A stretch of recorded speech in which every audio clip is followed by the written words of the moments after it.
Kami faham, Cikman. Kami sahut sabaran Cikman tu untuk menuju ke wawasan tu. Ayuh, kawan-kawan.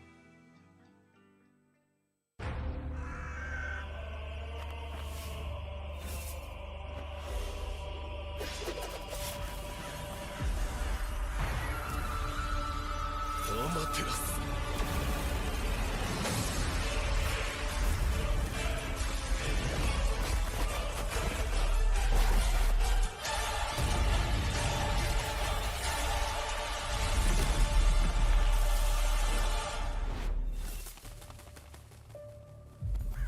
Oroka naru otouto yo.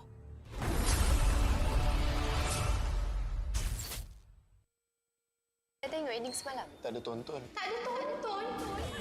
Tak ada tonton. Tak ada tonton. Tak ada tonton. Tak ada tonton. Tak ada tonton. Macam ni baru boleh kawan. Terus keping je.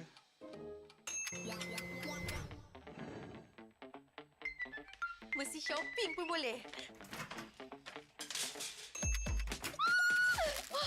Siap ada diskaun lagi.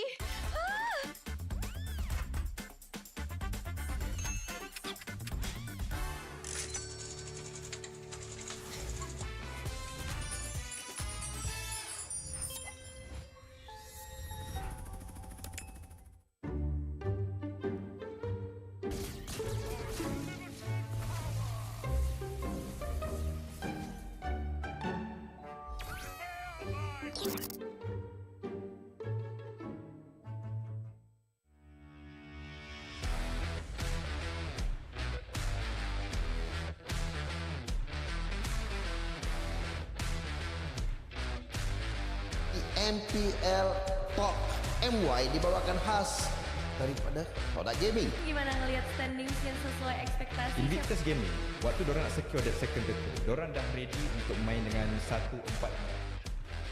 Cultured by Toda.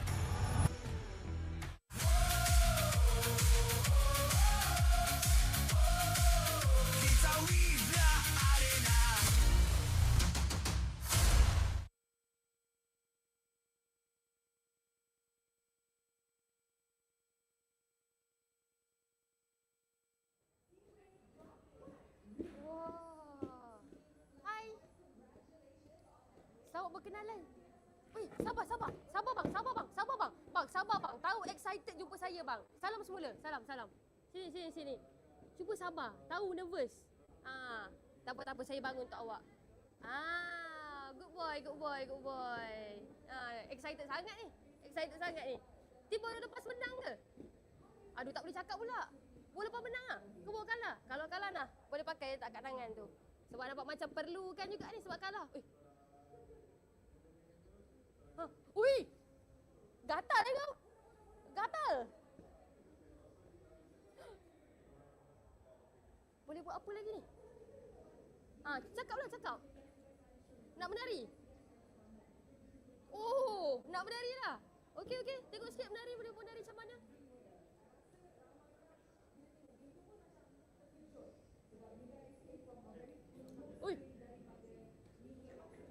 Ui dah.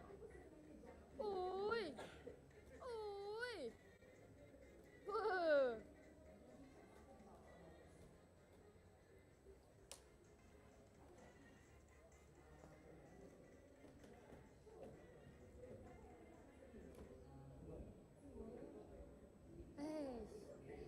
Korang kalau nak tengok benda-benda best macam ni, jangan lupa untuk datang ke MPL MY di Quill City Mall. Bye!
テラス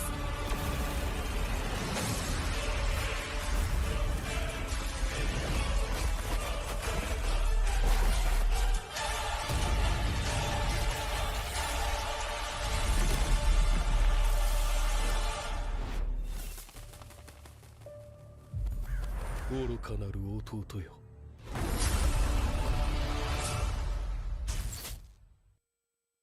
Transform diri anda cuma memerlukan 1 tahun. Sijil kemahiran Malaysia, 3D animation sesuai untuk anda langkah ke industri dengan cepat. Kenali juga dunia AI robotik, game development dan content creation. Berbekalkan pelatih dari industri dan fasiliti canggih dan premium. Todak Academy dari industri kependidikan.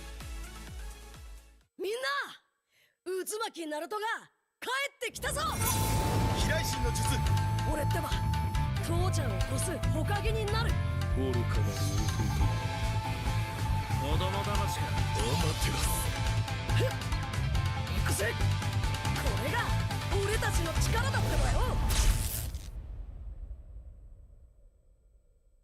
Transform diri anda cuma memerlukan 1 tahun. Sijil kemahiran Malaysia, 3D animation sesuai untuk anda langkah ke industri dengan cepat. Kenali juga dunia AI robotik, game development dan content creation. Berbekalkan pelatih dari industri dan fasiliti canggih dan premium. Todak Academy dari industri kependidikan.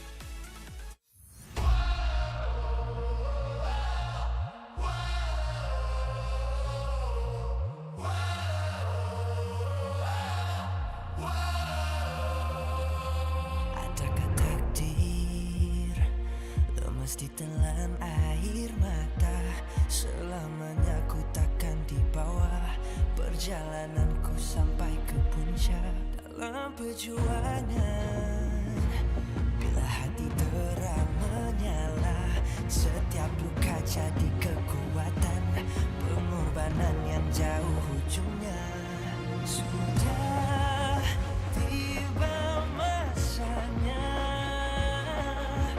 melangkah takdir jalan yang gendir ku tempuh bangkit bersama kita juara membanggakan negara kita kawan pentas dunia wira arena bangkit bersama kita juara membanggakan negara kerana di hujung cerita pastinya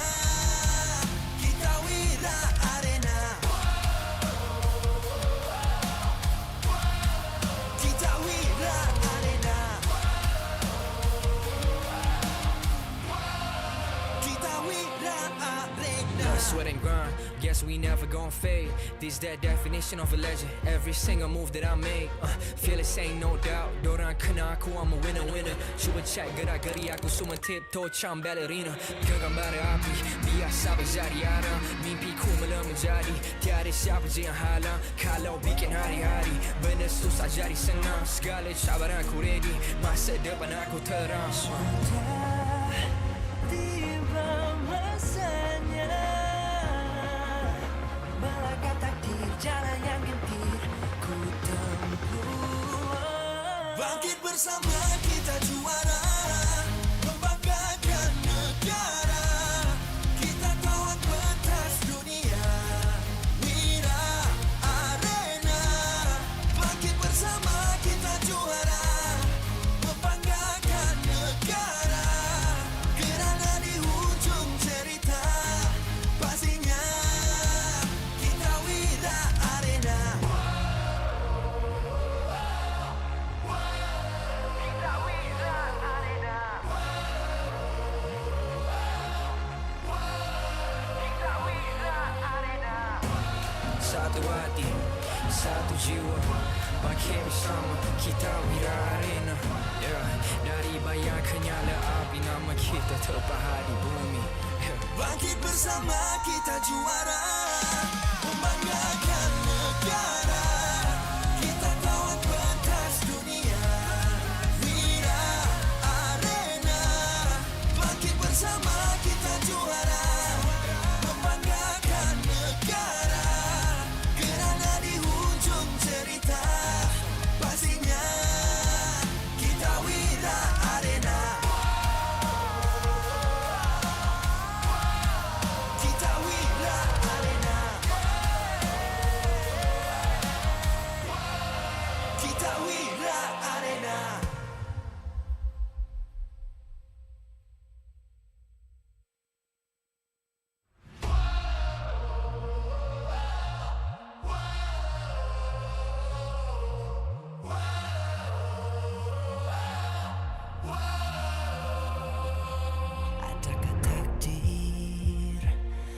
mesti telan air mata.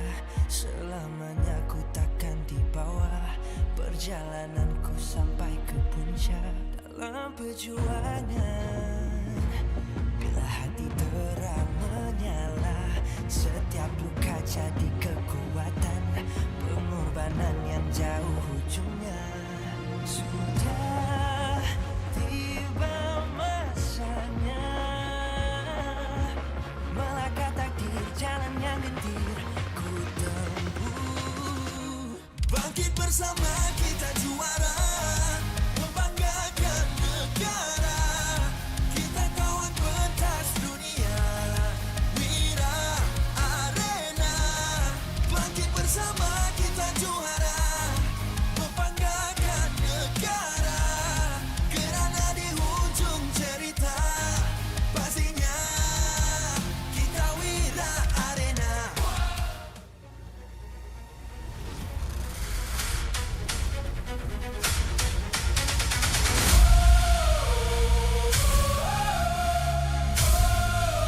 Kita Wira Arena.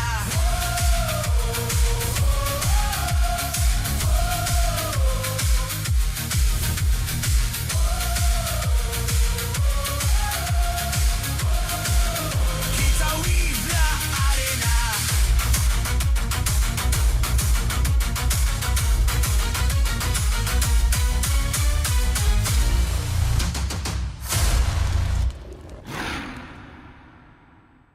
MPL Malaysia Season 17 is powered by Pautan. Presented by Celcom DG. Power up now with Celcom DG Prepaid 5G. Climb to mythical immortal with unlimited 5G power, uncapped hyperspeed and endless entertainment. Celcom DG Prepaid 5G. Limitless. Made for Gen Now. Infinix Note 60 Pro. It's note what you think. With Snapdragon 7S Gen 4 plus 3D Ice Core Vapor Chamber cooling, active matrix display, and 90-watt wired plus 30-watt wireless charge. Grab your Infinix Note 60 Pro. Available now at Infinix Official Store or TikTok Shop Infinix Malaysia. Official food delivery Grab. Definitely focused when full. When people is hungry, they lose focus. Then they will have bad aim or bad performance during the game time. Hence, order from GrabFood to stay focused. Cultured by Todak. Get MPL Malaysia's official merch at Todak's booth or buy online at store.todak.com. MPL Malaysia is now cultured by Todak. Official motorcycle partner, Yamaha. Official content partner, Media Prima. Official streaming partner, Tauntaun. Our strategic partner, Ferry. TNT Co. Obspot. Quill City Mall. Supported by KBS, ESI, Rakan Muda, MESF. Like Rebecca Black likes to say, it is Friday. Friday here at the MPL Arena at Quill City Mall, Kuala Lumpur, Malaysia. Ladies and gentlemen, we are back again for another week of Mobile Legends Bang Bang action. Right here is week 3, day 1, and the race to the top continues. The transfer window has opened. We have some exciting transfers across multiple teams, and we get to see some of them firsthand when the series actually starts. So it's going to be a pretty interesting, a pretty exciting one. Big matches the entire weekend. My name is Husky, and of course this time I have Sadafa with me on the desk to bring you guys some great action on the land of Dawn for the next 2 best of 3 today. It is, of course, the beginning of week 3 here in MPL Malaysia Season 17, and we already have a generally good idea of how strong each teams are looking, how much preparation they've had, but with the start of the transfer window, all of that goes out the window. We haven't had too many new faces this time around, but I imagine that that'll change going forward. Yeah, again, we get to get some first-hand taste tests later on, but we also want to remind you that there is some code up for grabs. So if you guys want some free skins as stated on your screens right now, do remember to scan that QR code and get your hands on that. And this will constantly be a theme in MPL Malaysia because we like giving back to the people. So make sure that you always have your devices on standby to grab the latest goodies. make sure you guys are always prepared. And perhaps if your phone speed is not quite keeping up with the codes, well, you guys might want to look into Cellcom DG. You can power up now with Cellcom DG prepaid 5G power pass and even go limitless with unlimited 5G power and uncapped hyper speed, made for Gen now. The future is now. If you want optimal gameplay, you see all those flashy, those fancy plays, those stylish execution is all powered by Cellcom DG. So thank you very much for being a part of this. But we also want to remind you guys about the tickets, because we have so many things going on. MPL regular season for Malaysia has been extended to 8 weeks thanks to the new format, and we want you to grab your tickets in case you miss out on the previous ones. Especially for those who couldn't get the SRG versus RRQ tickets, which is happening tomorrow, which unfortunately has sold out. You can still get it for leg number 2. Scan a QR code and make sure that you will lock in your slots in your calendars. And also we have meet and greets, which is only exclusive for the home team only. So make sure to check which team is your home team and do not miss out this precious moment. And once again, as a reminder to all of you guys, this is now an 8-week season double round robin, which means that every single team will face every other team 2 times. So if you missed their first meeting, keep your eyes out. The ticket sales will be opening very soon for the second half.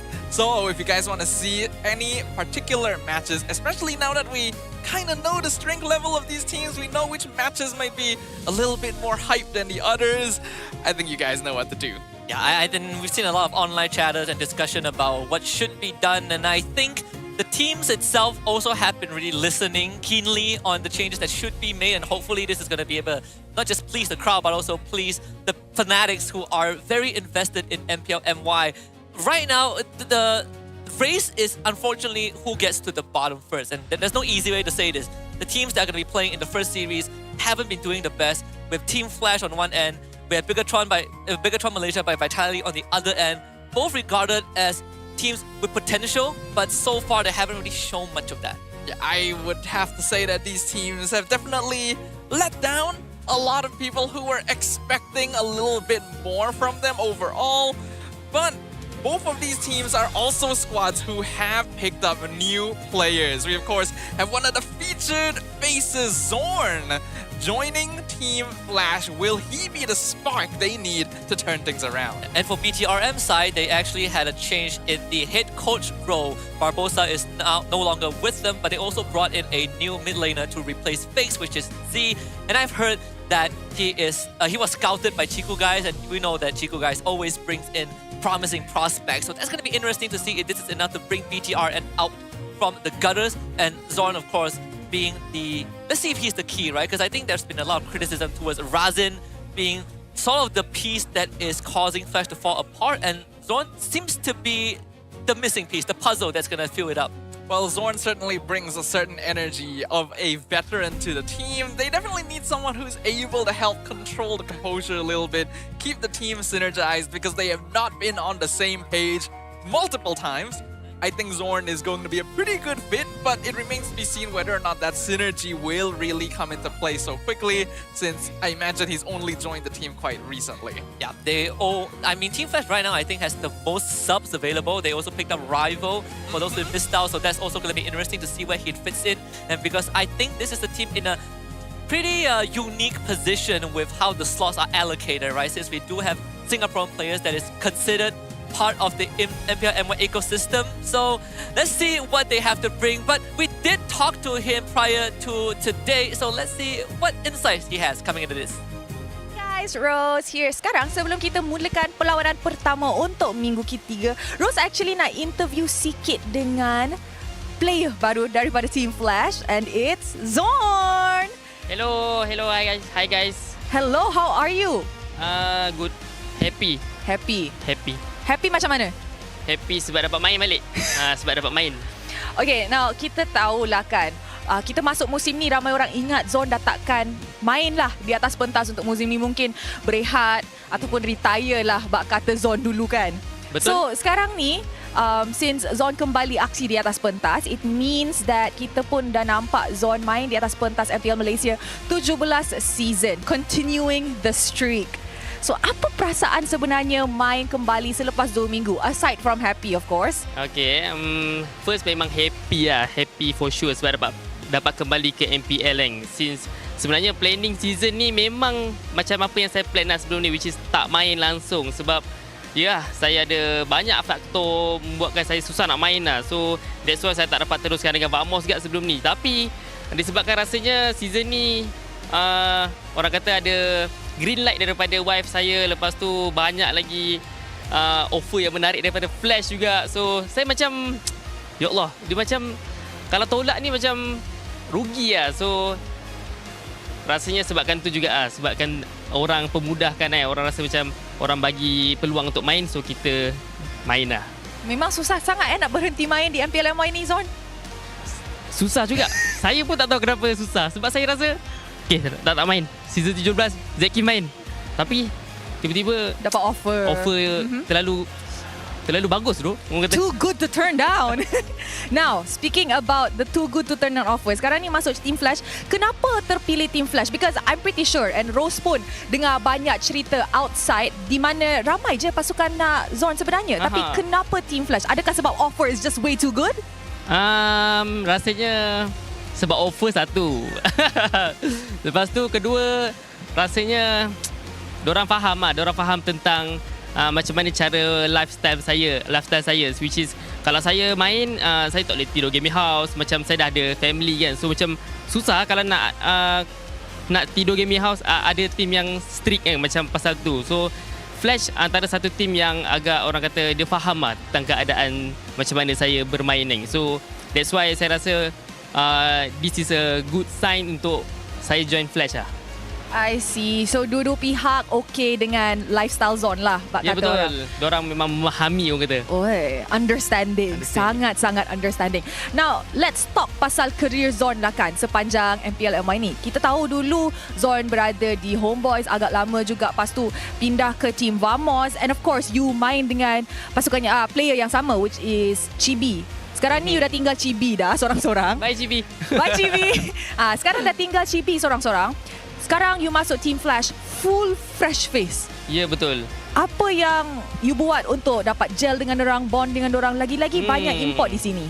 Kalau ikutkan, kita orang ada masa sebanyak 3 hari saja untuk training preparation untuk minggu ni, since saya baru je ditransfer masuk minggu ni. So boleh cakap kita orang punya preparation tak sama lah macam korang semua tim luar kan. Macam korang punya gap tu, masa korang ada banyak.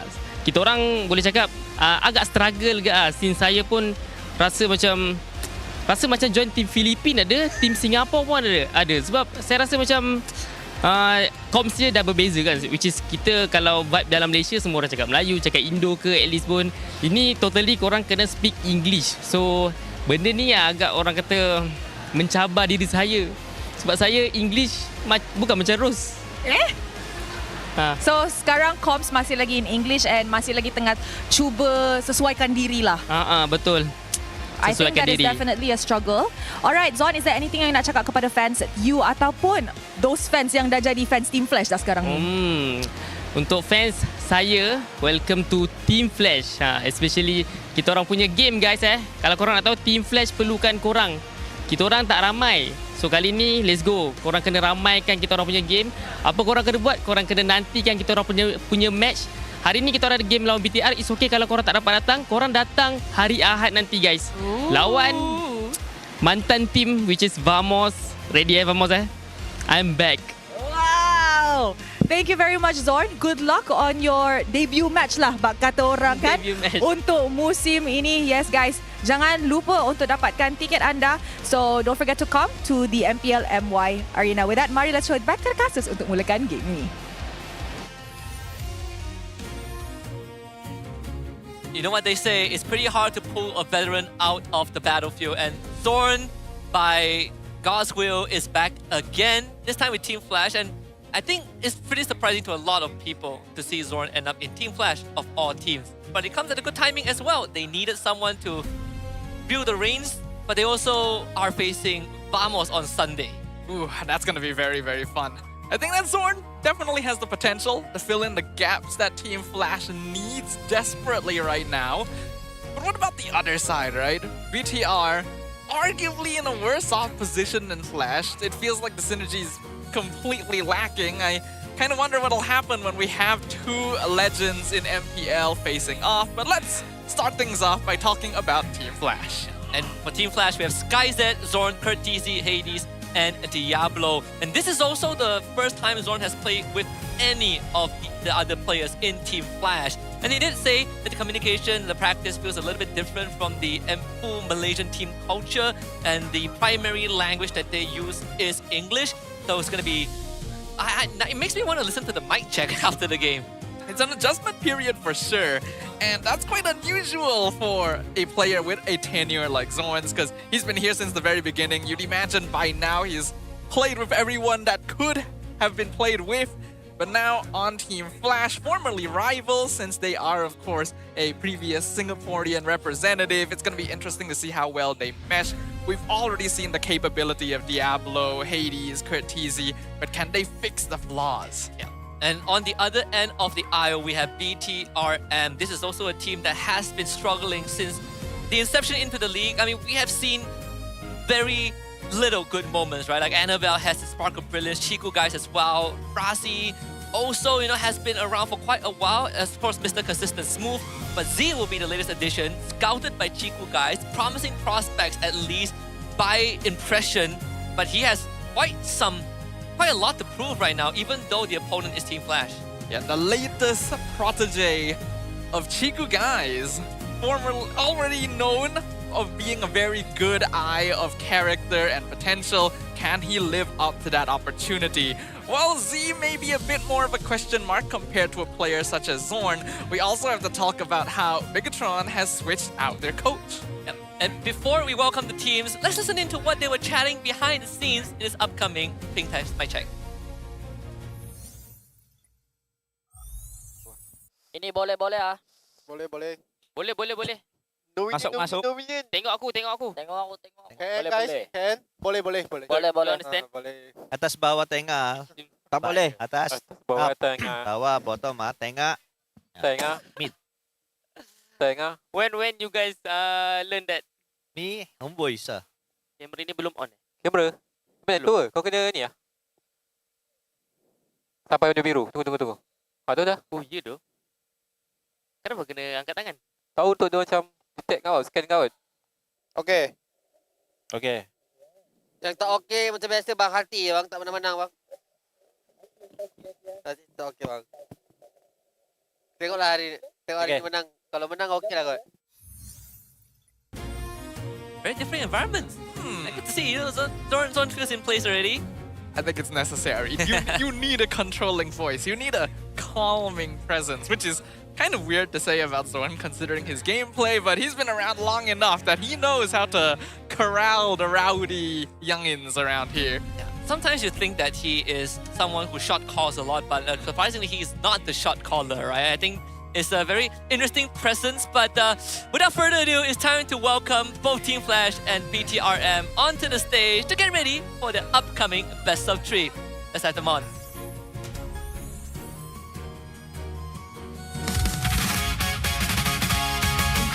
From flickers of hope to surge of potentials, with the arrival of Zorn igniting the lineup and the core ready to strike, this could be the jolt that brings them back to life.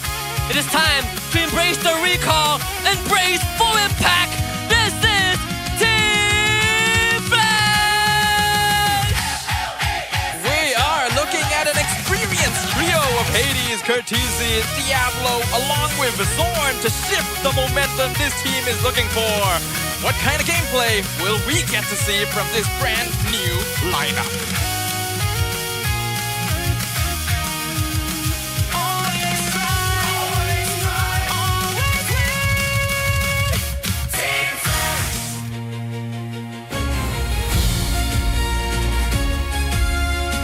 Bigatron. They may be winless for now, but the system is upgrading in real time. Instead of a veteran, the Red Robots welcome a rising talent in Z. Will this lineup be ready for a hard reset? Determined to bounce back in style. Make some noise choice for BTRM Malaysia by Vitality. Looking to re-put the gameplay. There's a lot of pressure on Annabelle to regain his form after a subpar performance for 2 weeks. But for now, we also would like to welcome the head coach and the league ops, Franklin. For the coach of Team Flash, we have Coach Nobody and Coach Ranze. For BTRM, it's Kenji and Amzik.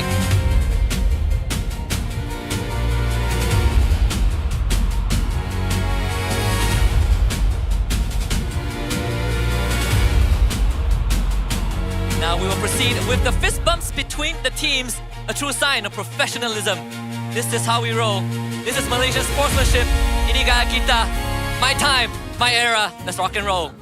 This is going to be a battle to escape the bottom of the charts. Both teams looking for some much needed points. While it is still somewhat early in the league now that it's 8 weeks long, we are starting to reach the point where teams really need to make sure that they have a solid foundation to play for.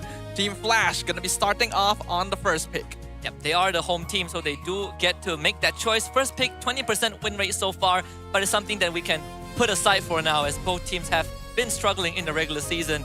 And also sort of brings up that the contrast of what if this was still a single round robin, right? They would have been in more dire straits, but second chances don't come by easily, and it has to start with this series. Team Flash, I think, safe to say, Zorn is the key for them, whereas for BTRM, we're looking for Annabelle to bounce back. We're looking for Z to prove his mettle. I think for BTRM, unfortunately, we're looking for every player to bounce back. No one has really seemed to shine thus far, including players like Chiku guys, like Smooth, who should by all means have more than enough experience to deal with any sort of situation. And speaking of Smooth, he is going to be facing off against Diablo for quite the explosive fight in the EXP lane, I hope. Yep. To Meister of Benedetta as well. And if you think of Benedetta, these two are one of the primary names that you will think of. And of course, will Benedetta be contested or banned out? That is definitely one of the hot topics that the draft will be centered around. Their all-time career stats, 38 games on Diablo, 37 on Smooth, and just a 4-win difference between these two. Much closer numbers than I would have expected considering the long careers of both these players, which indicates to me that Benedetta should be a hero that's contested. But based on gameplay thus far, it is much more likely for Team Flash to lean towards it, because BTRM has still been trying to play a more standard style of MLBB. They want to put Smooth on sandbag heroes to form the front line for the rest of their players. A common theme that has been, that sort of surfaced, I think, from the first 2 weeks was Team Flash is a lot more comfortable playing around the side lanes, right? They have heroes like Hua, like Benedetta to help them make that happen. But then when it comes to the bigger team fights, that's where problem rises. And it's the complete opposite for BTRM, where they're focusing a lot on playing together as a squad. Although there also is a theme where for BTRM, it's either Chiku guys trying to carry the rest of the team, or the rest of the team trying to carry Chiku guys. That is true, and not exactly a situation you want to be in, especially now that you have the all-timer of MPL Malaysia on the opposite side of the stage. Just looking purely at the numbers from Zorn, this guy has done it all. What the? How many recalls is that? That's the 10. That cannot be a real 100, number. thousands, 10,000, 100,000, millions, 10 millions, 100 millions, 1,000 millions, billions. Yeah, he probably recalled more than the amount of stars we have in the Milky Way. Yeah, I get the feeling that can't be the correct number. Probably take off like 100 from that and it's a little bit more accurate. I like how they point out this is the 7th team that he has played with throughout his career and the 2nd with an orange jersey, because that's an important stat. Yep, it's very important. In fact, fun pop quiz, which is the first team with the orange jersey? Get it right and you get a stamp of approval. I actually can't remember. It's SMG, man. Was it? I honestly, it's been such a long time. Such a long time, yeah. I mean, he has also played with SRG before, but SRG doesn't have orange. That's true. I think it's SMG.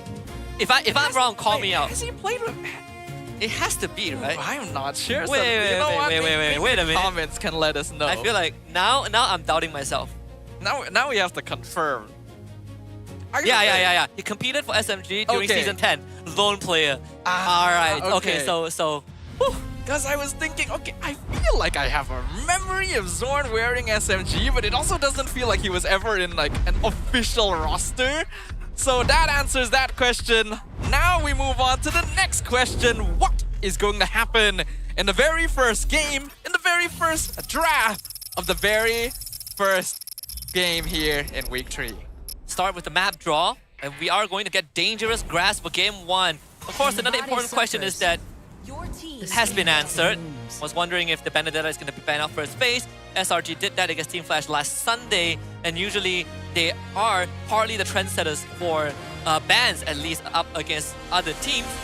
So I think that has been, has been solved. The Fanny ban as well. A lot of respect to Annabelle based off of his performance last weekend as well. So both sides just targeting pocket picks as of the moment. Even the Harley being banned out in the first phase. This is leaving quite a few power picks open. The Sora being one of the main ones, but we also see things like the Marcel being left open. We still see most of the jungle options like Suyo, like Liam Ward, still plenty. The Hilda as well. There's a lot of opportunities here. The Freya is also left open. BTRM did play Freya on Chiku guys last week, but they did unfortunately end up in a loss, I think against AC, or that was week 1, excuse me. But still, there are some track records on both sides. The chip ban. So that's a homage paid to Zorn and Zorn specifically. Now that is quite interesting. Now, we know Zorn has played Chip, but this is not typically the hero you would think about. You would still consider his signature Cho if you're specifically getting rid of that. So if BTR is banning the Chip, it indicates something. Either they're playing a jungler that can be quite easily affected by the shortcut, or they're preventing Flash from going for macro play. SkyZ Freya on the battlefield. At least from the last season, we know that SkyZ did struggle when we transitioned into the fighter goal lane meta, so this would be a good time to see how much she has evolved since then, right? Like, this is definitely something that is that we haven't seen him perform well on. But I also want to quickly point out that the heart rate of the coaches. Just look at that difference. Kenji is sweating. Kenji's nervous. Remember, his previous head coach just got removed from the team recently, so he's got big shoes to fill. He's got a lot to prove. Will his takeover be able to bring BTR back into form? They're gonna start off with the Eve and the Phobius. Yeah. I think, when he was still with MV, with Sora, I think that also was a pretty decent run. Definitely a lot that he has learned from there. Power picks for BTRM. The Sora, not the coach, the hero is actually still available. There is a chance for that classic matchup of the Sora Phobius, but another thing that teams have done to really cripple Diablo is take away the Benedetta, right? We've seen Diablo on other picks like the Phobius, the Alice, but you just don't feel the same amount of impact that he usually brings when he's on the Benedetta. Yeah. The most obvious answer when you see these two heroes would be something like the Esmeralda.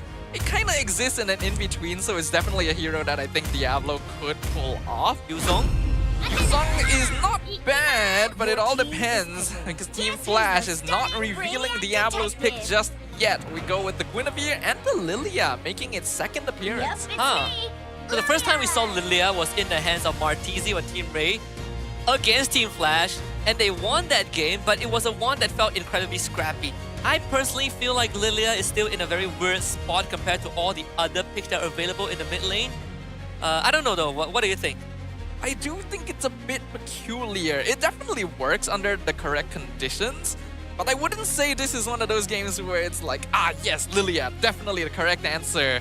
Because like you mentioned, there's still plenty of mid lane options. You still have the Marsa, you could still go to Kadita, Lunox is good, Zetian as well. So they're expecting BTR to go for the more tanky lineup, but the Cho is gonna make an appearance to deny that. Alright, Rasi, I see what you're doing here. But to be fair to them, there is a Guinevere on Flash's side, so that's the flex pick unlock. BTRM, they have some thinking to do, right? Of course, there's the Diablo's hero pool to consider for the XP lane, but they also have to figure out where this Gwyn might end up, or where would they rather have the Gwyn end up. Sun rises when I give the word. Flexibility on Flash's side is still there because we already know that Zorn is capable of playing Guinevere in roam if possible. And while normally Freya Gold would be the way to go, SkyZ's unfamiliarity with fighter gold lane leads me to believe there is still a chance it may be flexed, even if it's not the most ideal. Oh man, Freya jungle, come on. I'm having nightmares from that. don't bring me back. It definitely can't be EXP, even if Diablo plays it, because playing it into Phobias is a bad idea. Yeah, it's a horrible idea. You're giving him free passives. I think another problem that they're facing right now is that all of these heroes want to be in your face, and up against Yi, Phobias, it's a horrible spot to fight in. But they don't really have someone that can compensate for that, right? Someone to extend that range of battle, because usually you look for a mid laner to do that or a marksman, but both of them have been locked in. Yeah. I think the Guinevere is still fine here for Flash to help deal with the Eve, but you would prefer a little bit more, especially since the Freya is going to be quite heavily controlled with all of the picks from BTR currently. Having a hero that is able to act as a distraction will be very useful. Not to mention, they need scaling if they're intending to play this Freya in the gold lane, so heroes like the Yi Sun Shin in the jungle are going to be big priorities. Yep, the Yi Sun Shin definitely feels like a very juicy idea, because I can't see any XP laners, maybe aside from the Lapu Lapu, that have a chance to really, you know, transition comfortably into the mid and late game. I guess CC? The Yuzong. The CC is also there. CC, Yuzong, Lapu Lapu. There's no optimal options, but there is something that I feel like in Diablo, we've seen him play that Yuzong. If you want to deal with that Yeep, that is one way to deal with it, right? With the Black Dragon form. Gives you some considerable amount of dive. It would give them a very strong early game since they already have Guinevere as well as Freya, but there's the risk of dropping off heavily in the late game. BTR has also banned out roamers in the second phase, the Khalid and the Kalea, just to make sure that Rasi can cause as much havoc on this Cho as possible. Carry will be the final ban from Team Flash. Alright, so the carry gets taken out. Leaves us with the Claude, the Moskov, the Granger, the Harib, plenty of choices. Unless Chico guys decides to be goofy today and just say, you know what, we'll pick Obsidia. But I think the Claude is probably the safest option. As always, Claude is definitely the safest, but if you want marksman heroes that would be able to fight the Freya early, you probably need to look into things like the Harif or even the Yi Sun Shin somewhat if you want to steal it away from Team Flash. It can still be a flex too, right? Yeah, I will say though, Chiku guys is still a little bit passive with his farming. They're gonna go with the Baxia instead. So BTR sticking to the classic traditional 5v5 death ball style, but having two tanks means that Lilia gains a bit more functionality. Yep. One thing that both teams have definitely solved is that wave clear, right? Yves on one end, Lilia on the other. Both are great tank busters too. But now the onus definitely on Flash. I think locking in that Freya first pick definitely has constricted some of that drafting pattern. They call me a hero. They're gonna go for the Yi Sun Shin. So this is a Guinevere roll. They go for the Glue XP for Diablo. I'm wondering, it should be Glue EXP, but it's definitely not Diablo's typical style. He wants to be the aggressor. He wants to be running people down, diving the backline. Glue is very survivable, can catch, and I think it's a perfect fit for what Flash is looking for here. Yep. But can he execute it? And now the Claude will finish off BTRM's draft, and they are going to be playing it safe. This is a very standard draft from BTRM. I think, you know, got the early to mid game kind of figure out. Late game scaling is there as well, and I would say late game scaling, I definitely prefer BTRM's a bit more with the Yeef and the Claude. The cross-map movements as well is all there. But for the side of Flash, there's definitely some dependence on the Yi Sun Shin. And we've seen last time Hades played the Yi Sun Shin, didn't really turn out that well. This is their redemption arc. I'm hoping Zorn's addition will be able to hold him back from deciding to be that one-man army when his team needs him for a neutral objective contest. That was not the greatest showing, but it is a new week, which means it is a new chance for both these teams to prove themselves upon the land of Dawn. Ladies and gentlemen, let us go ahead and hop into game number 1. It's going to be Team Flash versus Bigtron Malaysia by Vitality. Again, a clash of legacy players who are trying to drag their team out from the bottom, from the depths of the regular season ranking. And I think it's better to agree, right? Draft-wise, BTRM seems to have a bit more promises. Zorn gonna do a good bit. Oh! has the flicker out. Looks like Rasi actually abandoning his mid laner to try and disrupt the jungle. Not able to steal it, but does force the retreat. Now he's surrounded though, 1v3. Can he get away from Zorn? Yet nope, he has the flicker. And that's 2 flickers just from an early game interaction from Zorn. Team Flash getting some great resources out. Annabelle can't steal the buff as Diablo checks in on that situation. So the housekeeping from Team Flash actually pretty much on point. I think it is a good start here and maybe even a strategic choice from Team Flash to go for the opposite side start. They're gonna try and steal as well, but Rasi is there to stop Hades. Hades now in trouble, gets him knocked up, and first blood picked up by Rasi. Now Annabelle rolls in, collides with Zorn, forces out the flicker, but this is 4 members of BTR in the top lane, and they'll pick up a second kill. What? What? Why? But why? But they don't have lane priority. Why would you invade like that? Does seem a little bit too risky. SkyZ even gonna take a lot of poke. So Rasi doing a great job on this Cho thus far and giving Bigatron a bit of a lead. That is unbelievable, but not in a good way. Right? Like Single Guys was able to get a kill off of that and an assist, so that's extra gold. Of course, SkyZ can always hold his own since he's a Freya, but it definitely is a setback that is unwarranted for Team Flash. They've been able to slow down Annabelle, and Annabelle is right back in the game because of that. It was definitely a bit too greedy. I can understand trying to trade for the top since you know the enemy jungler is down below, but you're Yi Sun-shin versus Baxia. And there's a Cho around. Yep. And this turtle contest is going to be a bit more complicated. Zorn already having to use the spatial migration. Good scouting from Annabelle.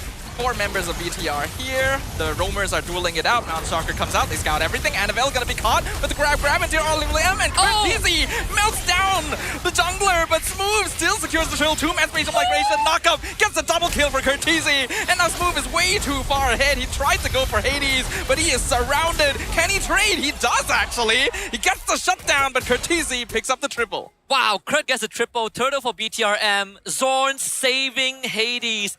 As if he has a sliver of health, he traceless out of the way, and then, of course, Big Daddy Zorn with the spatial migration brings Team Flash back into an even state.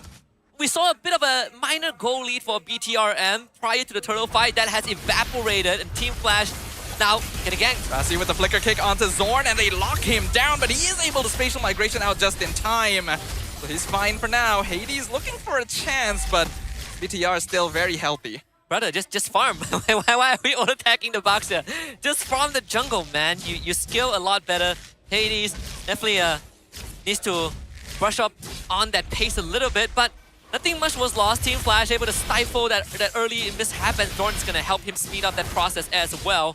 And as this game progresses, you definitely are looking at both the better scaling on Vitality's side, but Hades can be the difference maker for Team Flash. Definitely, but I think Team Flash is in a bit of an adjustment period where on one hand, Hades wants to play more with the team to avoid making the same mistakes as before, but needing to find that balance depending on the situation. For now, the net worth difference though is even. Yep. I think if there's one person that is looking to really be in the enemy space more often, is mostly Annabelle rather than Hades, who are now gathering at the top side, but as long as Kurt can get that mid lane priority, he will be able to make BTRM second guess these rotations. Already see Diablo rotating over mid. Rasi trying to go for the setup, not able to find it. But the grab, going to be able to jump on top of the Cho. Maybe not the target Diablo wanted though. He's out of position and they're gonna collapse on him. Here comes Chico Guys as well to get the assist, and Diablo will fall. The rest of his team not nearby enough. RWM cancelled with the Violent Requiem. Good catch from Zorn. And here comes SkyZ from the side. Valkyrie descent picks up 2. Smooth going in with the Infernal Pursuit, and Blazing Door comes out under the tower. Chico Guys melts away the rest of Team Flash to pick up the double kill. SkyZ should be able to... Oh, actually, no, this is a counter. He can't get the kill. Yeah, every single time he dashes, Smooth just gets his passive back up. Another disaster for Team Flash. SkyZ was able to secure the purple buff for himself. Diablo's flicker was 3 seconds away. I felt like there was a bit of disconnect in the communication where Diablo went for his ult, latches onto Rasi, but the team was not ready to follow up. You can see that. And Diablo didn't have his flicker up, so he goes down. A bit more time was needed for Team Flash to get that fight in order. Yeah, I think there was a lag in communication there where Diablo was probably asking, do we want to fight fight right now, and it took a little too long to respond, and by then, he put himself out of position by committing the grab, so mistake there from Flash. But the net worth hasn't gotten out of control yet. Annabelle is on top of Turtle. Diablo once again goes in. Mount Shocker picks up Vision. Violent Requiem lands on Annabelle, so Hades secures the Turtle. RWM comes through. Team Flash crashing into the base. But is that going to be enough? Hades actually gets picked off on the side. Zorn going to be chased down. Team Flash, they have fought into the wrong situation, and BTR is going to capitalize. Forcing out another flicker from Diablo. They fight right into the RWM. Z is just tapping 5 people. Infernal Pursuit, Curtisi has to use the black shoes, but now he's under a tower and Blazing Duet is melting him down. Z gonna pick up the kill from the flank. And the rest of Team Flash can't do anything. Okay, this is starting to look bad for Team Flash. They definitely need to calm their nerves down. There are certain situations in a team fight that they cannot fully commit, and that was one of it. All 5 members in the RWM. Z had the easiest ult of his life. You can see everyone's health bar were just getting blasted by the Void Crystal. Not to mention Chiku, guys, is 3-0-5. This Claude has been accelerated beyond belief. This is something that Chiku hasn't really been able to achieve throughout the first couple of weeks here. I'm liking the slightly increased aggression coming in from Bigatron. And yeah, that was just a big mistake from Team Flash. Why would they all decide to run into the box of death? Funny thing was, the previous fight where Diablo was 3 steps ahead of his team, they were able to punish Z. And that was the fight that we needed Diablo to slow down a little bit.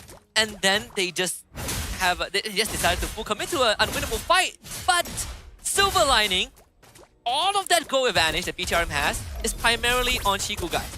So there's a big shutdown waiting for Team Flash to claim if they can get onto him. It's not going to be an easy task because he does have to purify, and his heart rate only tells us that he is in a very comfortable spot.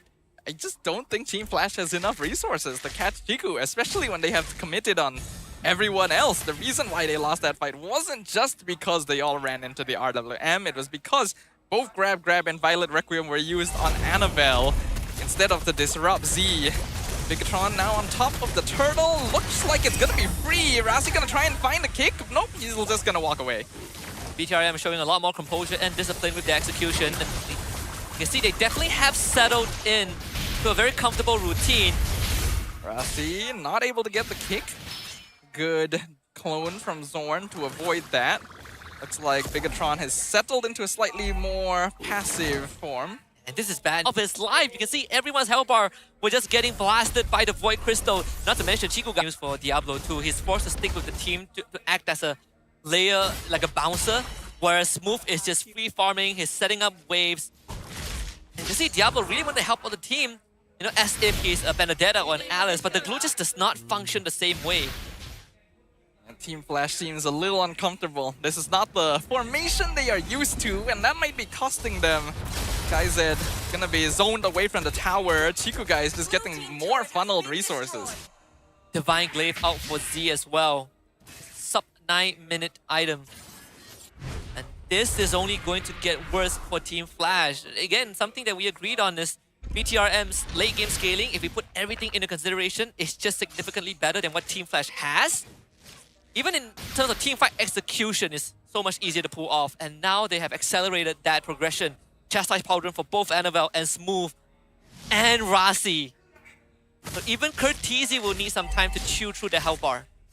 Team Flash needs to take some time to farm, but they also can't take too long because Chiku and Z will outscale them. Smooth now gonna be ganked. Violet Requiem onto the Phobius. I'm pretty sure he should go down here. Hades picks up the kill, but up top, SkyZ is being ganked at the same time. And Bigatron will trade. Surprised that they have to pay. Somehow one of the lanes needs to be freed up, and in this case, it's gonna be the long lane for Team Flash. As they will take 2 turrets in a row. Should set them up for the Lord. Actually ends up being kinda worth it for Team Flash. They lost their goal laner, but they got the entire bottom lane of towers. That's not bad at all. Now this Lord contest is gonna be quite a problem with the Claude around. Mount Shocker, they see everything. Blazing Duet to start the fight. Chiku guys with the play melts them down. Z secures the Lord. And now the rest of Team Flash are falling one by one. Grab on top of the Eve. They're trying to pick him off, but Chiku guys already finished off another in the backline. Zorn goes down, mega kill. And they manage to save everything else as well. Bigatron on top. Insane stuff, Chiku guys. Was just waiting for Team Flash to show their heads, and the moment they did, he just pulls off the Lord and full sends the Blazing Duet.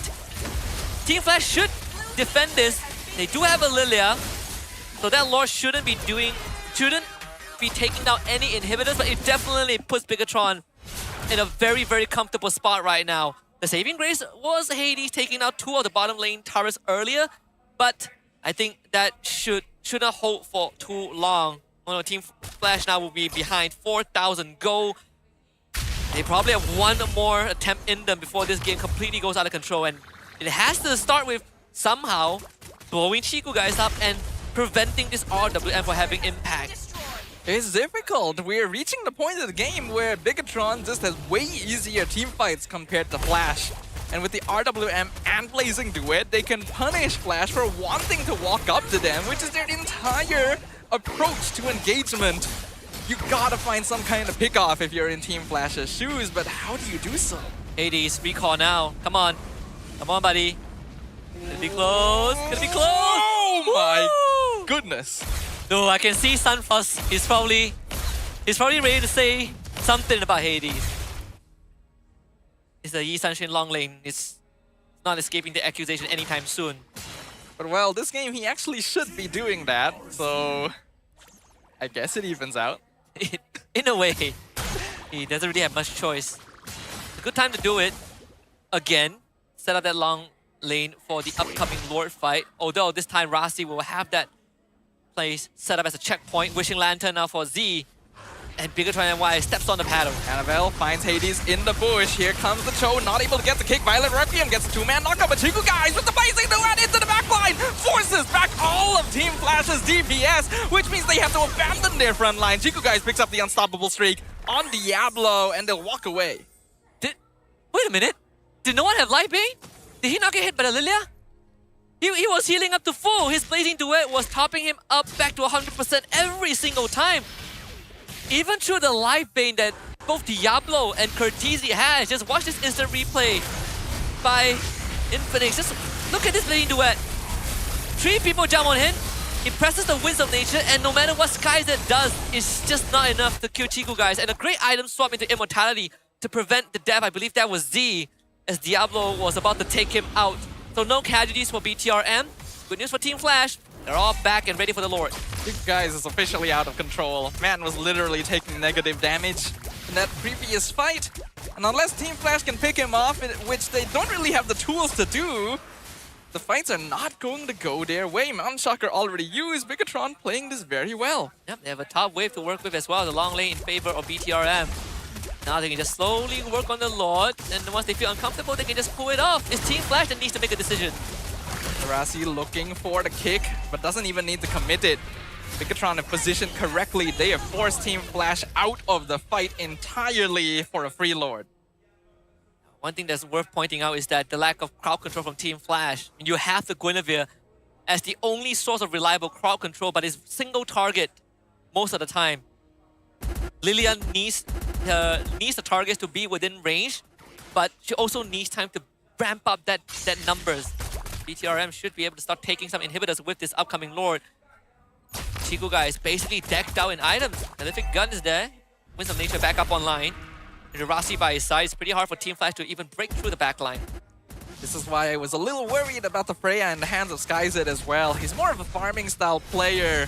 And if he was on a marksman, there'd still be a chance of him to mount and come back here if he was on a hero like Granger. But since he has to dive forward, he's getting dealt with quite easily. And all this time, Hades was ahead of Annabelle in terms of net worth and XP too. Oh, here we go. The Lord collides. Team Flash can't really walk up. Mountain Shocker used to give vision, but they see everyone anyway.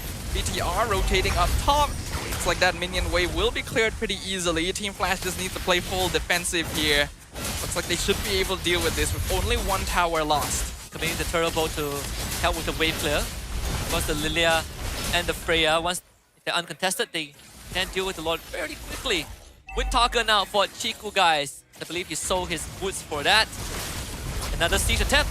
RWM used aggressively this time around, and Smooth gonna disrupt Diablo's engagement. Diablo jumps in, Violet Requiem picks up Z, but they're out of position now, and here comes the backline. Blazing Duet goes in, Chico guys with one kill. He is melting Team Flash, and in an instant, they are gone. Only Diablo and SkyZ left. Diablo has to flicker back under the tower, but BTR is just gonna dive through. Damage is being done. Chico guys dropping low. Can they actually turn this around? SkyZ is still able to defend. Chico guys might go down to this. Diablo with the shutdown. Saved by the bell. Chico guys even item swap into the Rose Gold Meteor for the extra shield, but this magic damage clue paid off in the very end, and SkyZ able to clear out the wave. Felt like a desperate attempt for Team Flash, but it was necessary to keep that game alive. The full-on commitment to take out Z and just power through the RWM.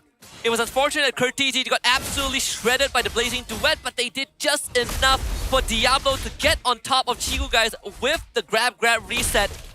And now they actually swung some of the goal lead back in their favor. They're no longer that far behind, and that is going to allow the rest of Team Flash to hit some critical items in time for this third Lord. Diablo continuing to be that guy for Team Flash, clutching moments that you would never expect.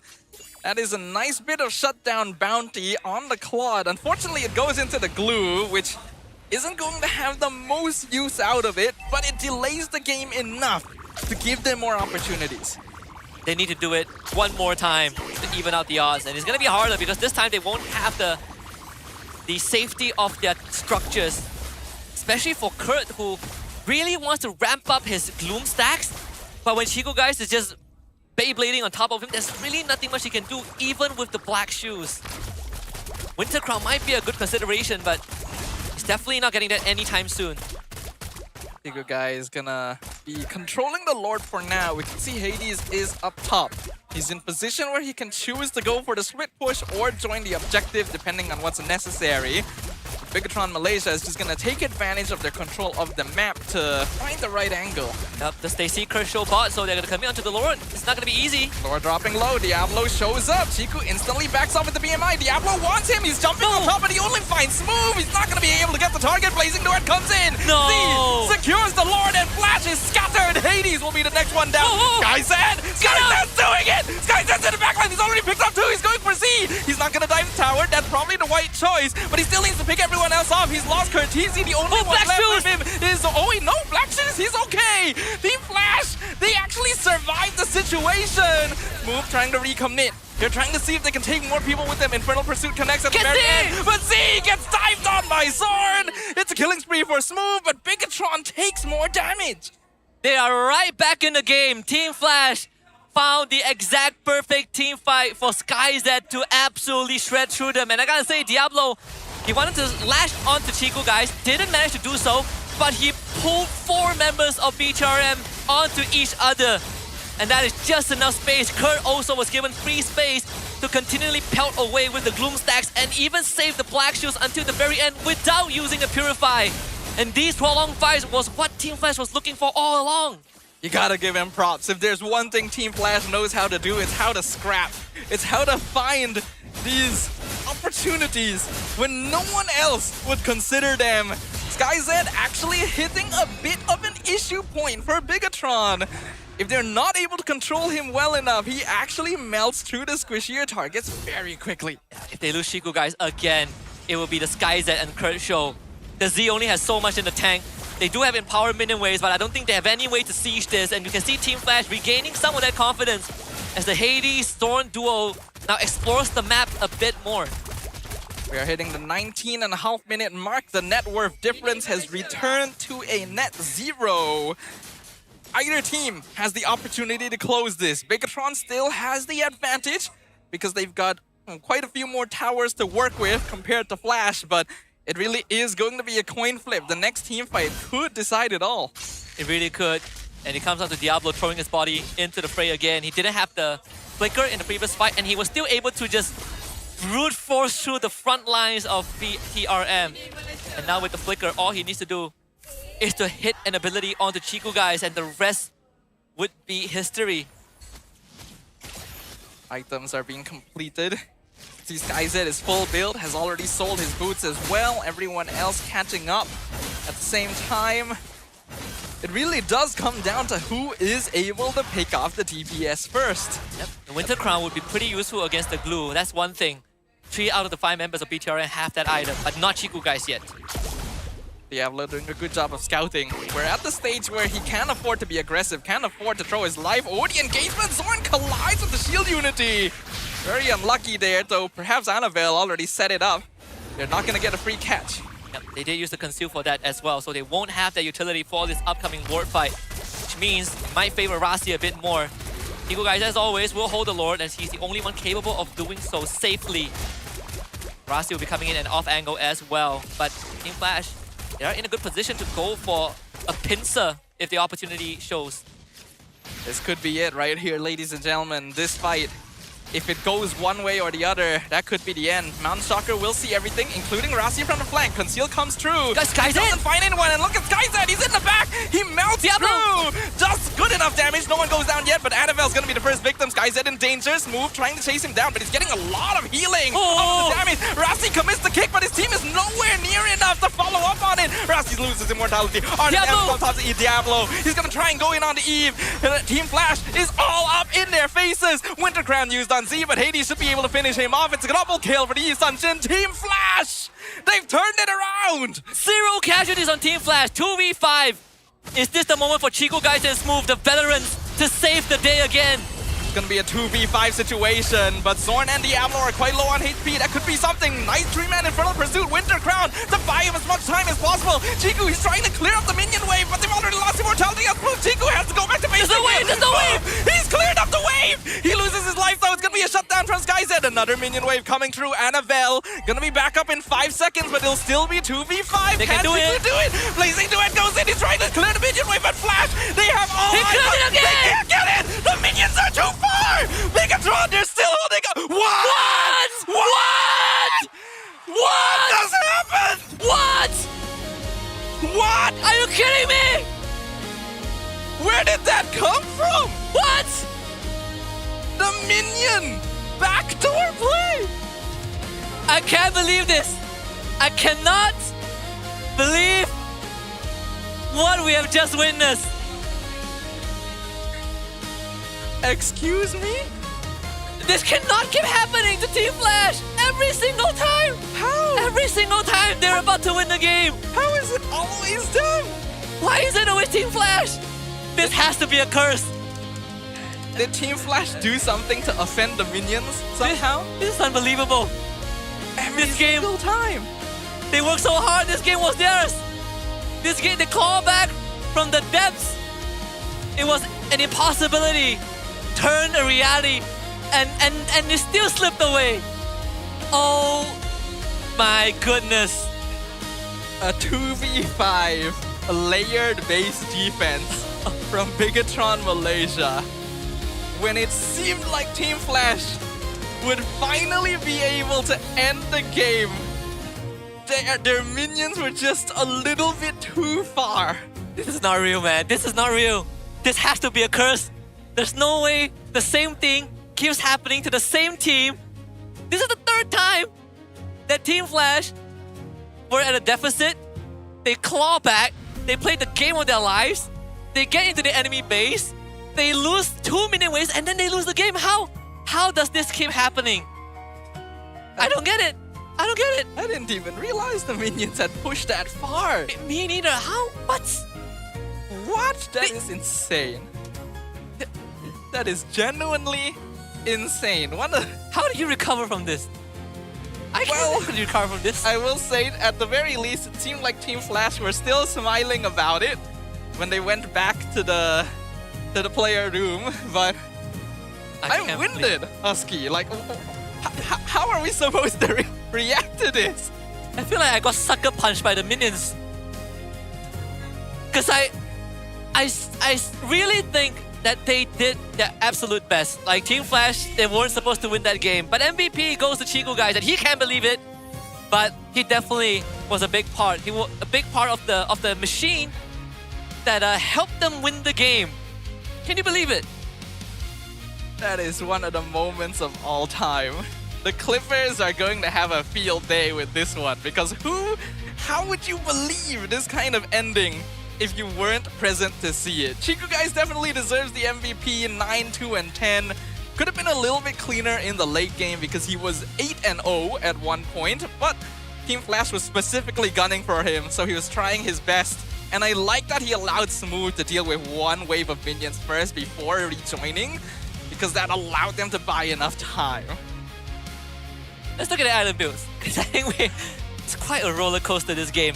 I would say through all the supernatural things that have happened in this game, one thing is for sure, and this one, I think Team Flash deserves their flowers, right? I know Clippers are going to be having an absolute field day when they look back at this game. Maybe second to what Gray did. Maybe Diablo started having flashbacks again from MPL SG. But the one thing that Team Flash definitely brought to the table this game was how they handled those late game team fights, right? The target prioritization, the way that they're willing to put themselves at risk, especially guys that in that last fight, that guy was insane. He watched 3 BTRM members walk past him and he still full send it onto the back line to win that fight for the team. Something that is very, very commendable, but the ending just doesn't justify what we witnessed. I know, right?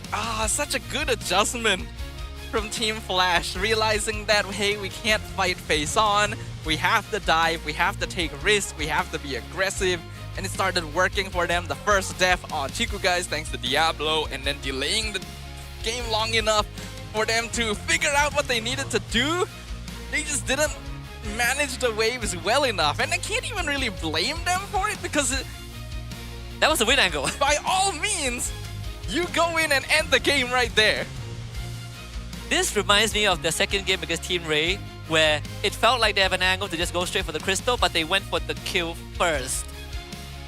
And you know, they didn't do that this time. I mean, the Winter Crown, the Immortality, it did buy a lot of time, right? Mad respect for both teams. Depending on how you look at it, this could either be a great game or it could be one of the worst games you've witnessed. I'll let you guys decide, because I think on one end, this is actually a great game if you ignore the fact that the minions ended the game. Prior to that moment, prior to the crystal breaking, there were actually some pretty good takeaways. I would actually argue, depending on who you ask, the minions ending the game was the greatest part of the game. That is what turns a memorable game into a legendary one. Even the observers didn't notice that. There was no PIP, there was nothing, right? That I bet you that even the production was like, alright guys, get ready to up Team Flash win. And then the camera pans, direct the cam, Crystal blows up, but it's Team Flash who lost. It's been a long time since I've seen the camera pan that far for the end game screen. I agree. Oh, Chiku Guys, Rich Guy, and the carry makes sense. Man was doing a lot of that. He was so farmed by the mid game that we thought he would end the game by himself. But then Diablo came in as the sandbag said, no, we're going to brawl for this one. And Z, honestly, pretty good debut for a new player. Yeah, pretty good. I think the only major blunder was the scrappy fight in the top Lord pit, where he just lost track of where the Freya was. But aside from that, this Eve definitely contributed a lot to BTRM's mid to late game progression. But again, I think for anyone who just tuned into the broadcast and you just see the results, do not let the results fool you. I think this game is worth the watch. Just make sure to take your heart meds if you have a weak heart. Rich Guy, Chiku Guys again with just the game of his life. I mean, he was 3-0-4, like 6 minutes in. He was 8-0 by the mid game actually before that first death to Diablo. So he was farming well. He was joining team fights. He was getting assists. That is how you accelerate this hero, and Chiku Guys played it to perfection. And this is the Chiku Guys that we've been waiting for a while. In many of the previous games before this, he was just kind of farming, joining fights here and there, but not really finding anything as a result of this. This is where the legend comes from. Yeah, this is definitely quite a tale to remember. I'm glad we're doing this game, because I thought that I came into today with the expectation that it's gonna be a slugfest, and then it's just whether who's scrappier, right? Who's scrappier, who can get the win and be done with it, you know, and get a morale boost. But it might turn to be one of the more entertaining intro games. Now we're looking to see if Team Flash can bounce back in terms of the morale part. Seems like things are still going pretty well for them despite everything that has happened. And I think the highlights would tell us a very compelling story of how far BTRM were ahead until Team Flash decided that they are going to take the initiative. They are going to fight Scrappy, and they're going to do whatever it takes to win the game. And it all started with Diablo. Yeah, Diablo found the angle, found the one catch, and he tried to replicate it, but Bigatron did manage to adjust, and that resulted in a very back and forth series of events at the end where even SkyZ was finally able to reach that power spike despite being controlled for most of the early game. I think this is a stark improvement to both of these teams, but it's hard to say whether it's because the teams themselves improved or it's just because they finally found opponents on their level. Yeah, I was thinking the same thing. Though I want to... we have to call back to this last moment because this was it. This was the Flash moment. And I think now we have some time to pay attention to the minimap. The minion waves are nowhere close. So that was the enhanced minion wave, right? So the whole fight started here. They were still in the mid wave. Did Chico push that wave out? No, he recalled. So this is the base. So there's a double wave stacked down mid. It was the mid lane? It was the mid lane. What? You would never... They ran it down mid. It's never the mid lane. What? The mid wave survived the crystal and 3 basing minion waves. If that cannon was just like 2 centimeters forward, Flash would have won. Report the cannon minion. The cannon minion threw the game. Why are you not within crystal range? What is this? What is spaghetti codes? I can't believe what... But... Oh my... Woo! Thank God we only have 2 series today. Oh my... What a way to start. By the way, this is Z's first game as well. This is gonna be his legacy now. He's like, yo guys, let me tell you a story. My first game of MPL, we won because of the minions. Pushing down mid lane. His last time playing on the official stage, it was MPL, was 500 days ago. What a way to return. Yeah, season 2, right? I think we were talking about it before. Yeah, I think it was season 2. What a way to return to the big league. That's the initiation process. He's seen it all. Man. Some people go by their whole career without something like this ever happening. And Z was like, yeah, I got that checked off the list. Gotta make a splash. Gotta right make a from quick. the beginning. I want to listen to the mic check. Because this one is either going to break your heart or make you excited for more. So let's listen to what they have to say. We can cycle. 10 seconds back only. Minion. Obis. I can get guys. Okay. Tahu.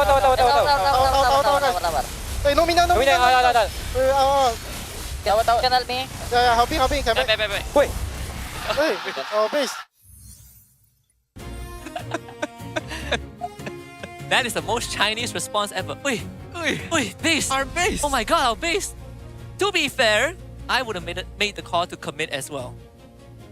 But okay, so they knew the base was under attack, but they didn't expect their minions to be so incompetent. No, I think this is more of a good play from Chiku specifically because they already said, okay, we can just end. I can control Chiku. It's fine. Chiku specifically BMIs forward just far enough to halt the minion aggro from the base, and he's able to blazing duet the first 2 quite easily. It's only the cannon he has to worry about melting fast enough, so he just goes forward, make sure the cannon stops outside the base range. Man, small things like this. So the last time this happened, where minion manipulation in the base won a game, was season 12, Sepas Paquito base defense, where his KO punch pushed out the cannon minion to defend the base. The most recent one was probably DxO against Homeboy season 15, where DxO tried to go for the end game, and Homeboys cleared out the wave and wiped them in the base. But yeah, it's been quite a while. Team Flash were aware, but I think looking at the minimap, it's pretty evident that all 3 of their minion waves that spawned freshly were surrounding the enhanced wave that was just locked in on the crystal. So props to the minions, man.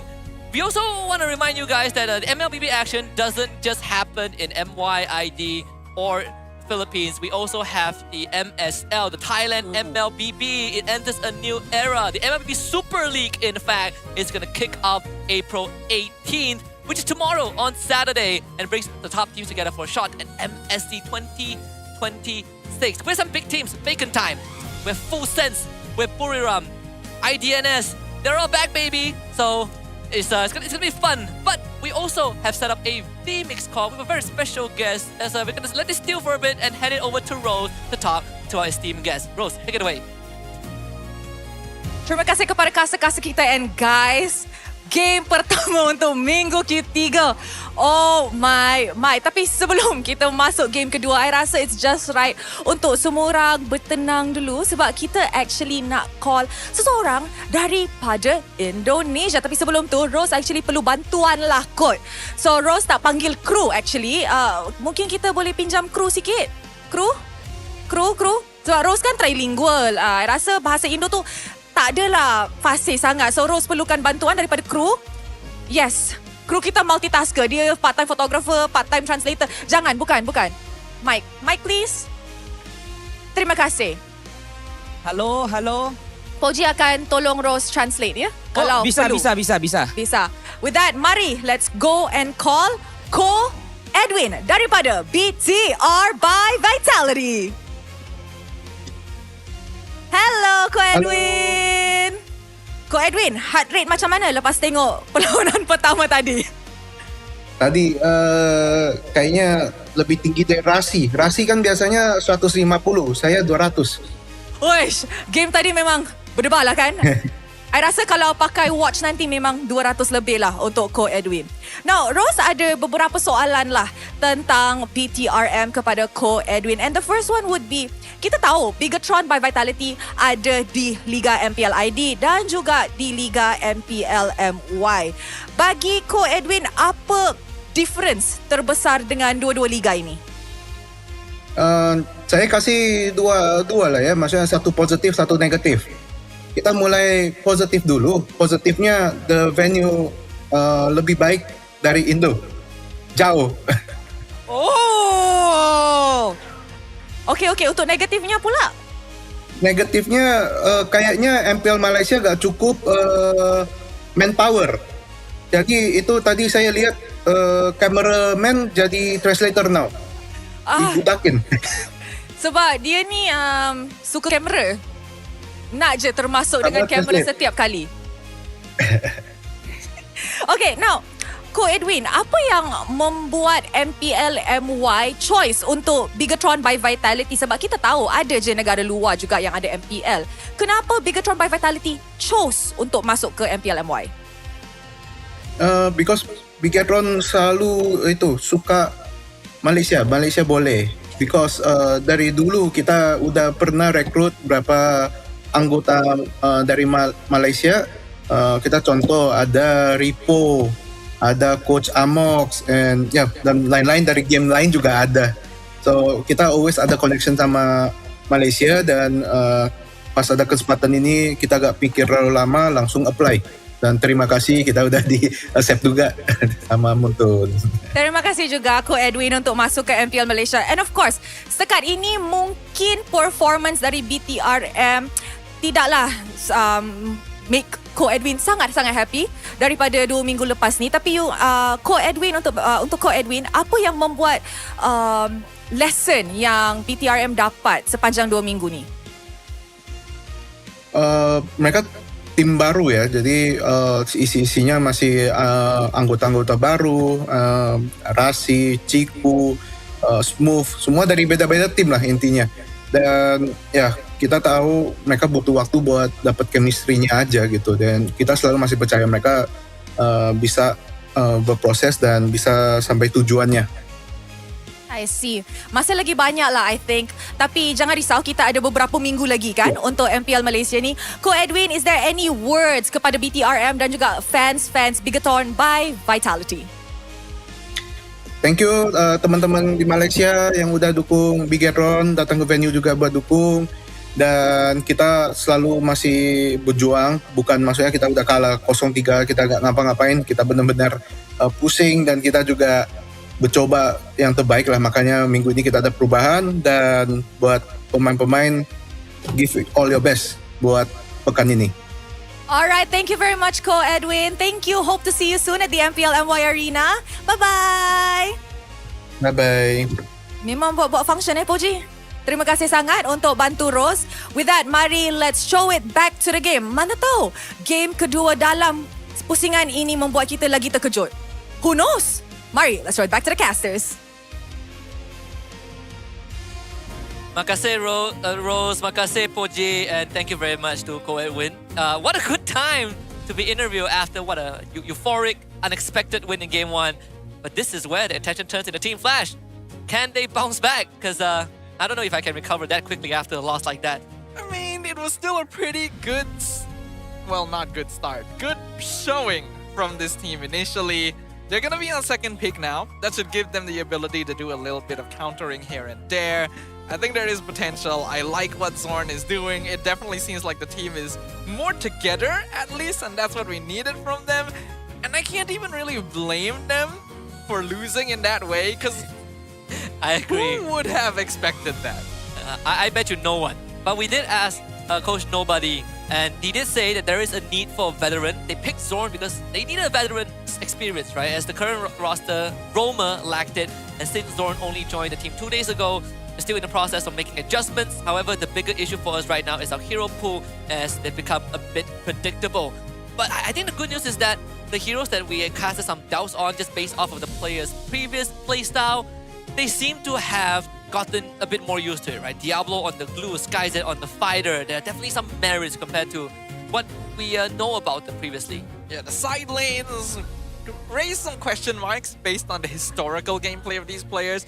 But both of them were able to prove that, hey, we are capable of pulling it off, and that's going to help a lot in terms of making their drafts a little harder to handle, and I'm hoping to see more new stuff as well.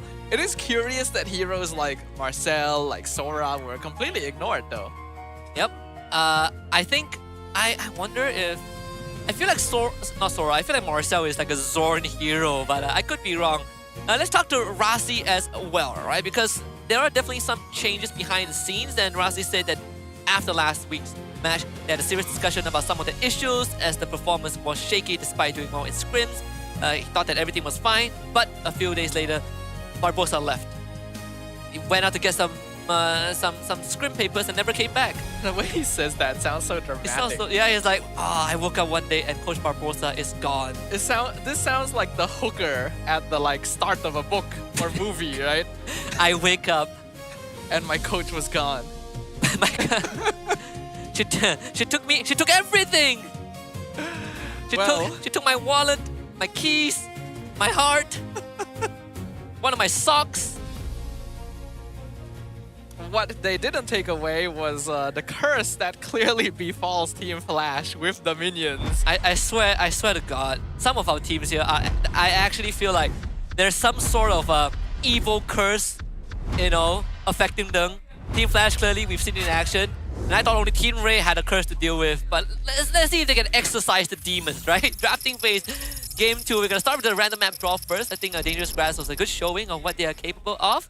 And we are going back again. Ooh, same map. All right, let's see if we can see something different. At this point, I think we can tell that even with Barbosa's absence, Coach Kenji does like sticking to a more standard front-to-back for BTRM. It worked well for them before. I imagine they'll stay to it this time. Team Flash, though, what will they do now that heroes like the Benedetta, the Glue, and the Freya have been banned? Part of me wanted to see if the Padang will come back out for Diablo. Yes. But you do lack a bit of the side lane presence, that's for sure. No, there was this conversation that we had in the talent room where how much influence does Shikugai have during the drafting phase, right? Because we all know that he has a strong voice, but on top of that, his knowledge backs it up, right? Ingenuity is what helped CG form that special playstyle last season. Even back when Chiku was known for being part of Todak, he was known to have a very notable presence in the drafting, oftentimes even being the final caller despite having a coach. So with Barbosa gone, it is a good question of whether Chiku has stepped up more in terms of choosing what they will play, but now the Zeusin will be left open for BTR. There is the Eve available, the Khalid as well. They would take the Harley and the Khalid, so shifting their focus to give both Zord and Hades a head start.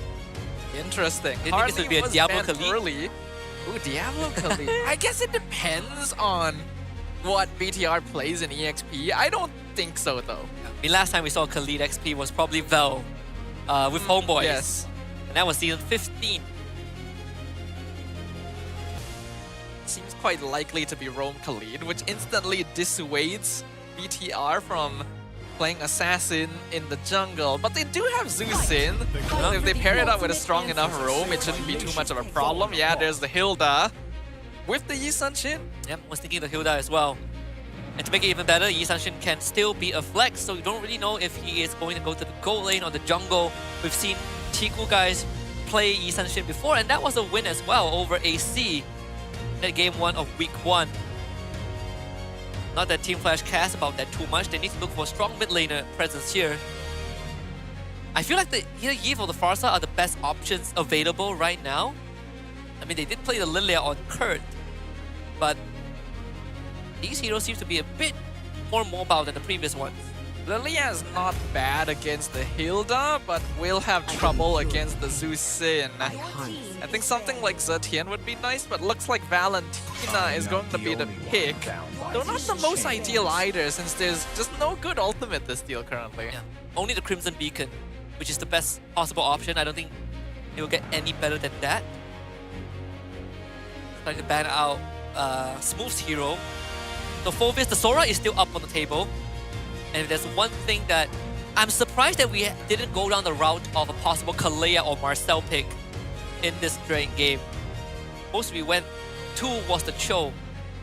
But we probably will be looking at sandbag bans like the Phoveus, the Uranus, maybe the Alice to a certain degree.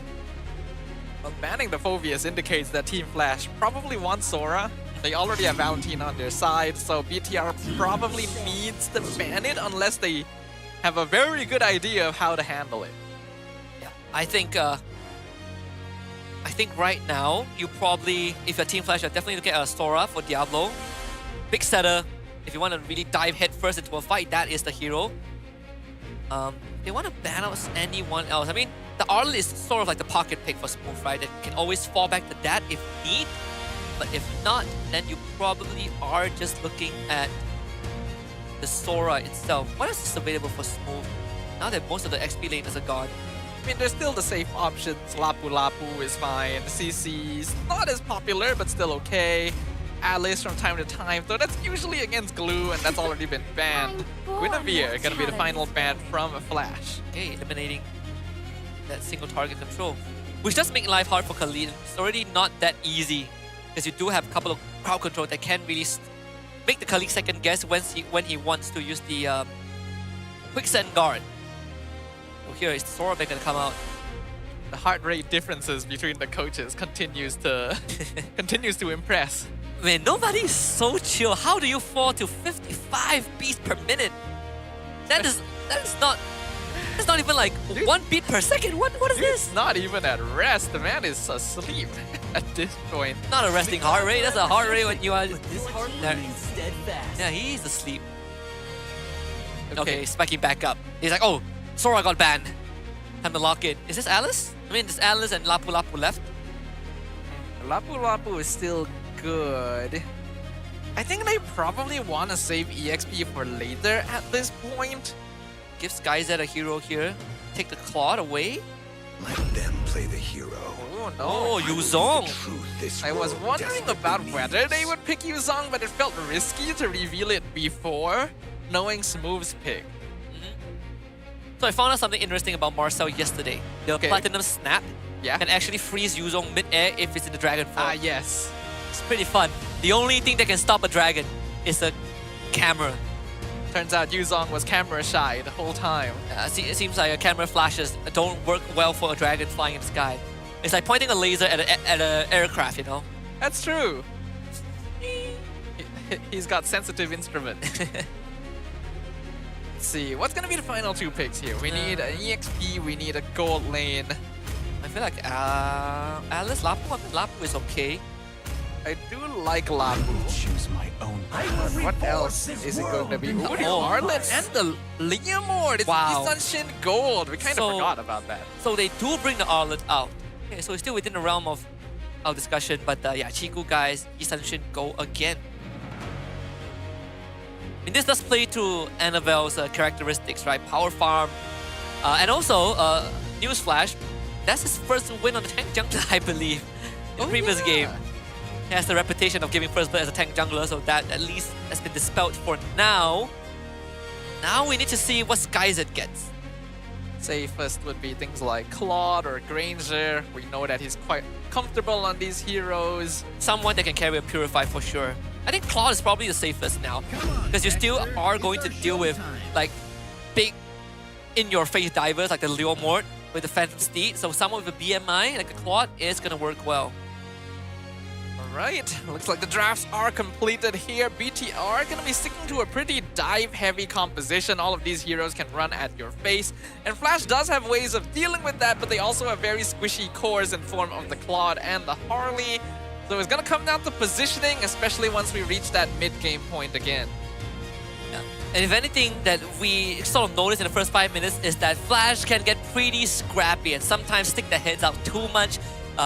This is a lineup that can stick their heads out a bit extra, but BTRM, for them, can play slow and steady and farm out for two of the greatest late game cores in the game. Oh, their own minions turned against them last game. Despite the odds, they're gonna push through and see if they can even the odds as we return to the land of Dawn for game number 2. Can Team Flash exercise the curse, or will BTR's new form secure their first victory of the season? Team Flash, last we checked it, pretty good spirits. Now they've gotten picks that I think having the Zorn element as well that can play super fast is also pretty good, because then you have a bit more coordination in these early game expeditions. And it does make the job of Diablo slightly easier as well. Someone like Hades who wants to be in your face. And a self-sufficient one with this Harley too. This Harley was specifically banned early before this, but oh, they see Chiku. This is a 2v1, but it's very early on. Chiku will still flicker just to play it safe. That's good enough punish. A bit of a deviation from the expected pathway. Though Rasi is going to do his due diligence. Thankfully, Quicksand guard, top Zorn up, not a problem there. Mid lane Kurt also having pretty decent control just with the help of Zorn. Just every time Concussive Blast is out, it's gonna be dangerous. Yeah, he definitely needed the flicker there. If not, Curtizi would have gotten the kill. No deaths thus far, but we can see that having Zorn on this Khalid is helping Team Flash mid lane poke. Just like the previous game, Team Flash, with the help of Zorn and Kurt, were able to force out early flickers, right? Like bottom lane as well, Hades doing a good job of pressuring Chiku guys. Something that they were looking to translate a bit more in game 1, but kind of tripped on their shoelaces a little bit. Let's see if that is going to change for the better as the turtle spawns topside. First turtle. We can see that Hades is already in position. Annabelle has not shown himself on the map at all thus far. Gank down bottom hasn't quite worked for BTR either. They're gonna start rotating through. Curtizi will spot them! Whoa! Instantly ambushes Chiku guys! Curtizi with the first blood. Zorn survives with Quicksand guard. Flickers out. Clean play. And that was such a good read from Team Flash, because BTRM wanted to free Chiku guys up to join the turtle fight with the Mountain Shocker, but Kurt was like, your boat is now mine, and slams it in Chiku guys' face. Now they get possession of the turtle, but still doesn't guarantee them yet. Diablo goes in, Petrify connects with Smooth, drops him down, Final Slash misses, but Diablo will get traded as well. No EXP laner for both teams. Z takes some poke. Both teams still trying to trade for this, but Annabelle is in a better spot, and Hades being zoned out completely by Rasi. Should be a turtle for BTR. Flicker from the Hilda. Yep, they will secure it. Diablo didn't get to use his Black Dragon form to get out, so which is a bit of a shame. But still, Team Flash get some pretty good pickoffs, and that is what you're looking for with such a strong early game draft. Ooh, Raging Satroma 2 into the blazing duet from Skyzed, and Rasi goes down. Eats up a double wave too, and now they can pivot bottom. Chiku guys have already shoved in the wave, but that opens up room for Zorn to, again, explore the enemy jungle and put on pressure as well. And like you said, Annabelle's been doing a pretty good job of not making himself vulnerable. but it doesn't take away the fact that Team Flash can keep on doing this as long as Zorn is left unchecked. Zorn doing a very good job. We can see the experience he has in MPL in just his rotations. Rasi in danger. Deadly Magic nearly takes him out. 2 more hits would have done it. This guy's just slightly far away, same as Kurt. Need a half a second more to get the kill, but still forcing Rasi away. Once again, frees up Team Flash to roam around the map. And the longer you keep this Hilda control, the better it is for your own roamer that wants to play at the same pace. Chico guys did go for Sky Pierce, the first item on the Yi Sanshin. A lot of BTR's early game aggression previously was because Rasi had much better control of the initial rotation, but now Zorn in trouble. Nice raising stance connects with Annabelle, raising slash. What a bait! They find 2! Though they do end up trading Annabelle. Now Black Dragon form, Diablo will be able to escape. Ends up being a good trade for Flash. And Zorn baiting Annabelle to overcommit to get the trade back, and that is, again, another good setup from the side of Flash. Ooh, the flicker from SkyZ to dodge the Mountain Shocker. I don't think it was needed, but it was cool. If he had the BMI, I felt like he would have straight up committed on Chiku guys. It was a win for him. Get to shove the wave out, and now there's a die potential. 3-man gang, Chiku under the tower, gets hit with the Deadly Magic. There's no way you're surviving this one. Good flank from Flash. And the recalls have started for Zorn. They most likely will concede the turtle again to BTRM, but it's a small price to pay to get SkyZ ahead of the game. Yeah, I think this is a good call. Both Chiku and SkyZ are late game clutches. Ooh, nice flicker from Kurt. Avoids move. But as long as they make sure SkyZ outfarms the Yi Sanshin, they have a strong late game. Yeah, and an attempt from BTRM to try and punish SkyZ didn't really work out. So far, the XP lane has been left unbothered. A lot of focus has been in the gold lane. Rasi continuing to provide vision, but unfortunately not achieving the same level of success. Annabelle, is he gonna die? Oh my goodness, the last... Oh, Zorn! Where did he come from? He's been waiting. SkyZ actually 1v1's Chiku too. He solo killed Chiku. What in the world happened? And now Smooth will have to give up on this lane. This is not good at all. BTRM, they want to make an attempt on the bottom, but it's a Claude. As the pick that we say, gives so much value to Team Flash. There's no way to get any punish in. Now the map is a bit more open for Team Flash to work around. A complete 180 of the early game. Team Flash totally in the driver's seat. 2k lead at 6 minutes. Zorn doing so much work on this Khalid. They're continuing to set up ambushes. They catch move. Oh, they seize move. They go in. Petrify. Deadly Magic's move is dead. And not much Bigatron can do. And Curry even stole the Crimson Beacon to disengage from that, because he didn't have his flicker up just yet. Unfortunately, nothing much that BTRM can do. They can swiftly clear out the mid wave. Bot tier 1 will go down to SkyZ. Zorn camps at the bottom jungle. Limited options for BTRM. Phantom Sleep, they're looking for Kurt. They get the stun with the Mount Shocker, so finally a kill goes their way, but goes to Rasi. Probably not the person you want claiming it. Yeah, I mean, Kirk actually almost got away because he got the Terrify off onto Annabelle too. If not for the mountain, the turtle boat, that would have been a missed opportunity. Diablo and Zorn trying to ambush, but they find Rasi though, so they'll give up on that. They also see SkyZ keeping his head out. At least this plot has been identified. But Team Flash more than ready to fight for this next turtle. They need 20 seconds more for the Petrify to come back up for Diablo, but they do have the Black Dragon form. Yeah, if they can get a good engage, it'll be solid. Team Flash, until now, has been going off of ambushes and pickoffs. Not really full-out team fights. This could be the first one. Here comes the Black Dragon into the blazing duets. Guys are doing good damage. BMI is back, and they melt through Bigatron. Annabelle secures the turtle, but will they be able to win? The team fight's move is already gone. Zorn can be traded away. Hades goes forward, but makes a mistake. Runs right into the face of BTR, and they punish Mountain Shocker under the tower. Chiku guys with the double kill in exchange for his own life. Yeah, the Sky Piercer working magic there to get those executions. He did lose half the stacks at the very end, so he only has 10 Sky Piercer stacks when he respawns, unfortunately. Let's look at this instant replay by Infinix. There definitely was an idea there, the Blazing Duet, Raging Sandstorm, but Annabelle also played a big part. The Phantom Steed staggering the movements of the side of Team Flash, and Hades just overcommitted into 3 members of BTRM. Felt like he could have been slightly patient, but this trade makes it less painful. At least Kurt got something in return. The scrappiness of Team Flash really bite them in the behind in these sort of situations. Literally just said they haven't actually gone for a full 5v5 yet. And it seems like they weren't prepared for it. Zorn in some danger, dropping low Raging Sandstorm, counter play against Annabelle, and now Curtisi pops the stolen Phantom Steed. Diablo with the cutoff from behind with the blazing duet. Hades ends up traded away for Annabelle, both junglers down. Z being chased as well, but Swoop comes in, final slash, pushes Diablo back. Doesn't quite have enough damage to finish him off, but they're setting up for Chiku guys, who takes the mid-tier 1. Team Flash starting to slowly play into BTRM's gameplay because Chico guys on this YSS is split pushing left, right, and center. And I think Team Flash needs to calm down a little bit. They do not need to rush like that. I mean, they got Annabelle and Rasi, but we saw the power of this Leomor. This is the second time Hades tried to man-fight him and got completely sliced in half. Hades needs to be slightly more careful with where he enters from the flank. You cannot be caught by the Phantom Steed. Annabelle will just trample over him. Hartley is very, very squishy. And Bigatron has a lot of damage. He needs to play behind his team. I really like the pincer play that Team Flash went for. Unfortunately, they ended up losing their backline a little bit. The Bigatron, who is starting to hit item power spikes.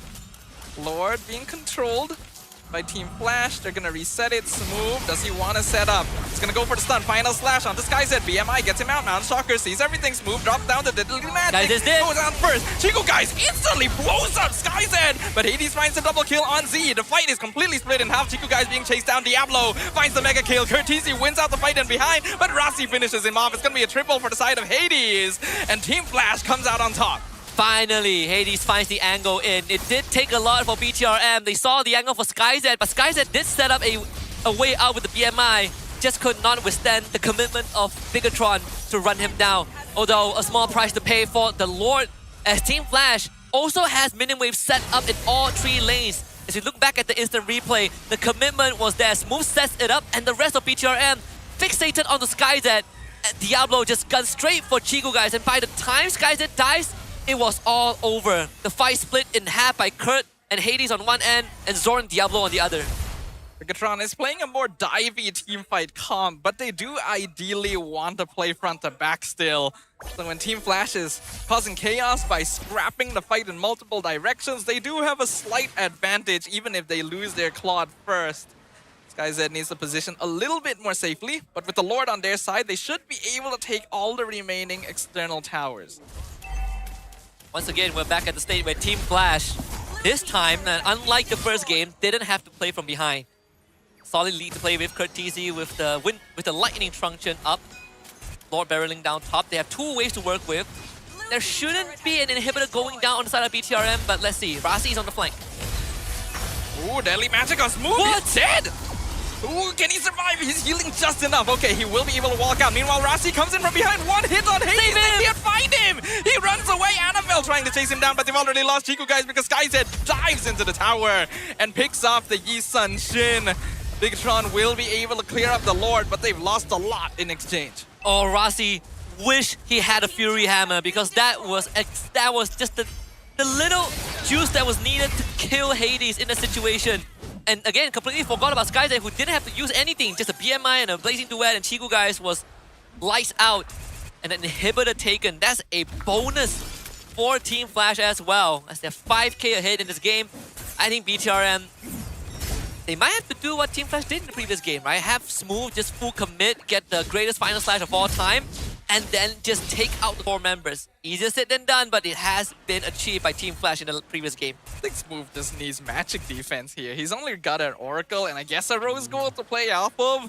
But he is getting one shot by Hades before these fights even start. And that final slash is needed from Bigatron to get backline setups. So going a bit greedy here may be costing him. Otherwise, item builds are pretty standard across the board. Skyzed is very fed though. He is.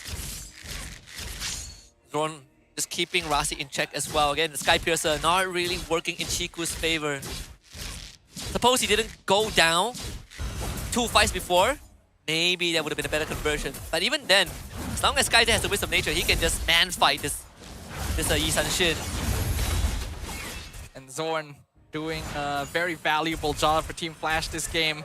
Opening up the map, no one can really burst him quick enough so he can walk around quite aggressively.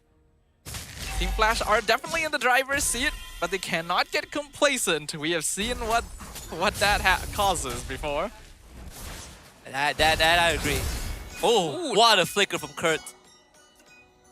Kurt's micro continues to impress. Yep. Hades should get this Lord, yep. Mountain Soccer just a bit too late. Bigatron will have to walk away. Kurt even stole the final slash too, so he himself now has a way to set up. It was going to be hard for BTRM regardless because there was a big minion wave set up by SkyZ prior to the Lord spawning, which will be top in this case. And Zorn continuing to basically police the bottom lane. We see the Winter Crown out, I believe, for Kurtizi and the Immortality for Zorn. 14 minutes in, Lord pushing up top. Double the kill score for Team Flash, 6k gold lead. By all means, they have the advantage needed. Maybe not to end right now, but they will take everything. Rasi nearly dies to Deadly Magic. Annabelle is diving in by himself. Raging Sandstorm only hits Z. Bigatron just trying to buy as much time as possible, and it is working actually. Flash not able to break through their defenses, which means they don't actually get anything from that. Yeah, unfortunately, don't even get an inhibitor. Oh. Pretty unlucky because the Lord came in from an open lane, so there was no reinforcements in the lanes that has an inhibitor to work with. Diablo also committed a Petrify and got 2 man actually, isolated 2 members of BTRM in the backline, but there was just no min wave, which seems to be the biggest bane of Team Flash so far in their MPL MY run. Seems that Team Flash needs to work on their wave management. They're not very efficient at syncing minions up, and that is resulting in very awkward situations around base pushes. Gonna drag out potentially to a state where the gold deficit doesn't matter. In another 3 minutes, it will just come down to those item swaps. Although, I would say this Khalid has really done a lot of work. Even this Yuzong as well, the Petrified, the Black Dragon form, is really making Chico guys and Z uncomfortable in these fights. To a certain degree, stopping Smooth as well from getting in. Yeah, Smooth. See, oh, they found Hades! Oh, big misplay. Shut down over the Bigatron. Team Flash gonna need to back this up. But why? Exactly what Sanford say. Tak tahu lah. Too greedy. Too... I don't even know. Why? Just... Nothing justifies that. Why are cores walking in front of tanks? That's what I want to know. Just stay behind the tank? Hello? Stay behind Daddy Zorn? You literally have no vision of anyone on the map. And for some reason, you decide to walk up into the bush. Take the Cyclone Eye and... when your Khalid is on the opposite jungle. Okay, just don't fight this. Come on. Give them what they want. You're not going to lose much. Hades is back. Zorn looking for the backline flank, but move is there. Here comes the Black Dragon form. Not able to actually find what he's looking for. Doesn't commit the Petrify. But why? The Lord is spawning. Why are we using the Black Dragon as the Lord spawns? This is such a weird position to be in as Team Flash.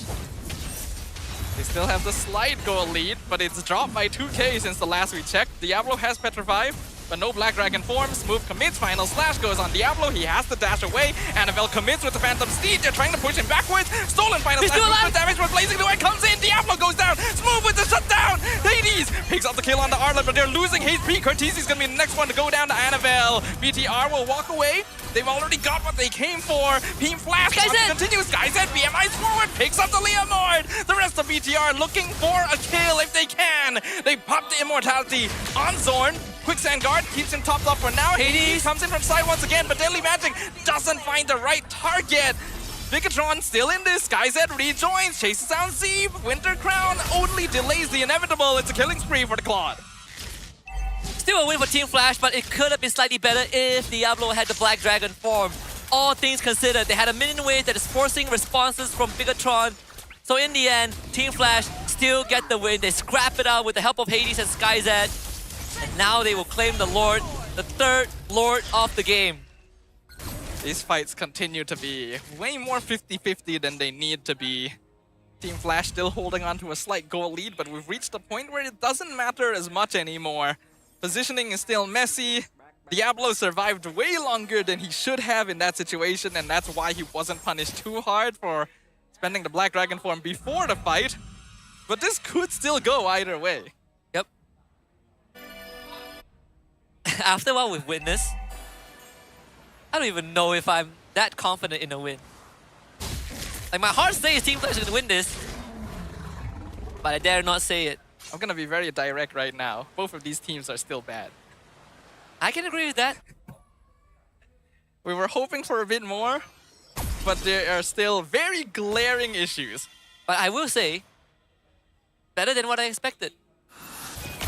The bar is very low. The bar is very low. Here comes the Black Dragon form. Bottom inhibitor goes down. Hades nearly dies. He does go down. The Sky Piercer. Diablo dives in. He's looking for Chiku, guys. Might be able to pick him up. No, the healing is enough. Lord is on the crystal, but Team Flash cannot get close enough. Bigatron will hold. All right, all inhibitors have gone down. This is an unlosable position, all right, Team Flash. There's no way you lose from this point onwards. It's impossible to lose here. You have a 7-tower lead. Even if the minions are somehow against you, surely. Even if the catapult from game 1 spawns to attack your base, it will not get through. And you have a Claude as well. Yep. Your late game should be fine. Just don't make mistakes.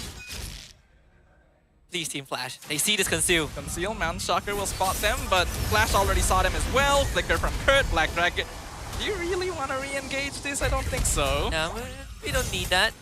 I felt like Kurt could have just taken the Cyclone Eye and walk out, but you know, better be safe than sorry. The next 2 minutes, no flicker for him.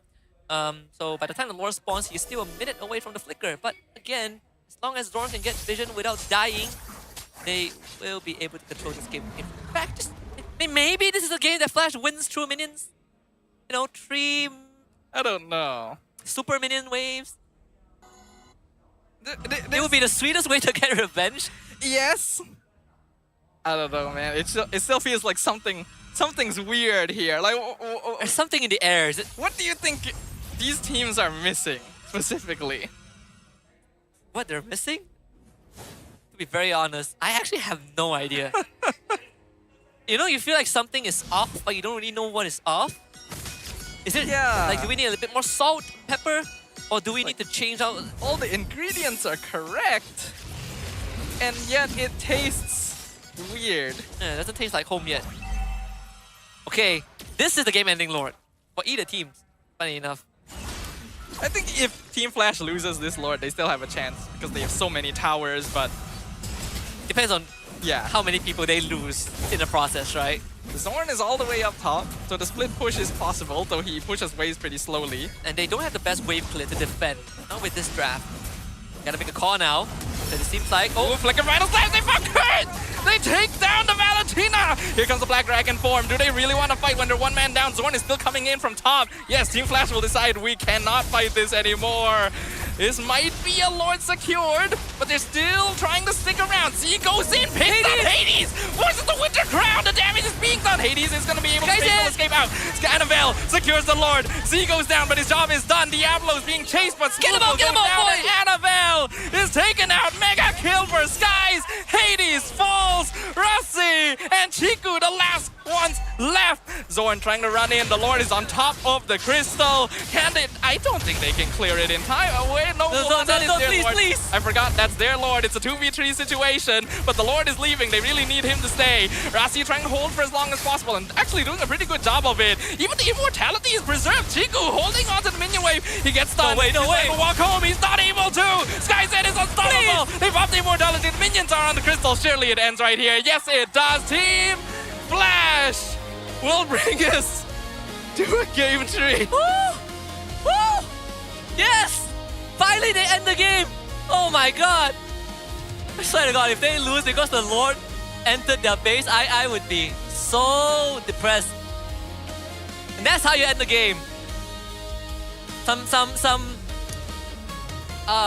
unfortunate moments. I think Smooth with the catch on the Kurt was really felt like that was the way back for BTRM. But again, with no inhibitors up, there was always a chance that BTRM was going to bring this back, and this time it was SkyZ that pulled through.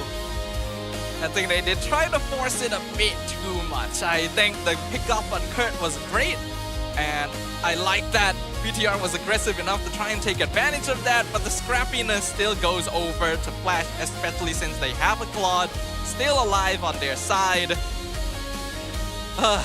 This is a series of all time. That's exactly my expression. Look at that expression. Look at that. Look at the back end staff. That's exactly what I feel watching this game. This is some crazy stuff. I'm pretty sure. I'm tired. The day just started. I'm actually tired.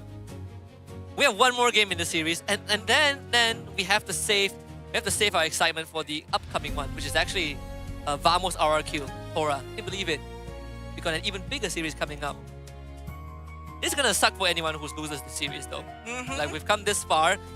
So far, YSS has not gotten any wins, unfortunately, whether it's in the jungle or in the gold lane. But Claude has won both games. Claude is safe. He worked, he scales well, he doesn't lane too poorly, his lifesteal is insane nowadays with the builds and emblems he goes with. Surprised more teams aren't just defaulting to him, even early on in the draft, because he doesn't have too many direct counters. But well piloted there. Let's see who the MVP is. I have a feeling it's SkyZ for sure. There it is. That's our boy. Oh, SkyZ really had to pull out all the stops. And again, I think the morale for Team Flash didn't go down after that unfortunate game 1 loss. Diablo was doing a great job as well. Diablo, Zorn, Kurt had this moment. Hades recovered after some unfortunate blunders. But Mr. Consistent here is SkyZ. Only going down once, I believe. Yeah, I think the Sky Piercer or something, but after that, never. He only went down during the Lord fight where BTRM like hard commit on him. There's a lot of very slippery heroes on the Team Flash side. Claude and Harley being the most specific here. Multiple situations where BTR is trying to chase them down, trying to finish them off and not able to, and losing the fight because of the time spent on chasing that goal. SkyZ has always been a clutch player. Once you get to the late game and being given the right hero and the right circumstances, he will make things happen. And even through it all, BTRM put up a hell of a fight with the cards that they were dealt, right? Smooth was getting punished, Annabelle really just go balls deep straight into the backline every single fight and was able to make the best out of it, right? It's not like Hades and SkyZ can stop him alone because this Leomord just does way too much damage. But at the end of the day, they just would put too far behind. This Yuzong's impact is a bit too much. I do say, I really like the way Flash was playing this game. Early game, focusing Chiku's lane to not allow him to farm. Once fight starts, focus on Smooth to deny side lane pressure entirely. Zorn opening up the map, winning out trades against Arasi. Kurt TZ having multiple strong performances as well. If they just worked on their wave management a bit more, this team should be stronger. Yeah, this is quite promising. You know, it felt like just like what we said during the intro. They have a surge of potential. We're starting to see that whether it's a direct influence of Zorn entering the team or, you know, maybe coupled with the reset that they went through after last week, this is not too shabby for a 3-day practice run. Not at all. You can see the experience of our veteran here really gluing the team together. Honestly, the Khalid was a big contributor. Those first few minutes were completely dominated by Zorn's vision. Yeah, like first few minutes he's keeping Rasi in check, but at the same time he was also posing a lot of problem to just Z alone, right? This Lucy never really got to leave the lane and play the way he wanted to. I think the numbers tell you a lot. Look at Rasi, man. Rasi took twice the amount of damage twice the amount of damage of anyone else in this game. Well, that's to be expected somewhat on a Hilda, but the numbers are quite impressive, I will say. Rasi, unfortunately, not able to do quite as much this time around. I do think that having him on a more setup style hero like the Cho or the Glue suits him a little better. Not to mention that he lost the roam battle against the Khalid, which meant that his value plummeted quite a bit. And since most of BTR's damage comes from heroes that want to dive, they're not as used to playing it. Yeah, and even then, even in the later fights, you can see Rasi, he's willing to flicker in just to, you know, hard dive, right? I think the commitment is there. A bit reminiscent of what Team Flash showed us in Game 1, but let's check out our key player. Of course, SkyZ being the rich guy and the carry, delivering the win to Team Flash, whereas for Rasi, he is the sandbag. Can't really say much about it. He's just there to take the punishment alongside best wingman, which will be Zorn's Khalid. 18 total assists. Zorn's impact this game was undeniable. SkyZ being able to farm quite easily. I do think these games are just coming down to whether SkyZ or Chiku can farm better. Yeah, the battle of the gold lanes. I came into this expecting to see a good bout between the junglers, but I guess all road leads to that gold lane. Wherever Chiku guys is at, we'll have to look at him. This is definitely not the first time that BTRM got pushed to the third game, but it is a pattern that we've seen that BTRM wins game 1, they lose game 2, and in game 3, they start to really fall behind. That is true. It's a trend we've observed. Looking at the item builds here, let's see if we can spot any issues. Move did go for an Oracle first, which I think is a little bit greedy considering his early game was not going that well. I think getting an Athena to respect Hades a bit more would have helped since Final Slash was used as a panic button most fights. Yeah, I agree. I think the Fury of Hammer would have sufficed, and then you just go into defensive all the way. Because I feel like what BTRM needed wasn't more damage. They have ample enough of damage from Annabelle and Chiku guys. They just needed Smooth to continuously disrupt the flow of the battle, but he just got taken out way too quickly. And without him, they just don't have any other way of setting up. They only have Z, but then even that is kind of slow, and Flash has a lot of ways of diving him. So I think the composition proved to be a bit of an issue here, not something BTR is too used to playing. And Flash is good at making you scrap. Yeah. And not to mention that he also picked this Orlet after seeing that Diablo Yuzong as well, right? Yeah. So definitely has a lot more on his plate. This first blood, very well executed by Team Flash, and I think that also was what freed up Kurt and Thorn to spill that over into the side lane. Team fights were pretty clean from Team Flash earlier on, and actually I feel like both these games have had a similar pattern, right? One team leads early, starts some questionable movements in the mid to late game transition, and then closes it out. You know, my favorite part is when Kurt steals the Phantom Steed and he just man-fights Annabelle. Yep. Look at that. Didn't happen just once, multiple times. He plays Martis mid lane, you know? If he's got a chance to play a fighter, he's gonna do it. You're not wrong about that. This was, I think, close to one of the few last fights where when the fight splits and SkyZ gets to do what he wants, it's just impossible for BTR to do anything. Although there were some close calls like this one, right? Like Hades going down would have been great, and they catch him after that, and then they caught Curtisi in this last board fight, but SkyZ was left unattended. Yeah, the fights were messy. Let's just say that in general. I think it benefited Team Flash most of the time though, because their heroes are slipperier and more capable of fighting one-on-one, which is how they eventually close it out. Chiku honestly held on for a lot longer than I thought. I think maybe if he had flickered back to base instead, he could have survived, but there were too many waves at that point. Yep. I was more concerned about the Lord that spawned top lane, because I felt like that would that could have easily ended the game for BTRM. But we get another taste of what these two teams are capable of. So how's the taste test so far? Not a fan. You're not a fan of the taste? Yeah, the taste is maybe it's acquired. Maybe, right? Maybe. I felt like game 1 still the aftertaste still lingers around a little bit.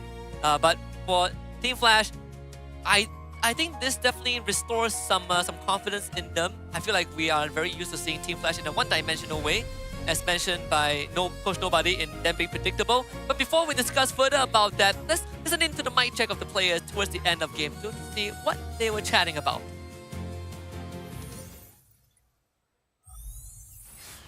Once the minion in, can enter. Ay, may mo, okay? Nice. No. You sure? This sure. Okay. Nice one. This one cannot end. I think let's not play anymore. You are correct, Diablo. If you can't end that game, I think retirement is calling. If you can't end the game when you've got like what, 3 waves of minions pushing in and you're 5v2, yeah, I think there's a more pressing issue. There's a question you have to ask yourself. So luckily, it didn't come to that. Yeah, some haunting memories. And by the way, this is not their only match. Not their only match this week. I think they still have Vamos on Sunday. I think so. Yeah, they still have Vamos as the other series that they have to play this week. I believe BTR also has another match, right? Against Team Ray. Yes. So these two teams, they got a long weekend ahead of them. And now we're going to Game 3, and I honestly can't tell you what to expect. There are definitely certain picks that I felt like I haven't seen and I thought would be picked up, like the Zetian and the Sora to be more considered, but they haven't been selected yet. Sora being left out is a big question mark to me, but also kind of understandable because we are seeing these EXP lane picks quite early on and counters showing up to make sure that he's not included, but I feel like you could still work through it somewhat. I don't know. Yeah, but we need a break from all of this chaos and excitement. We're going to hand it over to our host, Rose, for some courtside interview. Rose, take it away. Hey guys, Rose here. Sekarang ni sebelum kita mulakan the last game of the series, Rose actually bersama dengan Kogoro, manager of Team Flash dan juga Rival, the new player of Team Flash. First of all, boys, how are you? Semua okay? Okay. Tak okay. Apa jadi? Kenapa pula tak okay? Sebab kekalahan pertama tu amatlah tak disangkakan sebenarnya. Saya pun tak nampak minion tu kat bawah. Satu tim bottom map macam ni? Saya tak pasti kalau satu tim bottom map, tapi manager dia yang bottom map juga. Now, Goro, selepas kekalahan di game pertama, semua player nampak macam tengah gelak-gelak, tapi masuk bilik apa jadi? Diorang semua marah ke, upset ke, ataupun whatever happens, kita come back stronger di game kedua? Sebenarnya sebab ini bukan kali pertama kita orang kena end macam ni, which is this is a third time for the Team Flash season ni, and kali keempat untuk Daiblo. Sebab time dekat SG hari tu pun dia kena macam ni juga. Tapi semua player tetap reset. Kita optimis untuk next game sebab kita orang dominate in early game and the mid game, but we always choke at the end of the game lah. So I think we need to figure out macam mana kita nak counter this problem. Okay, you dah mention benda ni berlaku sudah beberapa kali. Dalam sepanjang 2 match, dia dah berlaku di 3 game, which makes it at a very, very high percentage. Sebenarnya you guys dah dapat tahu ke apa sebenarnya isu utama that you guys tak boleh end ataupun selalu gagal untuk end game? I think isu utama ni adalah kita punya decision making dan juga kita punya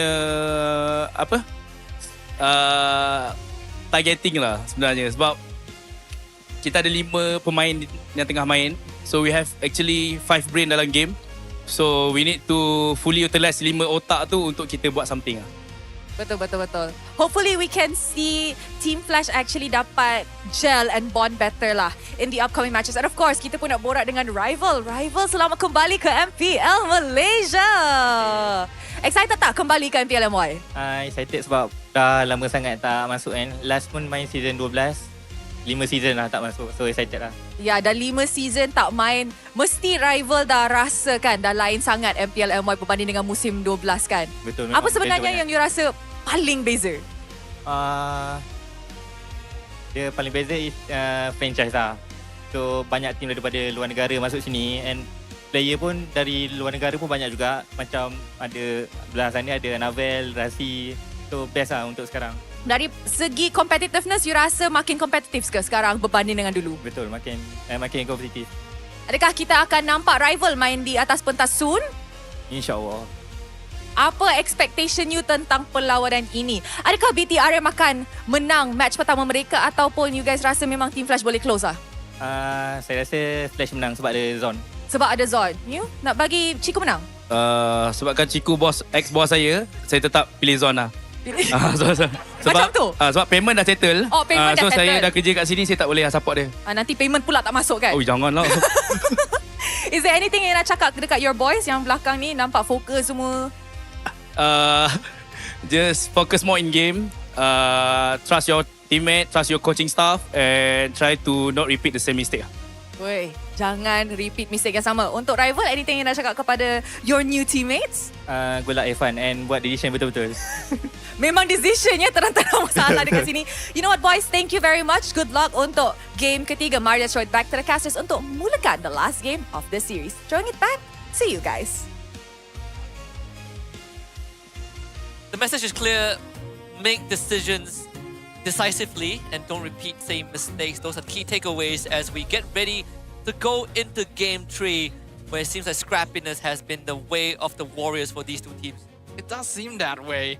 Unfortunately, it feels like these games are not being decided by smart macro play or decisive actions, but rather just who is better at winning a completely chaotic team fight multiple times in a row. Yeah, I think it's those very messy fight clubs, right? Like who gets the knockout punch first, who taps out first, and both teams have been choked out in very various degrees. But for BTRM, I think if there's one thing that I feel like was a slight improvement from what we've seen in the first 2 weeks is that, you know, Annabelle definitely stepped up, has better moments for sure, you know, dispelling some of the stereotypes. Him on tank junglers, him on certain assassins and being only good on Fanny. Chiku guys also pretty consistent in both games through and throughout. But for Team Flash, we need to check out some of the head-to-head stats for SkyZ and Chiku. And so far, SkyZ's numbers, not too bad, at least in KDA.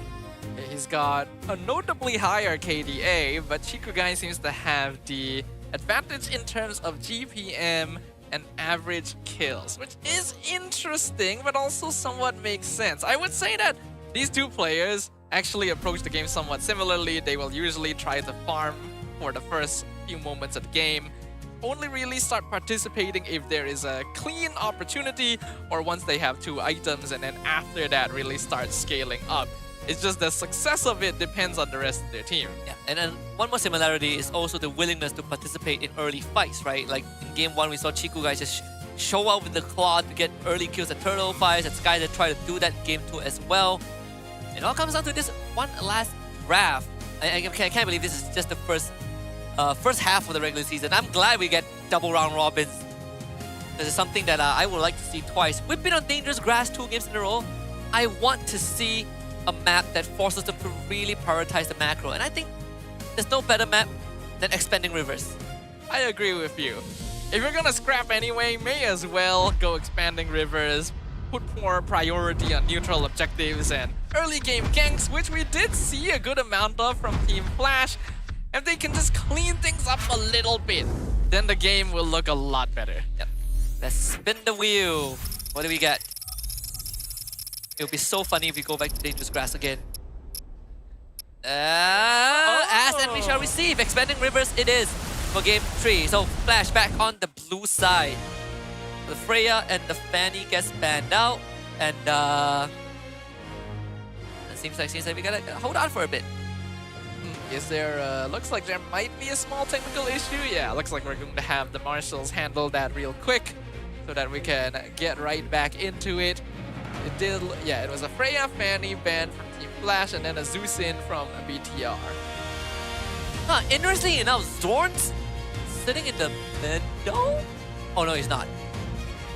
Okay, someone body blocked him. I thought Zorn was sitting in the middle of the team, and I'm like, wow, that's interesting. I don't remember Romas being in the middle. So that's Kurt. I feel like probably something with Hades, with Kurt's phone. I think it's Kurt who made the call. Okay, so let's talk about what needs to happen here, I think, right? Claude, 100% win rate this series thus far. The hero is safe, but I actually think the reasoning behind it is the team that's winning is just the one with heroes that give them more leeway.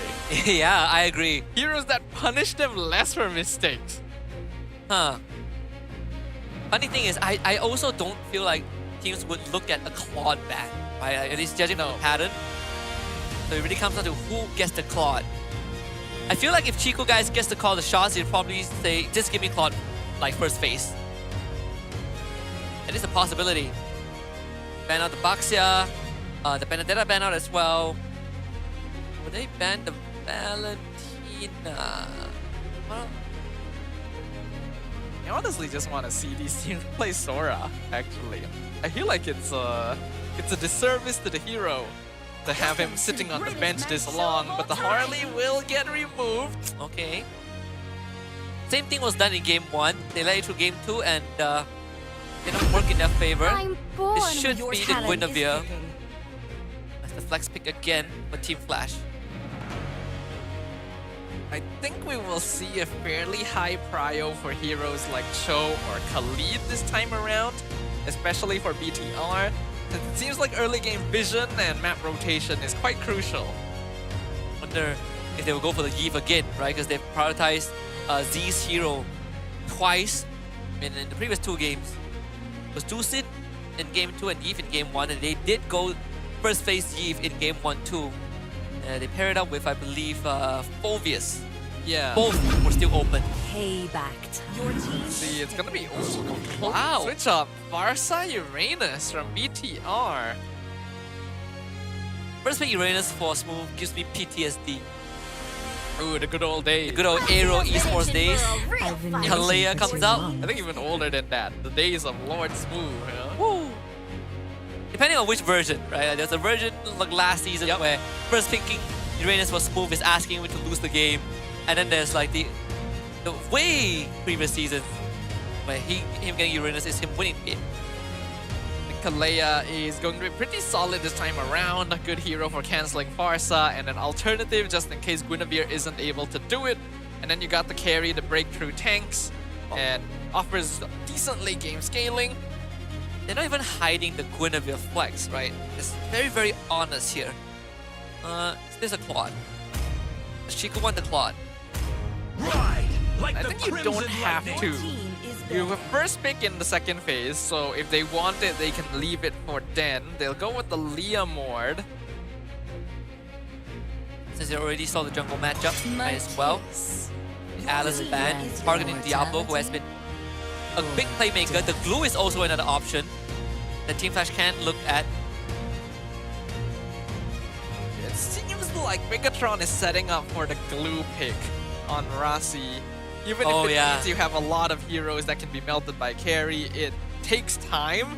And we've already seen that glue is able to just disrupt the back, grab important targets like this carry. One of the... If the glue does go through to BTRM, I want to see Skyzet get Festival Blood for this carry. It's going to be crucial for him to deal with all these big burst damage, right? And it's very well spread out. You have physical burst from the Leomord, magical burst from the Farsa as well, the extra spell vamp. Coupled out with the fighter emblem, going to be what Skyzet needs. The ban out the Harif, so it's a bit of a mix of what Flash's priority are at. But I do agree, keeping your attention on to Chiku, guys, is probably the way to go. The Phobius gets banned out by BTRM. Now Flash needs to make the choice. Could actually be a Sora first now for BTR. These are both Sora counters. Claude will finally be removed, the hero that was the win condition for both teams throughout the series. They can't Sora, right? Because they don't really have a room for Sora anymore. Flash can, but BTRM probably not. Sora Gold. Sora Gold. Been a while, but possible. Granger isn't too bad. You have artilleries. Unless Chico guys goes back to Moscow, which we haven't seen in a long time. Although YSS, I still feel like it's okay, probably not YSS. Yeah, I don't think so. I think Chiku guys has just not had a very good success rate on the YSS Gold thus far. I think he's more used to playing the classics. Ooh, the Marcel making an appearance this late in the draft. I can see the appeal of that, right? Because if you take Marcel, Granger now seems a lot more juicy with the Golden Hour. Not only that, if Kalea grabs you or the Guinevere grabs you, you can Golden Hour to really stall things out. Marcel is also very good at splitting up team fights. Yeah, Granger would be good. Could also be a chance for them to surprise us with a classic like the Beatrix. That too. I think that's a possibility. One of the strongest anti-dive heroes right now. Flash gonna finish up their draft with the Valentina and the Sora making an appearance. Finally! Took long enough. Do have to watch out when they play in this Marcel, right? You don't want to flicker right on top of him. Yep. It's gonna instantly stop you in your tracks and break that combo. But now there is a Valentina that can steal the Golden Hour as well. So this game is going to be even more scrappy depending on what happens. The question I want to know is, Marcel is unaffected by his Golden Hour. If Valentina steals the Golden Hour and uses it, will Valentina be affected or not? No, because she technically becomes Marcel. And that's true. And she will have his passive too. That is true. They call me a hero. Lapu Lapu. No, he's on the Shin. So the Wise still comes back out. I would have liked to see the Beatrix throwing the Nibiru and the Bennett ult into Golden Hour would be so funny. It would be. Even the Granger, right? It was like the simplest, I think, simplest form of artillery. The pair with the Farsa, you get a good setup with the Golden Hour, and it's a guaranteed kill. But it's okay, they still get the global vision. This is a pretty interesting approach from BTRM. I feel like I like BTRM's draft a bit more, but if we do go to the ultra late game, I will always side with the carry. Yeah, I agree with you. I slightly lean more towards Team Flash because I think that SkyZ has a bit more carry potential on the carry compared to Chiku's YSS.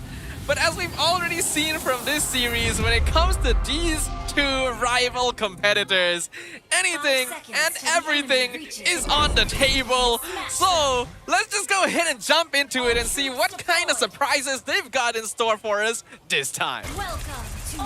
So it's just a full party purify for BTRM. No one wants to get knocked out by a spatial migration, nor get kidnapped by the tsunami slam. It's going to be quite tough for Team Flash to get these setups. They have to really play around the cooldowns of these key battle spells. Even Rasti has to purify. Or purifies. It's actually kind of insane, but also very difficult to deal with because you just never see anyone do that. It's the right game for it. Zorn and Hades gonna have a really tough time setting up, and if they're not able to do so, the fights lean heavily in Bigatron's favor. And it's hard, and Zorn can't just run into Rasi and grab him. Because every time he goes in and the passive triggers, he just stops dead.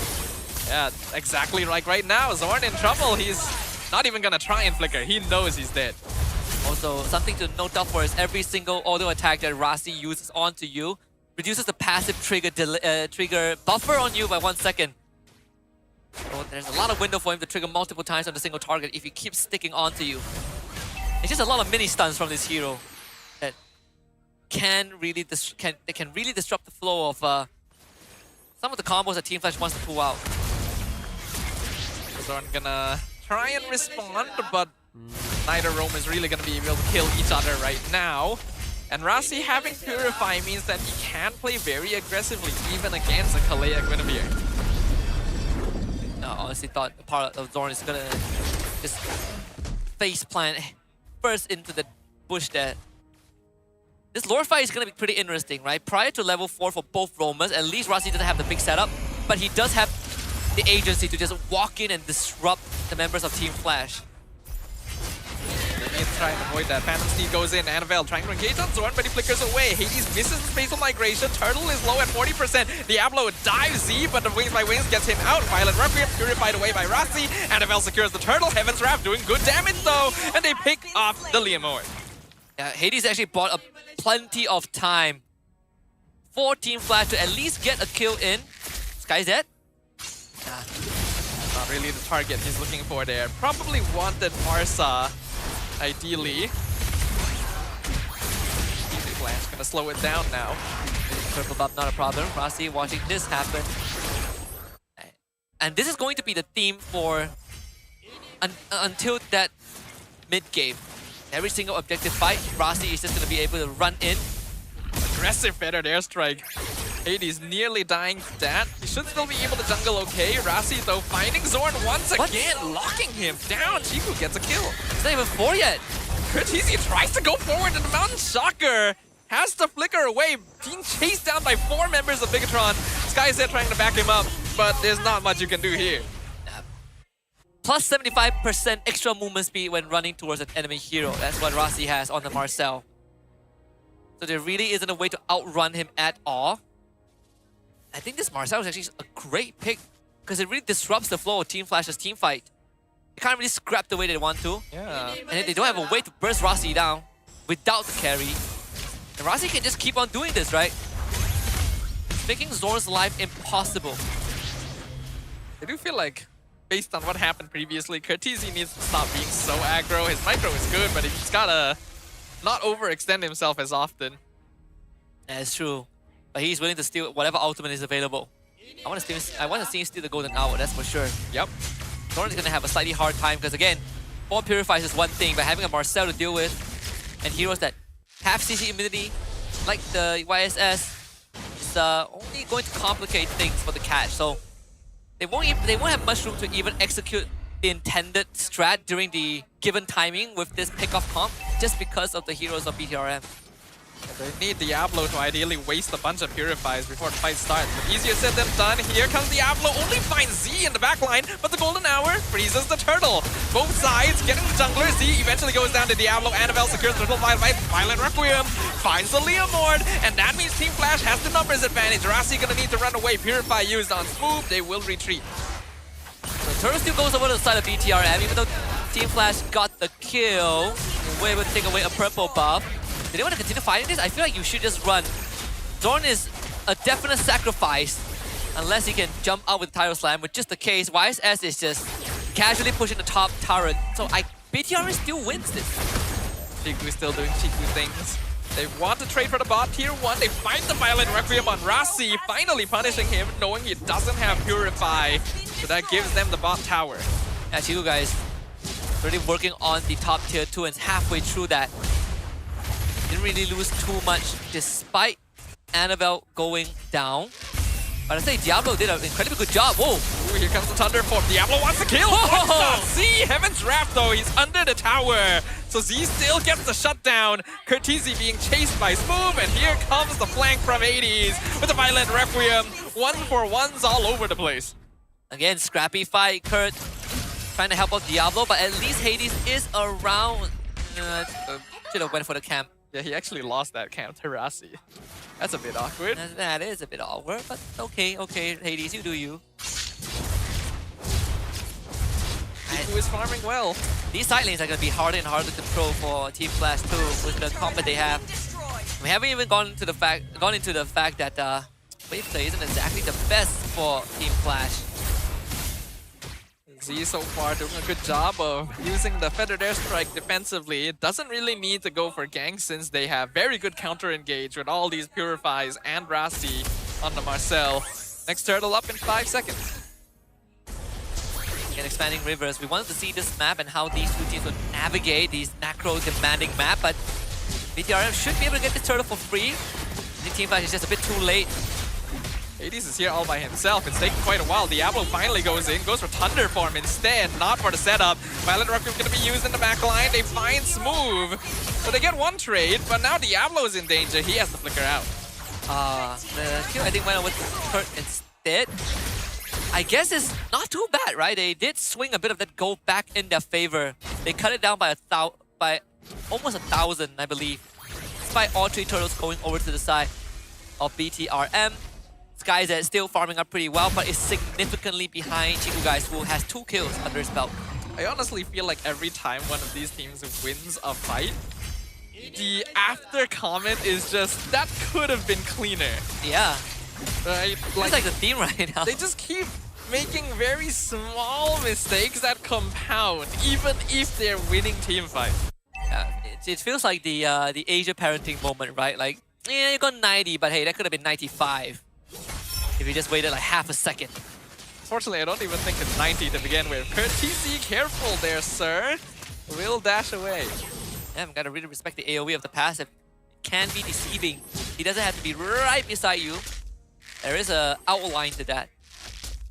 And the wave play is not the best, so they have to invest in more manpower to deal with this. this. The redirect. Violent Requiem nearly dies to Feathered Airstrike. Zorn is able to stop Annabelle.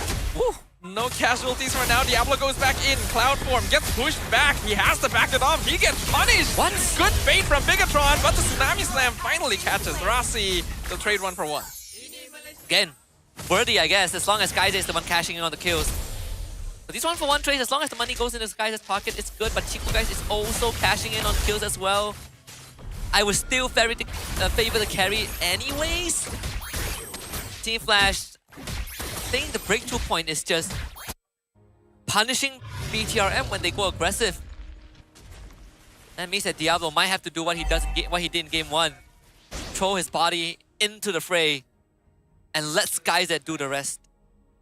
I think they are positioned to achieve that. They just, again, need to do it a little cleaner. Respect your opponent. Don't put yourself out of position when unnecessary.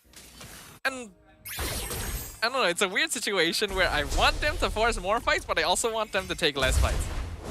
I agree. Oh. Whoops, Diablo. Didn't manage to hop on the wall. Still should be able to defend this turret. Not a problem, but that means you give over Lord Prio to BTRM, who can easily work on that. Move already used his ult.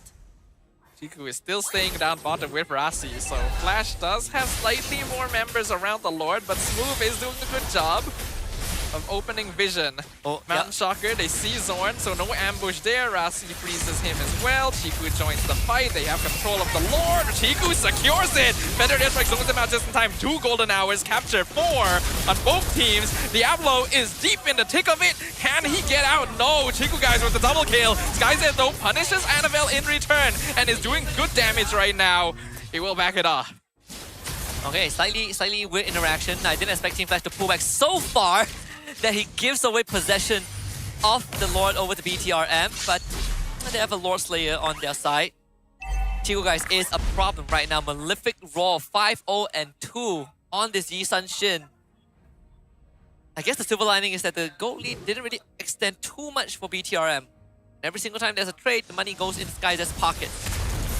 Also, I have to say, it feels like the junglers have not been winning their entries a lot this series.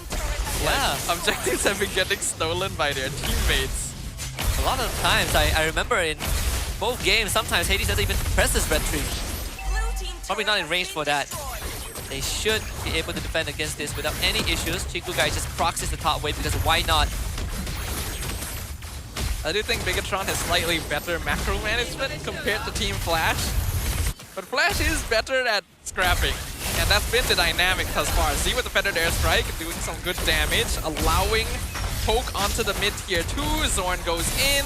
Tsunami Slam, purified away. Golden Hour actually kind of saves Zorn. Skypiercer finishes him off, but Violet Requiem picks up Annabelle under the tower, doing good damage. Chiku guy's still alive though. Chiku guy is taking over. He's burning straight through the maniac for the legend of MPLMY. They all died to the Skypiercer, and why is SkyZ so deep into the fight? He has Smooth that he can hit, he has Annabelle that he can hit, but he just dove straight into the turtle boat. Now Hades has to defend 1v5. Most of Bigatron is low on HP, so he could still make something happen.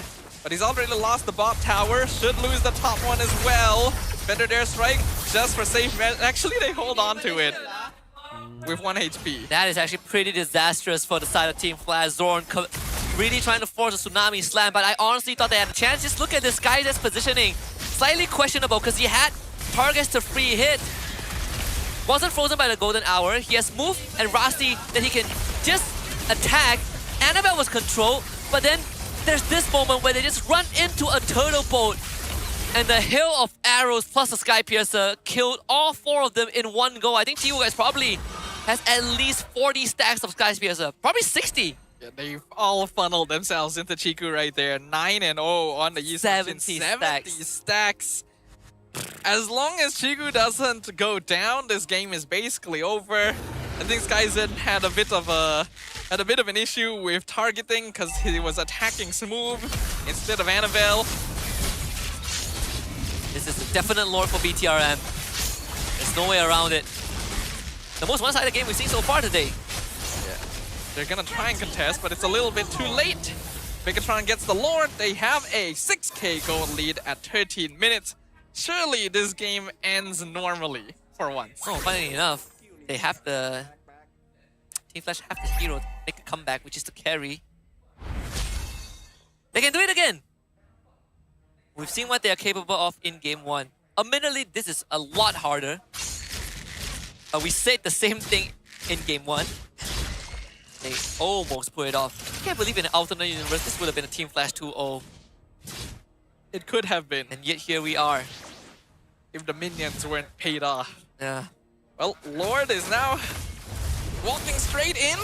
Top tower should go down, mid tower being focused. Feathered Airstrike doing good zone damage. Though I kind of wish Z would use it to actually kill someone for once. Stolen Feathered Airstrike. Actually keep both towers alive somehow. There's still a chance for them to break it. It's a new wave.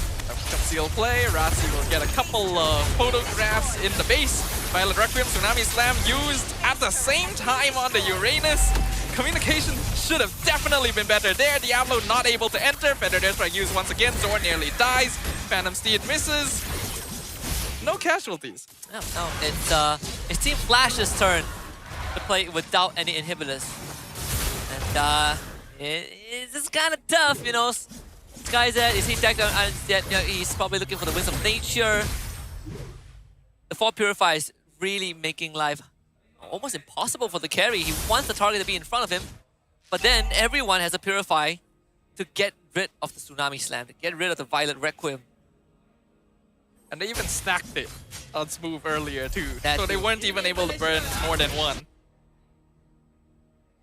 Things need to change, but I don't know what can change at this point. The Purifies really have hard countered what Team Flash was trying to do.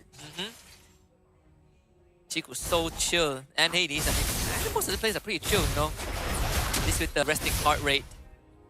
Alright, under 50 seconds until Lord number 3, and this should be a game-ending Lord if BTRM gets it.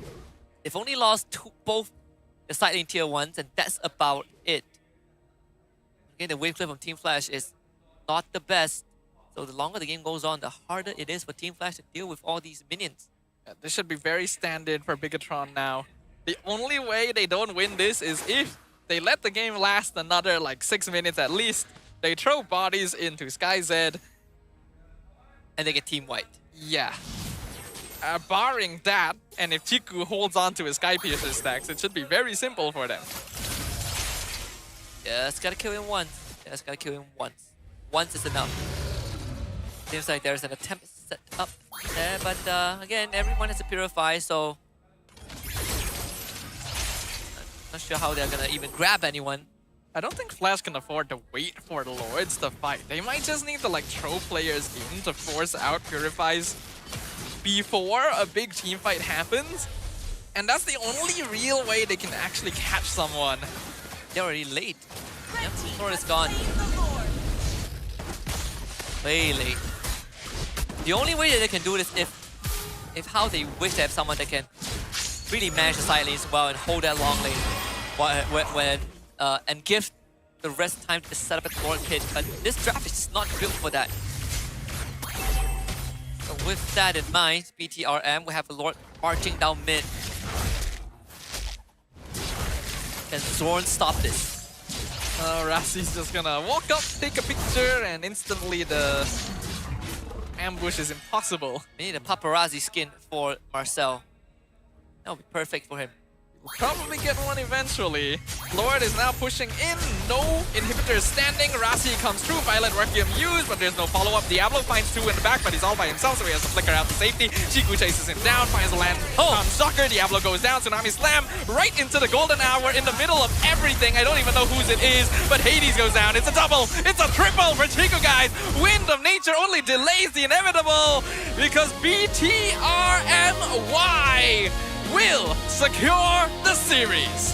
And that has got to hurt for Team Flash. This Game 3 was a one-sided affair. And a big part of that was having 4 Purifies on BTRM and a Marcel to stop any attempt of a pickoff. And of course, the game-changing fight in the top quadrant of the blue side jungle, where everyone decided that Chiku Guy's turtle bolt is too big to miss. And that gives BTRM a bit of boost in confidence. They are able to get this win, bump themselves up in the standings. Whereas for Team Flash, I think the sit-down will have to continue behind the scenes.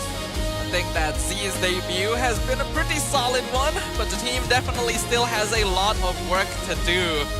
The 4 Purifies was a very, very smart call, though. It completely denies Flash the ability to do anything this game and makes it very comfy for them. And Team Flash, I think, you know, with all intents and purposes, both teams have shown improvements from their first 2 weeks, but there's still a lot to desire. It felt like a fight to see who gasses out first, and I guess Team Flash gassed out slightly earlier compared to BTRM. That's it, onto the stage with Rose, Chiku Guys, and Z for the post-game winner interview. Rose, take it away. kemenangan pertama untuk BTRM by Vitality. Dan sekarang di atas pentas bersama Rose, kita ada Chiku dan juga Z. Boys, congratulations. Alhamdulillah. Menang. Happy? Happy. Akhirnya menang. Ingatkan kita orang sombong lagi minggu ni tak interview. Tu I rasa macam sombongnya Chiku sejak masuk BTRM tak nak naik pentas ke borak dengan Rose. Hari ni tak. Hari ni tak sombong lah. Ada mood nak borak sikit hari ni. InsyaAllah besok sambung lagi. Now, Rose nak tanya sikit tentang game pertama. I rasa tu memang game yang buat semua orang terkejut. Okay. Adakah tadi masa game pertama tu tengah berlaku kan? Masa minion korang tengah push base dorang, you guys rasa macam boleh end ke memang tak ada harapan dah? Kita orang sebenarnya tengah fikir pasal last minion. Yang satu minion tu. Oh, so memang you guys are aware? Kita orang semua tak perasan pun yang minion kita orang kat base orang. Oh. Cuma saya rasa benda tu jadi sebab maybe kita orang kurang disiplin sikit yang kita orang nak kill glue and kita orang rata. So kalau kita orang main keep disiplin, saya rasa end lebih awal lah. And lebih awal. Now, tadi kita dengar mic check tau selepas game pertama di mana side dorang tak perasan pun that actually minion you guys masuk base dorang. And then tiba-tiba masa end kan, the reaction was, Sama. Kita orang, ingatkan kita orang kalah.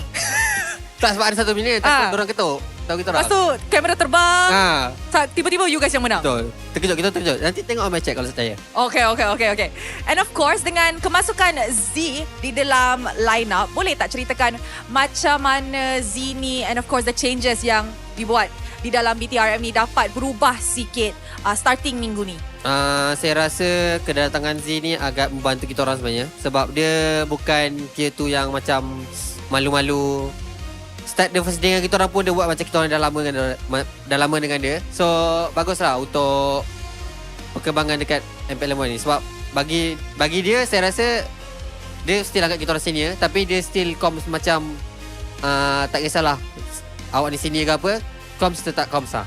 Itu actually sangat-sangat pandai tau. Sebab biasanya kalau you guys tak tahulah, apa yang Rose dengar bila ada orang baru masuk team, especially juniors, dorang biasanya macam segan sikit kan nak comms ataupun bagi tahu senior calls. Betul. Tapi Z okay. Okay, dia buat macam kita orang ni sama taraf lah. Maksudnya kita kat MPL, so kita ialah sama level. So tak kisah pun lah com. That's very good. You rasa selepas Z masuk ni boleh lah terus interview, dah tak sombong dah? InsyaAllah boleh. Kena tanya dia lah sebab dia yang comms early game Yes, of course Z. Selamat datang ke MPL Malaysia. How are you? Good. Biasanya kan bila Rose perasan lah, especially rookie debut di pentas MPL, diorang biasanya nervous. Tapi kalau kita tengok daripada heart rate Z sepanjang 3-3 game, santai je. Kenapa, tak takut ke? Takut sikit lah sebab lawan orang yang berpengalaman. Takut tapi kenapa heart rate macam santai je? Macam mana you tenangkan diri masa tengah main? Kata Rasi, tarik nafas. Oh, Rasi banyak bantu. Kalau panik, tarik nafas. Oh, abang-abang banyak bantulah. So far Z dalam BTRM ni okay ke? Selesa ke? Rasa sesuai ke dengan dorang? Selesa sangat lah. Selesa sangat? Apa yang membuat selesa sangat? Sebab diorang selalu ajar saya benda baru lah. Lepas tu selalu hype kat saya kalau saya macam down ke. Comel. Ada abang-abang kan. And of course, kita tahu that the last time Z main adalah di MAL musim kedua. So sekarang ni, macam mana Z react bila Z tahu that BTRM panggil Z untuk transfer window? Rasa terkejut ke? Excited lah. Excited? Okay guys, dia malu lagi. Let's give him chance, okay guys. Now, kita dah dapat 3-3 game di pusingan pertama hari ini. Tapi hanya seorang yang boleh menjadi MVP of the game. Agak-agaknya siapa? Oh, kat depan ni diorang cakap Chiku. So, mari kita tengok MVP sama-sama in 3, 2, 1. MVP jatuh kepada... Siapa? Chiku, guys! Alright. Okay, tadi Maniac. Maniac kan? Tak dapat Savage kan? Tak tahu. Saya fokus main je. Fokus main. Maniac tak kisahlah. Tak kisah. Now, dengan kemenangan pertama ini, you guys dah ada momentum kemenangan after beberapa lose streak kan? Untuk perlawanan esok dengan Team Ray, are you guys actually confident? Sejujurnya lah. Kita orang sejujurnya week ni kita orang paling ready. Sebab kita orang ada buat environment baru dekat dalam team. And kita orang, saya rasa minggu ni ialah InsyaAllah minggu kemenangan untuk kita orang. Okay. Kalau lebih disiplin lah. Kalau lebih disiplin. And of course tadi Rose pernah borak dengan Ko Edwin juga. Is there anything yang Ciku nak cakap dekat Ko Edwin? So untuk Ko Edwin, InsyaAllah kita orang akan cuba yang terbaik untuk masuk ke masuk ke playoff, and kita orang akan do well lah dekat next game. And for Bigger Troopers, InsyaAllah kita orang akan bagi the good result lah ke depannya. Terima kasih, and once again, congratulations untuk BTRM by Vitality for their first win of the series. And with that, mari let's throw it back to the casters to break down apa yang terjadi dalam perlawanan ini. Casters, back to you guys. Thank you, Rose, Chico, guys. And Z, our MVP of this series is none other than one of our legends. Chico, guys, 12-0-2 on this Yi Sun-Shin goal. We definitely were having a bit of back and forth whether Yi Sun-Shin is the right choice for Game 3, and it is. In fact, it worked out splendidly. I think any hero would be a pretty solid pick when your opponent is not able to catch anyone. The Purifies were the MVP of this game, and I gotta give kudos either to Chiku or to Coach Kenji, whoever it was who decided, hey, just all take Purifies to counter the Guinevere Kalea, because that did not allow Flash to do anything. The first couple games were scrappy. The early game was dependent on who had the right heroes, and the late game was dependent on who had the right heroes. But this time around, this was a strategic victory. Battle spells matter, guys. Yep, it definitely does, and it allowed BTRM to really get in the face of Team Flash. And even before we even look at the Purify, it's just the presence of that Marcel alone, right? The Platinum Snap, making it hard for Flash to follow up immediately with their combos. There's always this in fact, there's a lag in the middle whenever you get a picture taken, and not only that, the zone control that Rasi throws out just makes it close to impossible for Team Flash to get anything done. The roam duel has been a point of contention throughout the entire series. Whichever roamer is able to open up map more easily and support their team the first couple of minutes tends to create a bigger foundation. And this time around, Zord literally cannot do anything to Marcel. He goes in, he gets frozen. His skills get cancelled. He cannot Tsunami Slam unless the Purify has already been used, and there's not a lot of ways for them to force that out. Yeah, and not only that, Marcel is it's just very hard to catch, right? He has a big movement speed boost. He has a literal dash, which most roamers don't really get access into a dash that's that convenient, and he auto stuns you. He has a free skill essentially. The photographer continues to be quite the annoyance, and that's why it surprises me that he was completely ignored in the first two games. The Sora finally makes an appearance here as well, and I really think that Diablo could have done more here if he was willing to sacrifice his ult to waste Purifies away, but yeah, the scrappiness of Flash doesn't lend itself well to coordinated skill expression. And they don't really have the tools to sort of guarantee the expenditure of the Purifier, right? Let's say even if Diablo catches like 2 or 3 people, the mid laner is a Valentina who doesn't have access to the Feather S-Prime most of the time. I think Curtizi probably got access to the Golden Hour and the Phantom Steed a lot more often. If it was an artillery mage, then maybe it would have elicited a more defensive response from BTRM, which also was quite unfortunate for Team Flash. Team Flash, we also know, has a tendency to be the divers, the aggressors. They really want to ego challenge people. And when you're up against an enemy team that doesn't let you do that, thanks to the battle spell, thanks to heroes like Marcel, it becomes very awkward. You could tell that Team Flash didn't know how to push the game forward anymore. And it's also the carry, right? Like you are more comfortable playing in close range than anything else. It's not like you are a Beatrix or a Granger that can have these long range outputs. Carry, you have to really be in the face of your enemies. This one was definitely the weirdest moment for me. I really wanted to know what the plan was, because it felt like Sky did greedy a bit too much. I think he just couldn't switch target to Annabelle fast enough. He thought like, okay, I'm gonna commit on the Leomord now, but the auto-targeting was still on the Uranus, and by then Annabelle already ran away. So a little bit awkward there. Still things to fix, not just on Team Flash, but on Bigatron. But at least we're seeing better drafts and slightly more synergized gameplay. Yep, this whole series was very back and forth, but Game 3 was the landslide, the one that is very much in BTRM's hands from the moment the draft concluded. Commiserations to Team Flash, they still have, they still need to go back to the drawing board, but for BTRM, they finally broke the losing streak with a 2-1 victory, so they are no longer at the bottom of the barrel. Now it's a contention between Team Flash and Team Ray. Well, hard to say that for now. It is a victory for BTR. They look like they've improved.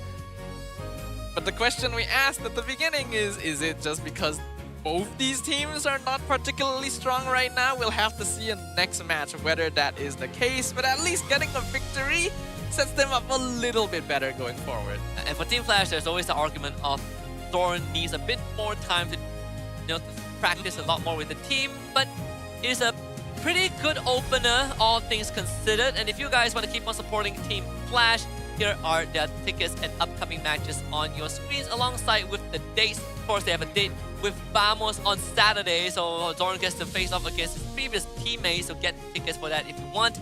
And afterwards, they have IG and AC to go through, and then the second leg will begin after IG. So 1st May is where the second half, at least for Team Flash, will start. Team Flash's games may be questionable, but none can deny that they are always interesting. Yeah. There's always something unexpected to happen because Game 1 will still remain at the forefront of our minds. So if you guys want to catch more of those kinds of games, make sure you guys scan that QR code. And if you guys are interested in supporting BTR and seeing if Chiku's latest protege will be able to carry the team forward with him, make sure you guys check out their tickets as well. They also have an upcoming match this weekend, which will be tomorrow against Team Ray, followed by Vamos on 24th, and then they will end their first leg in the regular season with their match against RRQ Tora on the 25th, which is selling pretty fast. So do remember to cop your tickets before they sell out, or you will only be able to watch it online. But we also want to continuously remind you that the ticket sales for week 5 to 8, which is the second half of the regular season, will kick off at 8 p.m. tomorrow, 18th of April. So do grab your tickets because most teams will be facing each other for the second time pretty soon. If you missed the first meetup, there is still the second leg to go through, especially for the big teams like SRG versus RQ Tora, which has already been sold out for tomorrow. You still have the second half of the regular season to get your tickets and mark it down in the calendar. We also have meet and greet with the home teams of that day, so do remember to check which team is the home team, which will be indicated by the logo on the left side of the matchup. This season is the first time in a while where you might be able to grab a ticket for a match that you may have missed in the first half of the season because it's going to be a double round robin. So make sure you guys set an alarm for this time, because you know that those big matches are selling very, very fast, and we appreciate everyone's support. It's always great to have you guys in here filling up the arena. I still remember that when the M Series tickets or like our playoffs tickets, when they opened the window and it just sold out in like under 5 minutes. Seems like it's happening right now, but you also want to check out the latest collaboration for skins for MLBB, which is Bushin and also Julian. Bushin and Julian, right? Uchiha Itachi as Julian and Minato Namikaze as Bushin. If you are a big fan of Naruto or you just think the skins are cool, do remember that it's ongoing right now. So get your diamonds and get on rolling. I've got all the Naruto skins. I'm so proud of myself. If you guys missed out on the first phase of skins, they're available too. So make sure you guys go grab those. They're pretty cool, pretty fun to play with. With that being said, we're going to go for a short break. But when we return, it will be another interesting match. Vamos against RQ Tora. We'll leave it with the mic check of the first series. See you in a bit. Apa, Zon? Ini aku depan boy. Sanjay tak boleh main, boleh? Dapat. Mati Lilia. Free, cek. Back shot. Don't play clock, guys. Red low. Come back a bit. Wiro. Jauh. No bigger. Show burst. Hey, clock, no clear maya. Chill. Aman ni, B. Look, killer. Tahu. Hey, no mina. Can help me? Yeah, helping, come back. Baik. Hey, oh base. Oh my god. Aman. Nice. Kita boleh aim bodoh, kita boleh aim. Nice. Tushing. Targeting. Pintar. Hero guys. Tushing no. Just hero. Hero. I kill ID. Nice. This guy. Jom. Nice. You sure? This sure. Okay. Nice one. This one cannot end. I think let's not play anymore, guys. Just quit lah. Nak paksa aku buri. Aku ulti belakang dia. Kena semua tu. Ready fight. Tengok aku. Kari ulti. Kena buku tu. Aku tank. Tuh, aku stun Valen. Dorong. Bermain gak sih bro? Mati semua tu. Boleh atas bro. End bawah kan. Quality belakangnya. Dia aku. Aku ulti nih, aman nih. Ayo bro. Gua dorong. Gua stun. Tengok kali tu 15 guys. Nih. Wave masuk ya. Nice. Bla. Boy. Alhamdulillah. Nice bro, alhamdulillah guys. Akhirnya kita dah tak stres.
愚かなる弟よ。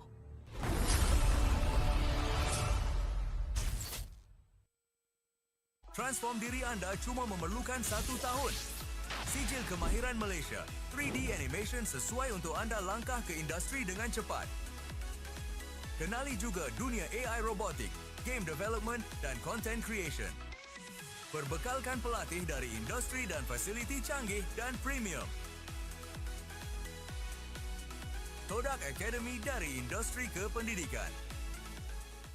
みんな渦巻ナルトが帰ってきたぞ。飛来神の術。俺ってば父ちゃんを越す火影になる。愚かなる子供騙しがアマテラス。行くぜ。これが俺たちの力だってばよ。 Transform diri anda cuma memerlukan 1 tahun. Sijil kemahiran Malaysia, 3D animation sesuai untuk anda langkah ke industri dengan cepat. Kenali juga dunia AI robotik, game development dan content creation. Berbekalkan pelatih dari industri dan fasiliti canggih dan premium. Todak Academy dari industri ke pendidikan.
ナルトが帰ってきたぞ。飛来神の術。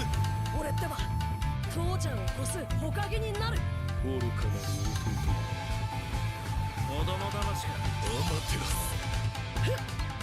行くぜ。これが俺たちの力だってばよ。 Transform diri anda cuma memerlukan 1 tahun. Sijil kemahiran Malaysia, 3D animation sesuai untuk anda langkah ke industri dengan cepat.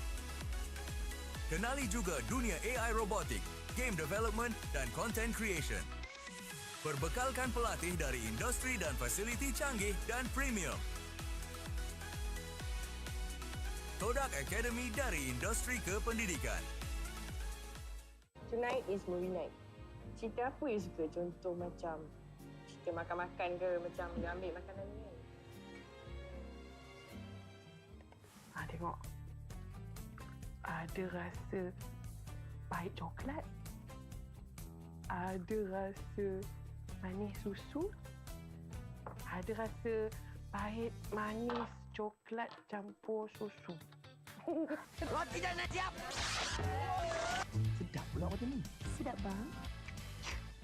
Inilah masanya. RM2 satu gelas. RM2? Kau dah tahu kau allergic dengan tapai tu, kenapa kau belasah lagi? Sedap, cute. Zon. Sabar, Zon. Aku pun lapar, Zon. Kami faham, Cik. Kami sahut sabaran Cik Man tu untuk menuju ke wawasan tu. Ayuh, kawan.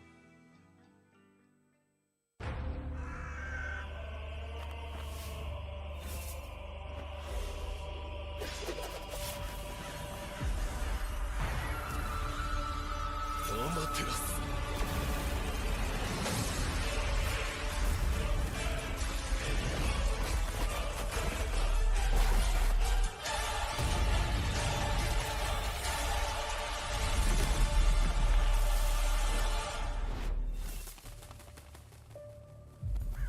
Oruka naru otouto yo.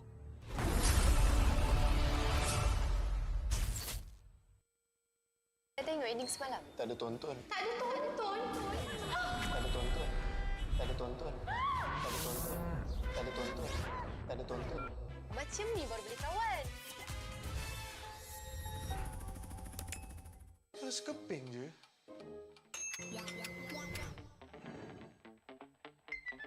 Mesti shopping pun boleh. Siap ada diskaun lagi.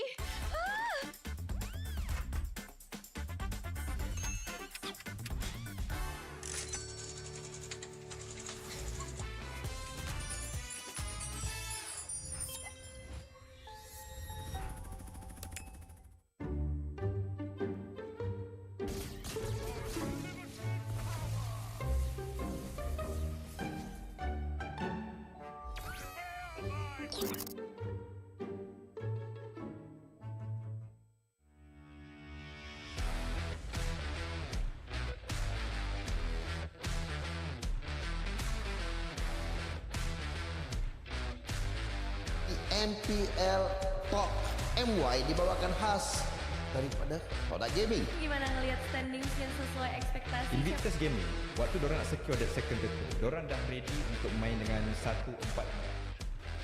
Cultured by Toda.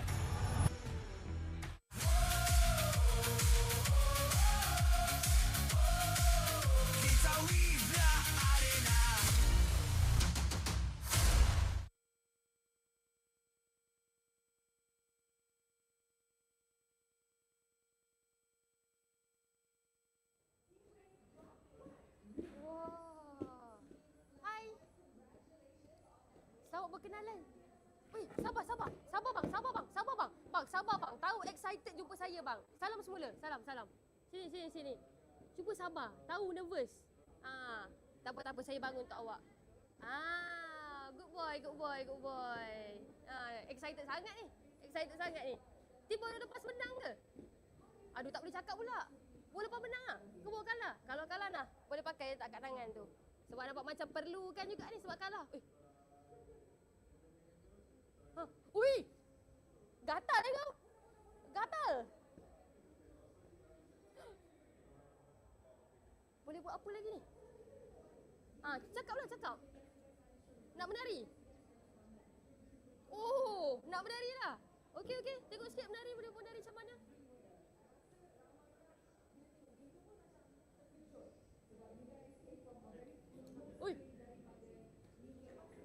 Ui dah. Ui.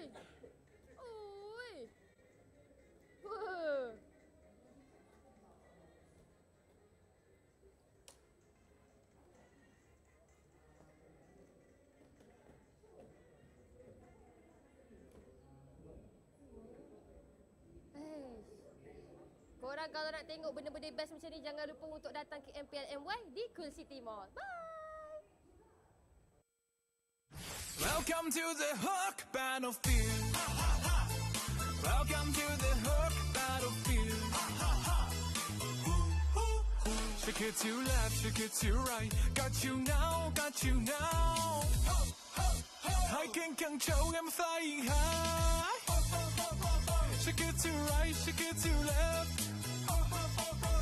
Try to hook, how's my skill?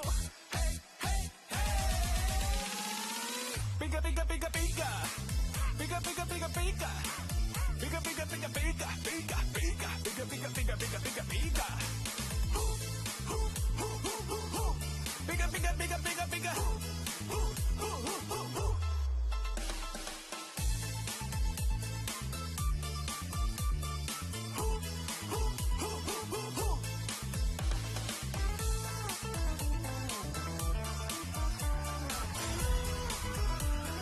Welcome to the Hook Battlefield.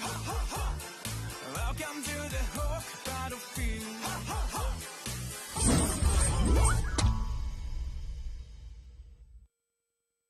Welcome to the Hook Battlefield. Welcome to the Hook Battlefield. Shake it to left, shake it to right. Got you now. I can control, I'm flying high. Shake it to right, shake it to left. question who, how's my skill? Hey, hey, hey. Bigger, bigger, bigger, bigger. Bigger, bigger, bigger, bigger. Bigger, bigger, bigger, bigger, bigger, bigger, bigger, bigger, bigger, bigger, bigger, bigger. Bigger, bigger, bigger, bigger, bigger.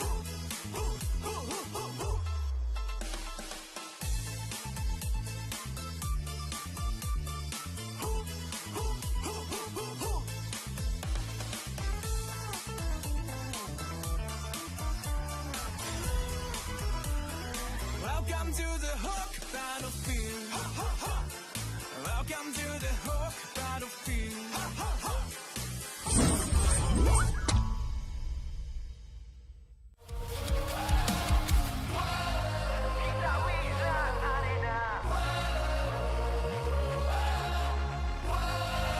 Kita Wira Arena.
愚かなる弟よ。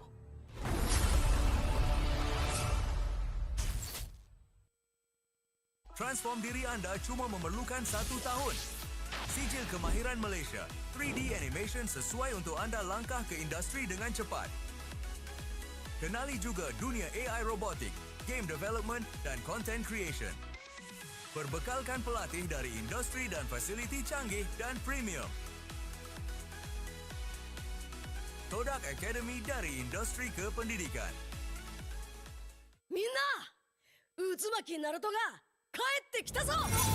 飛来神の術。俺ってば父ちゃんを越す火影になる。愚かなる弟よ。子供騙しか。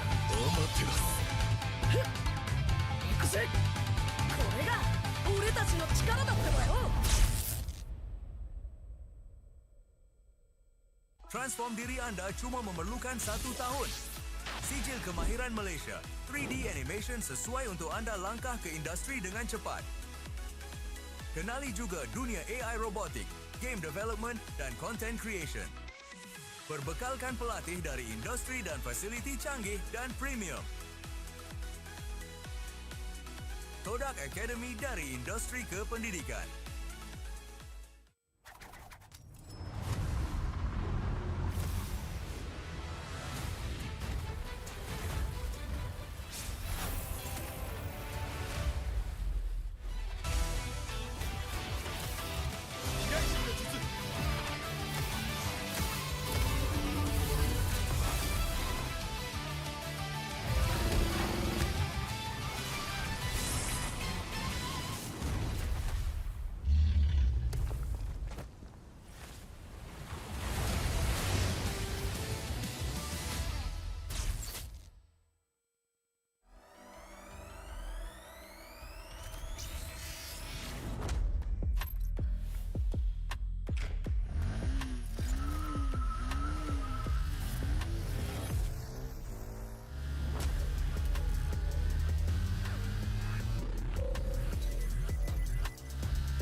Ditelan air mata, selamanya ku takkan di bawah perjalananku sampai ke puncak.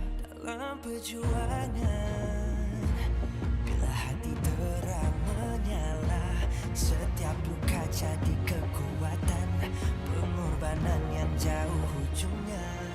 Sudah tiba masanya melangkah takdir, jalan yang gentir ku tempuh. Bangkit bersama kita juara, membanggakan negara.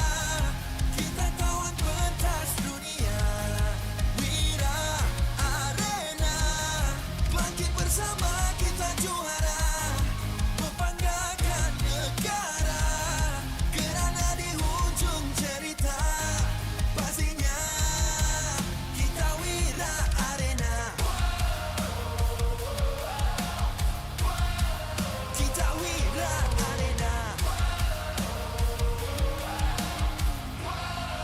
Kita Wira Arena. Blood, sweat and grind, guess we never gon' fade. This that definition of a legend. Every single move that I make, fearless ain't no doubt. Dorang kena aku, I'm a winner. Cuba check gerak-geri aku semua tiptoe macam ballerina.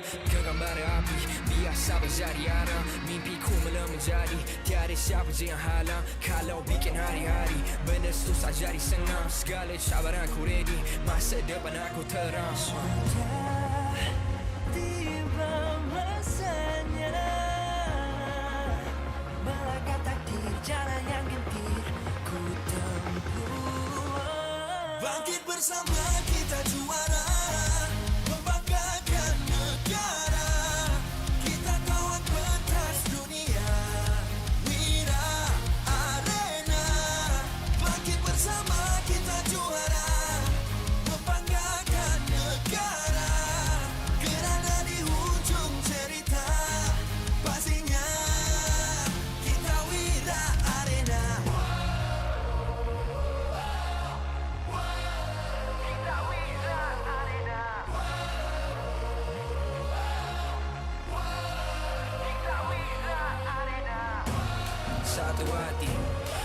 jiwa bangkit bersama kita wira arena.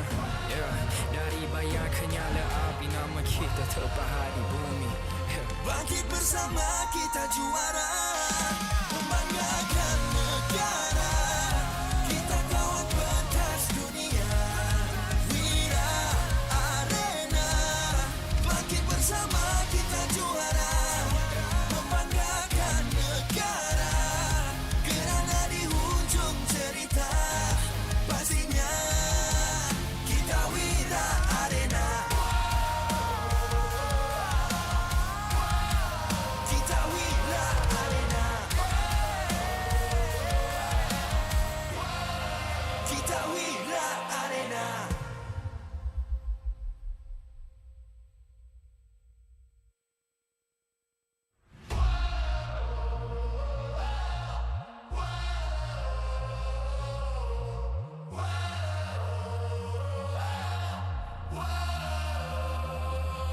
Adakah takdir lemas ditelan air mata? Selamanya ku takkan dibawa perjalananku sampai ke puncak. Dalam perjuangan, bila hati terang menyala, setiap luka jadi kekuatan, pengorbanan yang jauh ujungnya. Sudah tiba masanya melangkah takdir, jalan yang gendir ku tempuh. Bangkit bersama kita juara, membanggakan negara. Kita kawan pentas dunia, Wira Arena. Bangkit bersama kita juara, membanggakan negara. Kerana di hujung cerita, pastinya kita Wira Arena.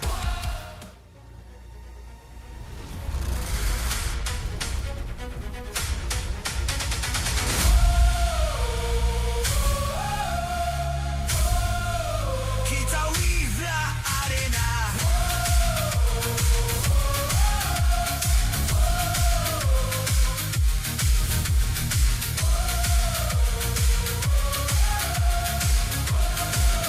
Kita Wira Arena.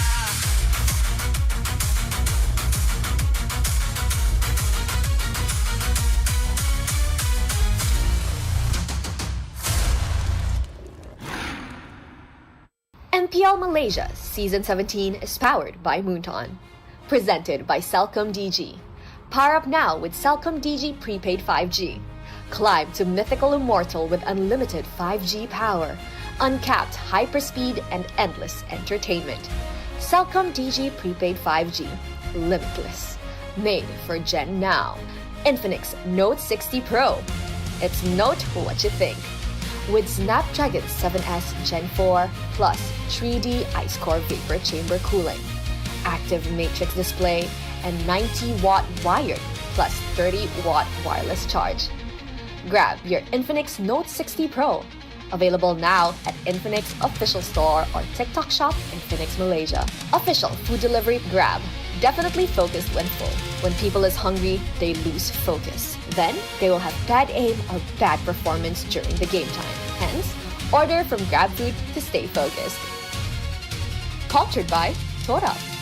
Get MPL Malaysia's official merch at Todak's booth or buy online at store.todak.com. MPL Malaysia is now cultured by Todak.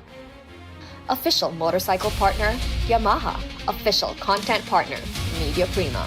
Official streaming partner, Tauntaun. Our strategic partner, Ferry. TNT Co. Obspot. Quill City Mall. Supported by KBS, ESI, Rakan Muda, MESF. Good evening, ladies and gentlemen. This is MPL Malaysia Season 17, Week 3, Day 1, live here at the MPL Arena at Quill City Mall, Kuala Lumpur. We just got done with Team Flash against Bigatron Malaysia by Vitality, but the festivities continue because we have Team Vamos up against RRQ Tora coming up next. Two heavy hitters, the villains versus the knights and cavalries of the kingdom, about to clash in a best of 3 series. My name is Sasuke, and alongside me, I have Sadafa on the mic to bring you guys this glorious to be best of 3. It's going to be a glorious one indeed, and a great match to close out day 1 of week 3 here at MPL Malaysia Season 17. RRQ Tora, the newest branch of the kingdom, currently staying strong on an undefeated streak. And while Vamos' record has not been quite as unblemished, they've been performing respectably and are looking to take one off the kingdom. Yeah, and when we look at Team Vamos, it is a team that is synonymous with some old guards and elites, but they're coming into this season with fresh faces and new prospects, so something to watch out for. But of course, if you haven't gotten a chance to redeem some goodies for yourself, here is another opportunity. Presented on your screen, scan that QR code and you'll be able to get a free Ice Talent Carry skin. And just make sure to keep your eyes on the live stream because we are always giving back to all of you out there. And we also want to tell you about this sweet device that we have right now, the Infinix Note 60 Pro, because it is not what you think. With a Snapdragon 7 as a Gen 4 Plus 3D Ice Core Vapor Chamber cooling, active matrix display, and 90-watt wired plus 30-watt wireless charge, you can grab your Infinix Note 60 Pro, available now at Infinix official store or TikTok shop, Infinix Malaysia. The device is sleek in design, great metallic finish, and feels good and cool to the touch to give you the most optimal gaming experience. And if it comes in 2 different colors that we have on our hands, this we have the blue one, this one a metallic color. Pretty nice, pretty cool, feels smooth in my hand just like you said. So if you guys are looking for a new device so that you can rank up even better in your MLBB, this might be the one to look for. And at the same time, for those of you who might not be aware yet, the tickets for the second half of the regular season are going to be officially on sale starting from tomorrow at 18th April at 8 p.m. You guys know how fast some of those big matches sell out, so if you guys want to join us here at the arena, make sure you guys are ready. Yep, and of course, for those especially who has missed out on the chance to grab the SRG versus RQ Tora ticket for tomorrow, remember, this is a double round robin for the very first time in MPL MY, so you still have a chance in the second half of the regular season. Same with other matches. But on top of that, if you want to meet and greet your favorite teams, the home team will have that meet and greet by the end of the series every single day. How to identify which team is the home team? Just look at the match details, and the team with the logo on the left side will be the home team. That should help you out. Not to mention, the home team, when they walk in, get to play their team music. Alright, so that's cool. If you guys have been paying attention to that, you guys know, hey, that's the home team. I might be able to meet them. Make sure you guys drop by. Always appreciate the support. And now, let's talk about what is going to happen next. Yep, we also have something special for you. I heard it's an RRQ jersey giveaway. But to better understand how the mechanics work, here's a quick explanation. Check it out. Hey guys, selamat kembali ke MPL Malaysia. Sekarang ni, sebelum kita bermula match kedua untuk hari ini, Rose actually ada satu super fan yang kita nak borak with sedikit. Hello, how are you? Hi, I'm good. Apa nama akak? Nama saya Sofia. Sofia. So, hari ni kita actually nak belanja super fan kita something special. So, akak Sofia suka tim mana? Suka tim RRQ dengan Vamos. Oh. Okay, kalau kita borak pasal RRQ Tora, player mana yang akak Sofia paling suka? Super Yoshi. Super Yoshi, kenapa Super Yoshi? Sebab, I don't know, I just like him. Gameplay dia padu kan? Yeah. You know what? I think it's time we call on Super Yoshi. Super Yoshi, come here. Hello. Okay, so actually Sofia wants to say something to you. Happy birthday, Super Yoshi. Good luck for your next game. Allah, yes. For those of you guys yang tak tahu, actually yesterday was Super Yoshi's birthday. Super Yoshi, what do you want to say to your fan? Thank you lagi sa pagsuporta and sana magtuloy-tuloy yung panalo if kayanin na win streak. Aduh, interview macam ni pun Rose kena translate. Dia cakap, thank you sebab selalu support. Harap-harap boleh kekalkan win streak. Okay, so now Super Yoshi ada special gift kepada fan kita untuk Sofia. Ini dia jersey RRQ Tora dengan the sign of the whole team. Kalau you guys pun nak dapat jersey yang macam ni, sign dengan satu team or your favorite team, jangan lupa untuk mendapatkan tiket anda di MPL Malaysia website. Sebab setiap minggu or whenever, kita actually akan bagi jersey signed by the players from other teams as well. So, I'll see you guys dekat MPL Malaysia. Bye!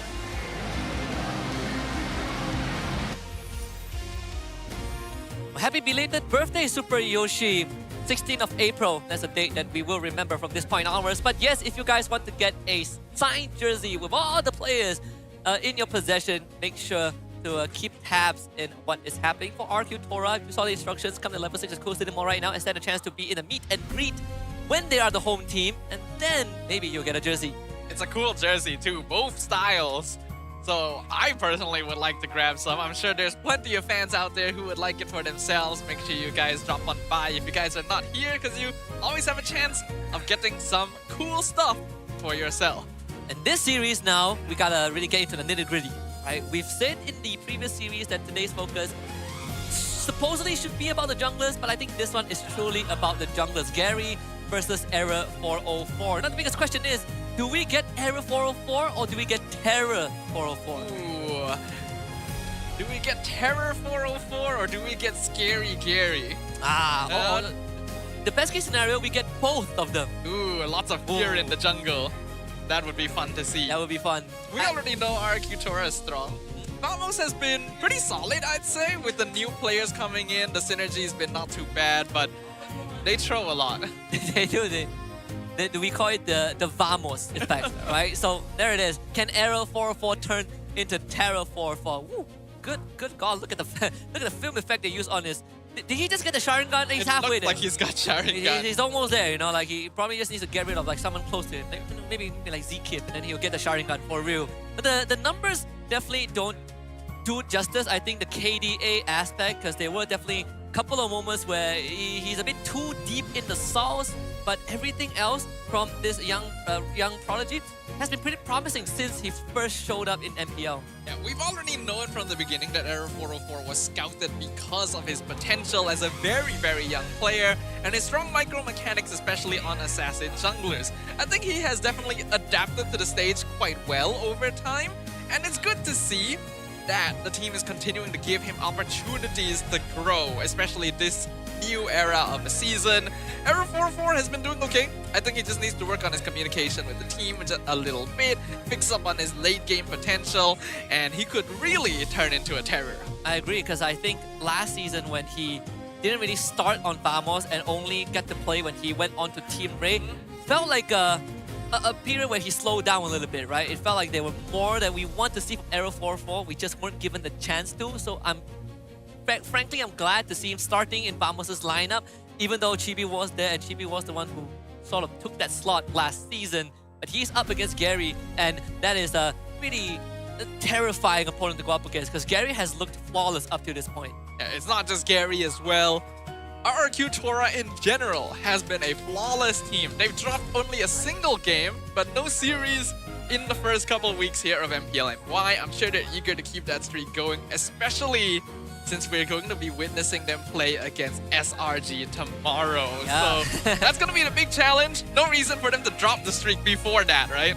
Yep, I mean, as Vamos have already faced the wrath of SRG and they went down 0-2. But let's bring up the members of Vamos on your screens once more. We got Natko, Z-Kip, Klakun, Arrow 44, and Zeno. This is one of the few teams that didn't really have any roster changes, barring Zorn transferring out to Team Flash, but everyone is still the same. And one of the last memorable quotes that we remember from ZK was him saying that maybe the lack of recall spamming was what giving them the power to close out these games. Maybe so, right? The next generation of Zorn, ZK has been commonly seen as. I'm quite happy to see him as part of Team Vamos and doing well. But can they keep their momentum going, right? Because this team oftentimes can win early game. Even if they don't and they fall behind, they're quite good at keeping themselves in position. they just have issues closing things out. And this is a historical issue even before this lineup. Yeah, there are a couple of underlying problems to identify, but we can go into that in just a little bit because we have to look at the opponents who so far have displayed near flawless perfection. Ruff, Super Yoshi, Kim, Gary, Dyron, and especially Dyron, who is having such a field day in MPL Malaysia that Indonesia is begging us to give him back. But Indo fans, hey, Dyron stays with us. He belongs to us now. This is his home now. we officially claimed Dyron in advance. And why wouldn't we? He has been playing so well. The synergy of RRQ Tora is just outside of anyone's expectations before the season started. We knew a lot of these players leaned more aggressive, but we didn't know how well that would really mesh. And they have proven that they are totally capable of doing so. I'm honestly a big fan of Super Yoshi. Especially, I think his roaming has really created so many opportunities for these players. Even Kim as well, right? Throughout his entire career, this feels like the high point of his career. One of the highest points he has achieved as a solid mid laner. And it even gives me the feeling that this RRQ Tora playstyle is reminiscent of Vamos's or Homeboy's playstyle at their peak, where it's just raw aggression, but raw and controlled aggression. But in the same way as those teams, it's still very early in the season, and we can't really say for certain if they can keep this going until the very end.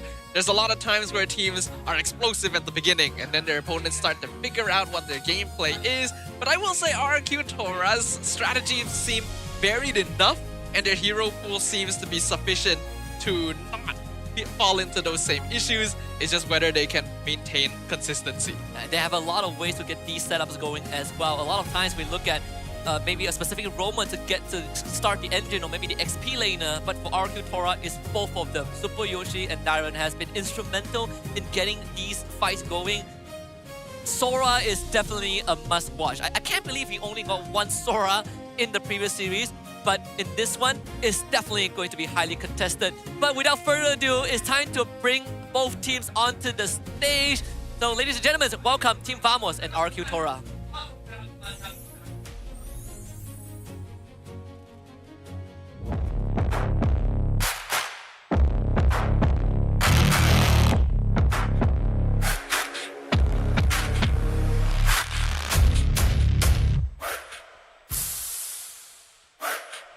They have tasted victory and now they want more. No transfers, no doubt. This lineup stands firm, ready to take on an undefeated foe. Can confidence turn into conviction? Let's welcome the players to the first home match of the season. Hala Team Vamos! The team is continuing to build the young duo of Zkeef and Error 404, choosing to believe in their potential. And we can't forget Natko as well, who has been playing tremendously in the first few weeks of the season. Can this squad keep it going?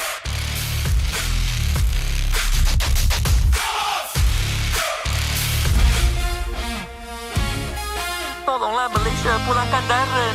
Pulangkan Darren. They do not chase wins, they devour them. Unbeaten so far, and the hunt continues. With momentum building towards a clash with the giants, they sharpen their fangs, never underestimating the prey before them. The kingdom's tigers are out for blood. This is RRQ Tora! The crusade continues to the top of the leaderboard. Keep your eyes on the steady mid-duo of Super Yoshi and Kim. Proven prodigies, proven potentials. Viva, Rex, Reagan, Keon. And now let's bring out both coaches of the teams, respectively, as well as our head of League of Franklin. From the side of Team Vamos, we have head coach Baldo and assistant coach Hutbat. From RRQ Tora is head coach Sasa and assistant coach Link.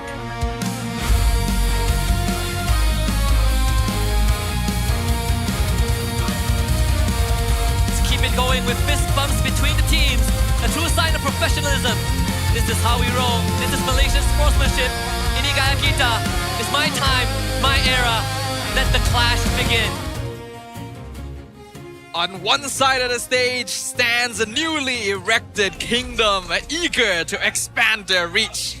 On the other, a pit of vipers eager to tear down the structure of their foundation. Which team will be able to claim victory today? At the end of day 1 this week, Vamos will be starting off with first pick. It's a good time to go into some of the details, some of the struggles that Vamos has been experiencing, but in an inconsistent frequency. We had doubts on if Natco is able to step up. He did dispel that last week. He had an amazing conclusion to week 2. We said the same about ZK. Maybe his inexperience in shot calling has costed us some of that late games, and it's something that we're looking for him to prove against RQ Tora. But my personal focus, I think, is still what we've established from the start, which is Gary against Era 404. We know both junglers have performed admirably up until this point. Gary is the type that wants to play for those opportunities, wants to play for the chances of entering at the specific moments that have been set up by his front line, whereas Error 404 is a little bit more microcentric, wants to get down and dirty with the team fights, but is also good at identifying opportunities. Yeah, and I think one of the players that definitely is still, you know, a bit out of the radar and is worthy of bringing up now, I think it's Zeno, right? Because I feel like he sort of has been feeling like a bit of a question mark in Team Vamos. We haven't really seen the big moments. We haven't really seen those hard impacts from him. But now he's going up against Dyron, which is someone that is ruthless in that XP lane. We were also able to talk to Kim about rising above the competition, and he said that ever since I started playing, I've never been considered the top choice for the best mid laner, but now I'm being compared to Stormy. The biggest growth for me has been my hero pool, and I hope I can surpass him soon. In the past, I lost to Claw Kun, but now I believe I'm better than him. Really good confidence coming in from Kim, one of the louder mid laners that we have. In fact, probably the loudest. Since this is typically a role for more reserved individuals, Kim has made a statement. And when he first debuted in MPL all those seasons ago, we saw him as someone with potential, but has never really been able to hit the peak of that until now with RRQ Tora. He's one of the few players that is incredibly spirited across the seasons through thick and thin. And even sort of makes you feel like that when they get knocked out from the playoffs, it feels like you lose someone close to you. And that's, I think, the vibe that Kim brings to the table. And now he has a very good shot. I think this RQ Tora squad, when I first saw the roster reveal and I see Kim in it, I'm like, this could not have been a better pick. This feels like the team that he can gel well with, and he has Dyron to shout alongside him. So that's a +1. Yep, it's great to see. On the opposite side, he mentioned Claw Kun. He lost to him once before, representing a different spectrum of mid laner. The more typical spectrum, a little bit more quiet, a little bit more focused, plays for the team, provides support, utility, and damage when necessary, in comparison to Kim, who is definitely a playmaker. He wants to get in the action. Yeah, he likes it. He likes a spotlight on himself. In fact, the brighter the spotlight, the more he feels in the zone. So I think the odds are definitely against Vamos, whether you are watching this at home or at the venue, and even at the venue itself, the civilians, the citizens of the kingdom. I was looking for the right word. I was like, the peasants? That doesn't sound like the right term. The citizens of the kingdom fired up as well. I think a lot of people are expecting it to be a 2-0, but I'm personally excited to see if Vamos can draw blood. I think Vamos has what it takes to surprise us. They already played against the bigger challenge in the league, you could argue, SRG on week number 1. And while they weren't able to win, they showed some solid start to the new season, to the new era. While it's been a little bit up and down for them since then, I think Vamos has shown good foundations. They just gotta work on some small issues and prevent Vamosable situation. Vamosable situation is indeed the term, because against RRQ Tora, who are pretty solid in those late game management, even if you don't pull the Vamos, they can force the Vamos out of you. Yep. That should go into thesaurus, by the way. Of Vamosable. Probably not the definition they would want it to have when it's added. Vamosable definition, throwing a big lead. Well, today, the plan for Vamos is to change that definition. Is to say, we can take down bigger threats, I hope. Important keyword.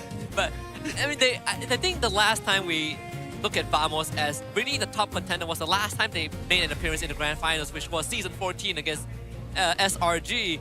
And at that time, it went 6 games, right? They ended in a 4-2 spree, and it was the same roster that did it a season ago in season 13 when they were still with Homeboys. But after that, it really felt like Vamos, I wouldn't say they lost their touch, but they didn't evolve alongside other teams, and people started reading into their gameplay and putting a stop to their shenanigans. But this season 17 Vamos gives me a bit of hope. Maybe a part of it is because they are more adaptive, but also because of some new faces. Without further ado, we're gonna head into the draft of game 1, starting with the map rotation. Let's see what it's going to be. Now, I do agree with what you mentioned as well, that Vamos was kind of falling into the same old patterns. Being a story team, they had a tendency to play for comfort and fall back to the same habits. So I'm really happy to see them bringing in new blood to kind of revitalize the lineup and approach things differently. It will indeed be expanding Rivers for game 1, which I am very happy to see, since these are very active teams that will be able to use it. Yep, and all the scrappers are being taken out the best to the team's ability, right? No Kalea, Sora, and Joe. Vamos clearly showing a lot of respects to the S-tier picks of RQ Tora, who has been absolutely killing it. And by the way, RQ Tora has a 0% win rate on red side because... Wait a minute. 0%? Is that maybe that the only game they lost? Maybe they win every game on blue side, maybe? Surely they haven't only played 1 game on red side. I wonder if it's based on the series. I guess we can ask about that later. They get rid of the glue though, which makes sense. Both of these teams like playing that hero. And the Zusin will be left open for Vamos. And that's going to be in the hands of Pautan, RQ. It spawns the Zertian and the Guinevere. One of the few teams that is willing to go for Zertian opening, and why not, right? It's Kim in the mid lane. He says yes, you say go. Zertian has one of the most annoying level 1/2 pokes in the mid lane. So it certainly suits a player like him. If this Guinevere ends up in the rogue position, they can actually set up for very early kills, though it can be flexed in the jungle, as we all know, so we have to keep our eyes out for that one. Vamos go with the Uranus Suyo. This is already shaping up to be a spicy matchup. Obviously, the Gwyn still is a flex choice for RQ Tora, but we have that Zertian, which can easily follow up with the Fury of the Phoenix as an extra layer of crowd control, on top of the pickoff that they already have with the Guinevere. But not only that, big tempo breaker as well. This feels like Marcel, but if Marcel is a mage. Ooh, the Harley also gonna make an appearance in the hands of Gary.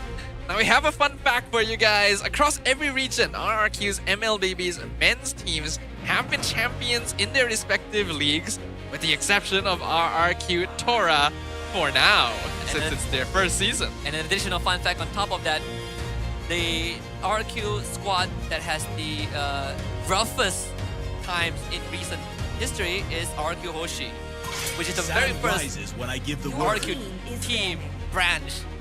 It's pretty funny to think about. Arashi, the kingdom is here, Arashi. Move to Malaysia. Mari datang ke Malay. Malay. You're reaching across the regions here. I'm trying, man. Trying to pull Arashi here through the camera. Yeah, the Arashi is grieving every single time Hoshi loses, so we might as well, you know, cheer him up a little bit. You know, Come over here, sir. You'll have a lot more time. You're grief about Dyron, but he's here. He's alive and kicking. Speaking of Dyron, looks like they're gonna ban his Arlet as well. Lots of teams have not really been respecting this hero since it's more of a pocket pick than a meta option, but they are trying to limit down on the EXP pool. It still leaves some up for grabs, like the Phobius is still up, Phobius, Alice, Lapu Lapu, Yuzong. Plenty of good options left on the table. And there's just enough for both teams to work, well, at least for RQ Tora, since Uranus is already up on the side of Vamos. This last ban is going to be pretty important because they need to consider what ZK wants, and the Hilda ban is to protect that Harley in the jungle. This makes sense. They already got rid of Khalid, they got rid of Glue. May as well finish off the trifecta to make sure that this Harley doesn't get disrupted, especially since Gary doesn't often go for hyper aggro play in the first couple levels. Wants to make sure he's able to keep up in terms of item farming. Vamos, what is going to be their final ban? I think they've limited the EXP pool enough at this point. So will they attack the gold lane? They can actually. Maybe maybe we want a quad ban or something, right? The carry ban also makes sense since you want the Uranus to really stick onto the targets. I've been Carry waiting ban for too does long. come through, so it leaves us with the usual Quad Ranger Harif. Wonder if we will see Nako on that Harif. That is assuming Ruff gets his hand on the quad, but then again, the Moskov is also one of the few picks that RQ Tora can gravitate towards. Claude is still one of the safer options, plus you leave Dyren's hero until the very end to make sure that he can counter whatever Xeno ends up with. So I do think that's the better choice. I don't think there's any EXP laners that you need to heavily prioritize at this point. Most of the big ones have been taken out. I agree, I think you go for Ruff's hero. The plot. Introducing my buddy. That's Mario. Yep, there it is. Paul has been eating good today. Yep, man has been benefiting heavily from many of the recent adjustments, especially with other marksmen being nerfed as well. That means that Vamos is gonna need to think of something. Harif is a possibility, but does fall off quite heavily in comparison.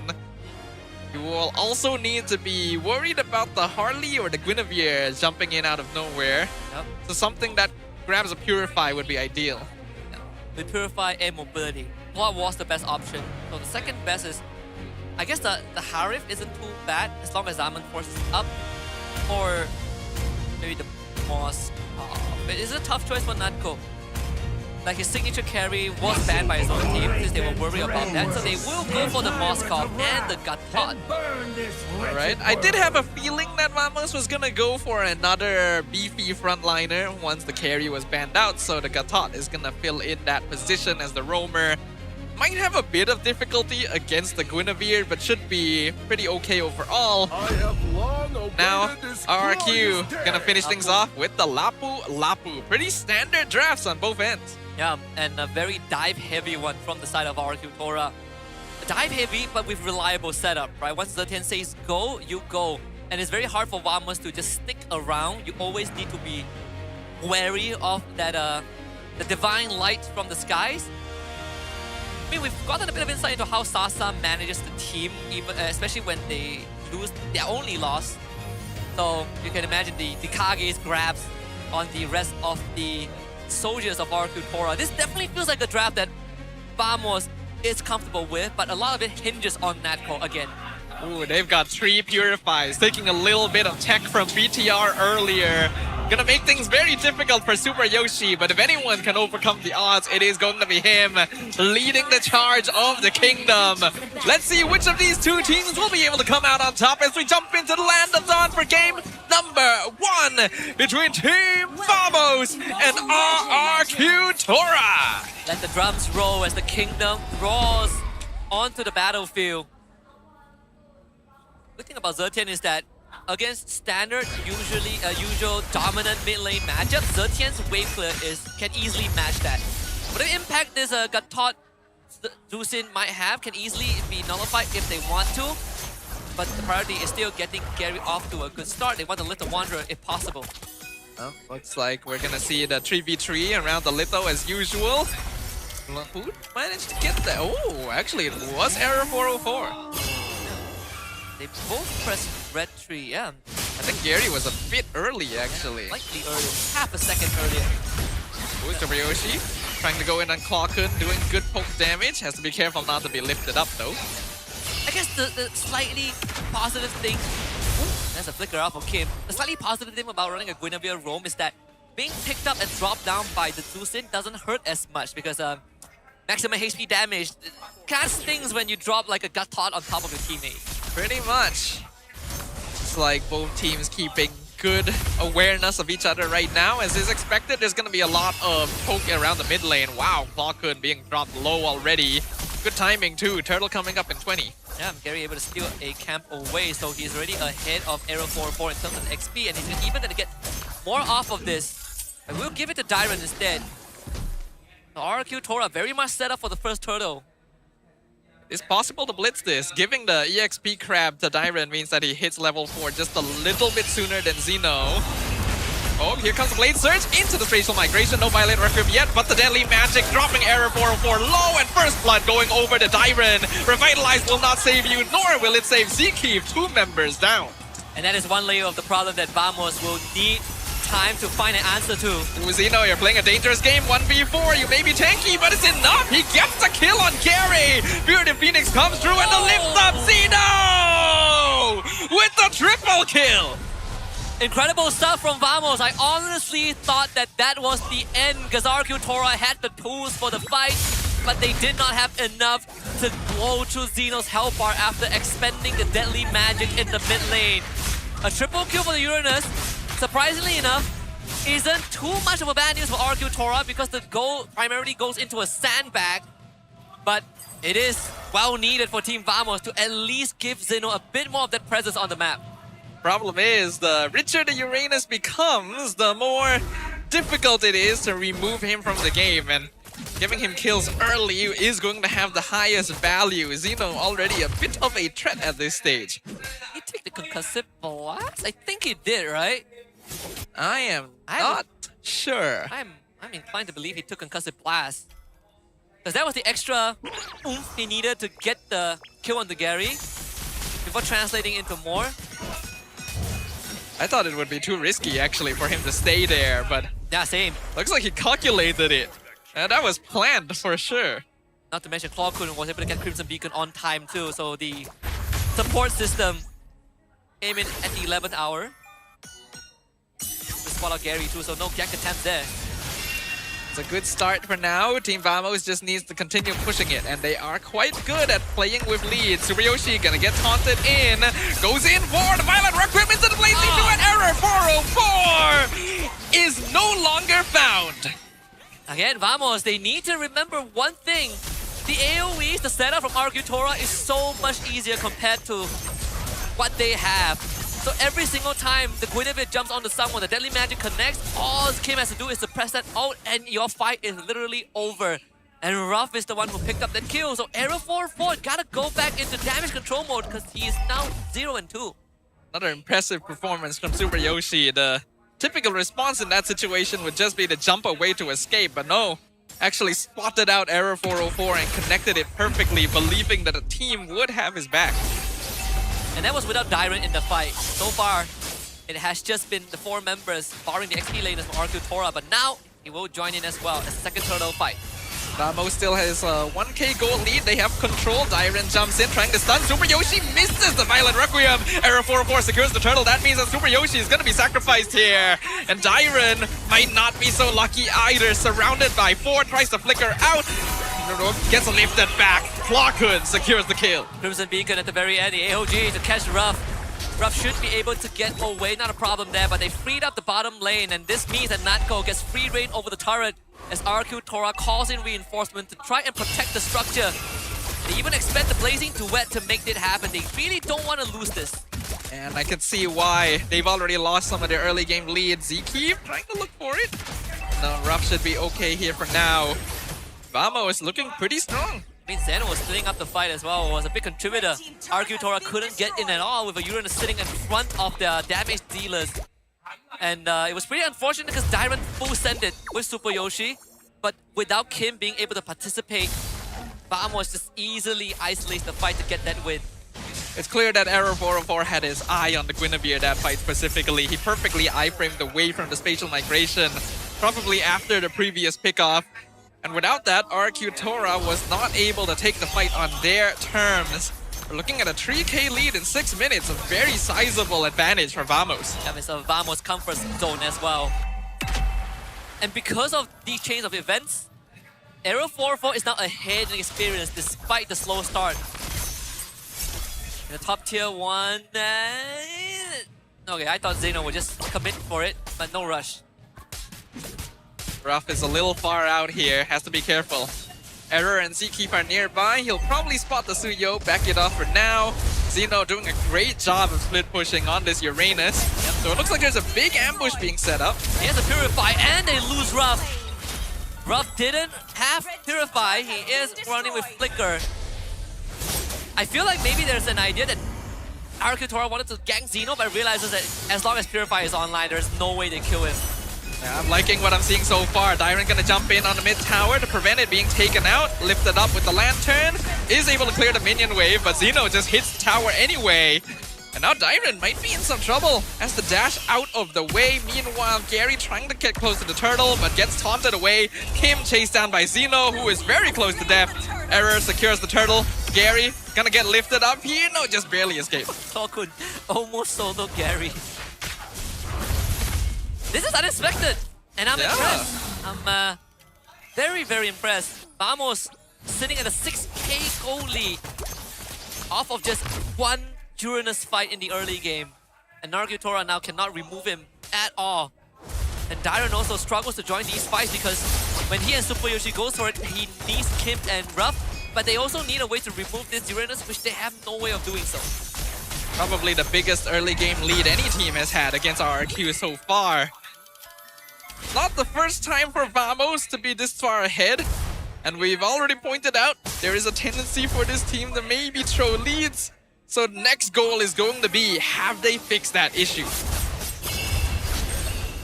Kim is man, he really wants to hold on to his flicker, but Xeno forces it out.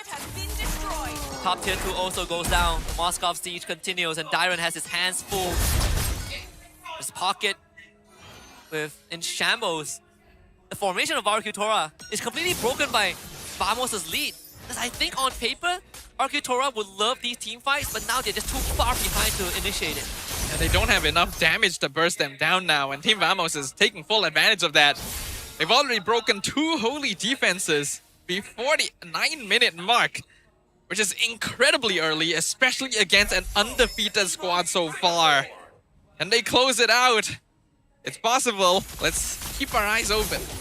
Now the next question is this game Vamosable? Any game is Vamosable. But right now we need them to Vamosant. Vamosant. With this lore, they will be able to cement that game to an almost sure win state. First comes on Xeno. Wave is already set up beforehand. Ruff is very far away, and Xeno just do this, right?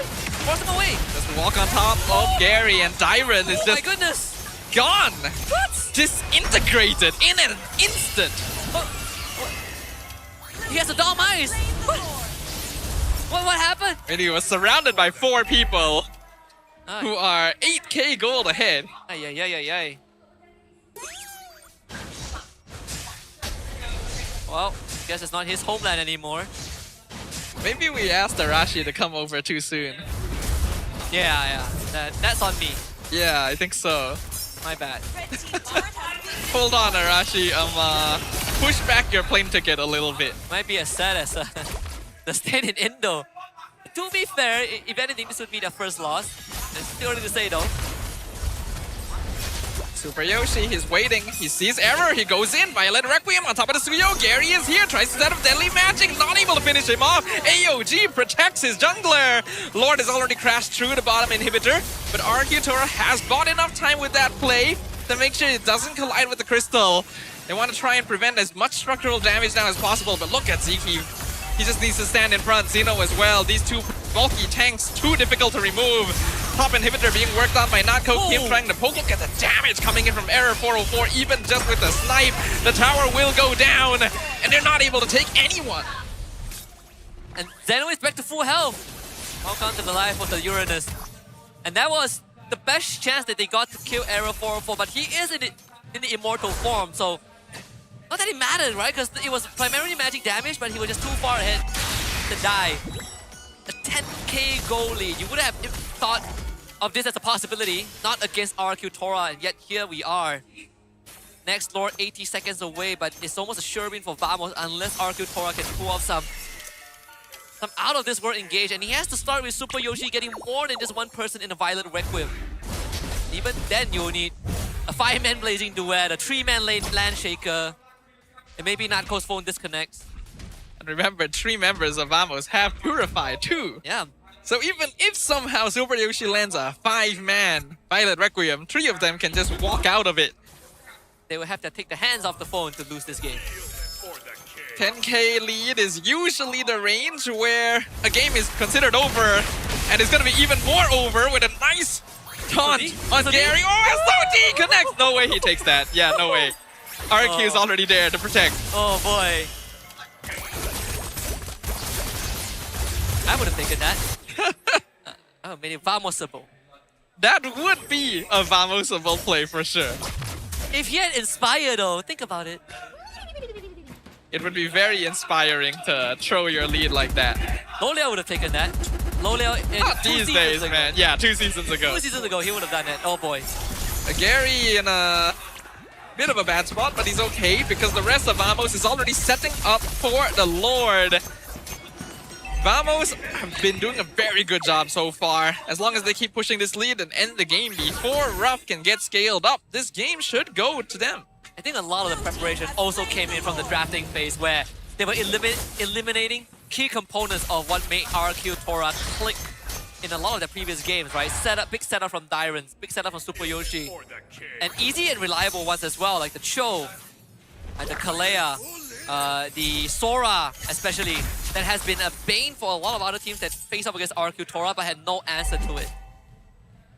Definitely seems like Team Vamos has put in a lot of preparation for this match in particular. Xeno literally taking no damage there from the main DPSs of RQ. Lord pushing up top lane. Dash Pautan, Oracles, Radiant. There's no way to take him down. He's looking for Dom Ice next. Could this be it? Could this be Vamos taking a game off the Kingdom who has been untouched? All the inhibitors are gone. Lord is crashing in. Dyrent jumps in. Doesn't really do much damage. They get the taunt of Super Yoshi too to cancel his setup. Here comes the Blazing Duet, but it's missing everyone. It's just not doing any damage at all. Vamos! They have done it a clean snowball right from the very beginning. Not giving any opportunity to RQ Tora. Oh, that was a shocking opener. A shocking but a refreshing one. Just clean gameplay and execution from a draft that I honestly felt like would struggle a bit in that early game fight, but the biggest difference maker started at minute 2. The triple kill on the Uranus basically set them up for success for the rest of the game, where RQ Tora just didn't have a way back. I am very impressed. We already knew Vamos was a pretty solid early game team. Very good at playing for snowballs, but to see them so disciplined, so systematic is uncharacteristic. Yeah, it's pretty rare. If you're not at the venue, you might wonder who is playing for Vamos, but I can assure you it is the same lineup that we have seen since the start of the season. No, I will say, the script sometimes writes itself, the story sometimes writes itself, because we literally came in asking questions about whether Zeno is going to be the one to step up and to become the X Factor, and this game he was the X Factor. A triple kill right at the very beginning on a Uranus. Basically the best start you could hope for as an EXP laner. When you accelerate this hero like that, he just becomes unkillable for the next like 8 minutes, and that's exactly what happened. Yeah, pretty hard for RQ to shrug him off, but that's game 1. Now the whole the direction now shifts to whether Vamos can close out the series, right? And we are going to have some time to go through it, but I feel like this game itself is pretty straightforward in how it started and towards the conclusion of it. It's just one early game fight, felt like Vamos slipped out a bit, Zeno reeled it back, and it was just smooth sailing from there. I did question a little bit on the Harley pick subconsciously, because that's not a hero Gary has played thus far, and I think it kind of played into that. But our MVP of game number 1 is going to be Xeno, the man that many of us have been contemplating as the weak link of Vamos. Yeah, surprisingly, and now he steps up. I think that's the key to Vamos, right? I asked that about Natco last week, and then Natco popped off. Now we kind of shift the attention to Zeno, and now he pops off. But this Uranus was definitely a pain in the butt for RQ Tora. 3-0 and 2 and the 3 kills all came from that early game.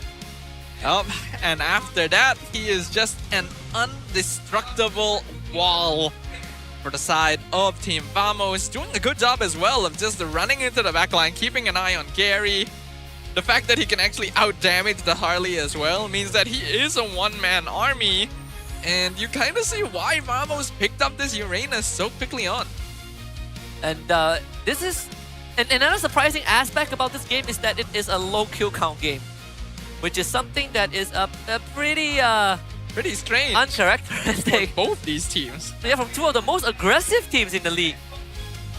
No, 9-9 turrets, basically no objectives for RQ Tora. That's the best way to go around it. They got nothing this game. It seems teams are starting to figure out the counter to the Guinevere. Just a whole bunch of purifies. Yeah. And suddenly Super Yoshi can't set up anything. Suddenly, without that setup, Gary can't get instant executes. Kim can't poke people down solidly enough. And then you feed a triple kill to the Uranus from the beginning. It was just a downhill slope. Does this push Guinevere down the tier list? That's what I want to know, right? With the solution so apparent. But I also want to see how Sasa reels the team back together. Because I remember when they lost that game AC, in the mic check, Sasa was saying that this was all me, right? I will fix it. Just focus on the game. We're going to win the rest. I do think this is a situation where Sasa might pull out a similar speech, right? Because this draft could work, but got countered pretty heavily. Maybe not quite the typical style RRQ wants to play for, so it's time to go back to basics. Yeah, I am also, just like you, I'm also slightly surprised that the Harley was the choice instead of like a Suyo or Leomor for Gary, because that's a hero that we're more used to seeing him on. The Harley impact definitely mitigated by the fact that there's a trio Uranus running at you and that your Guinevere wasn't able to set things up for the team. And even this is one of the few games where it felt like the Fury of the Phoenix doesn't really matter with how far Vamos are. Yeah, I think Harley should have been saved for slightly later in the draft, because picking it up this early meant that Vamos could grab quite a few heroes to handle it. That Uranus being at the forefront especially, since he's not gonna get one shot by this hero, so he can act very defensively. I thought that Suyo might have some trouble, but Era 404's positioning was clean. Yep, aside from except for the first 2 times he got caught out, afterwards he was able to really readjust and kind of dodge RQ Tora, right? I mean, by no means RQ Tora had a poor game. I just feel like they had some good reads in the beginning, right? The first blood onto Aero 404 and the follow-up kill, I believe, onto Zkif was great. But afterwards, the adaptation from Vamos was what really kept RQ Tora in check. Tough language, man. It sure is, especially after what we saw here. I really don't think this is a defeat that is the fault of RRQ. It is genuinely praise to Vamos. They are the ones who secured this, who planned for this, who executed this, and I'm excited now. I knew this team had potential, but to see them do this, ooh, what else have they got? I remember the last time that Vamos put everything into preparing for a series, they completely stomped that series. It's not a good benchmark though, because it was against the weakest version of Homeboys.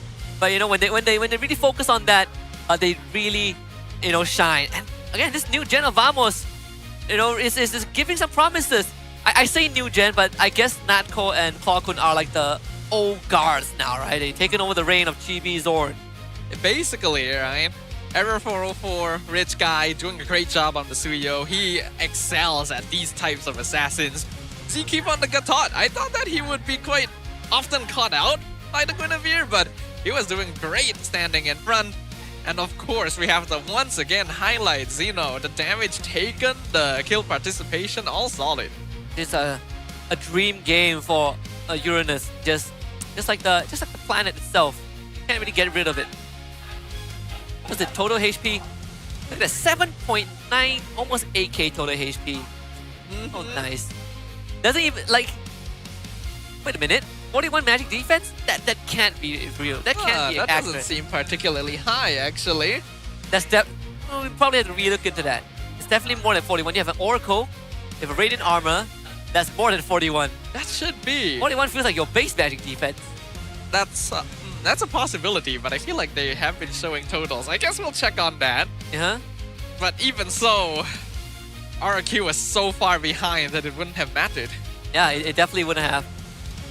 You could have went Immortality, 3rd item, and I'll be fine with it. But check out the highlights. This is... Funny enough, this is what was the beginning of the end. We thought it was for Vamos, but And Zeno wasn't even there. He was like, oh, my team is in problem. Let me slowly walk down with the help of the river. And he just does this. His face tanks it. Look at that. This was where RQ Tora definitely underestimated the survivability of an early game Uranus. You would think, there's 4 of us. We should be able to pick him up. He doesn't even have an item yet. Survives everything. Triple kill after that. There were some good catches, especially on Error, since he doesn't have a Purify. But the rest of Team Vamos were taking advantage of it. I also felt like Claw-Kun again, right? He hit level 4 at the exact moment that they needed it. Maybe without Claw-Kun, there would have been an argument that Zeno would have gotten away with just 1. But there's a lot of what-ifs in this game that RQ Tora wish would have been different. For Team Vamos, this is a very, very good start to their week. I mean, imagine taking down RQ Tora.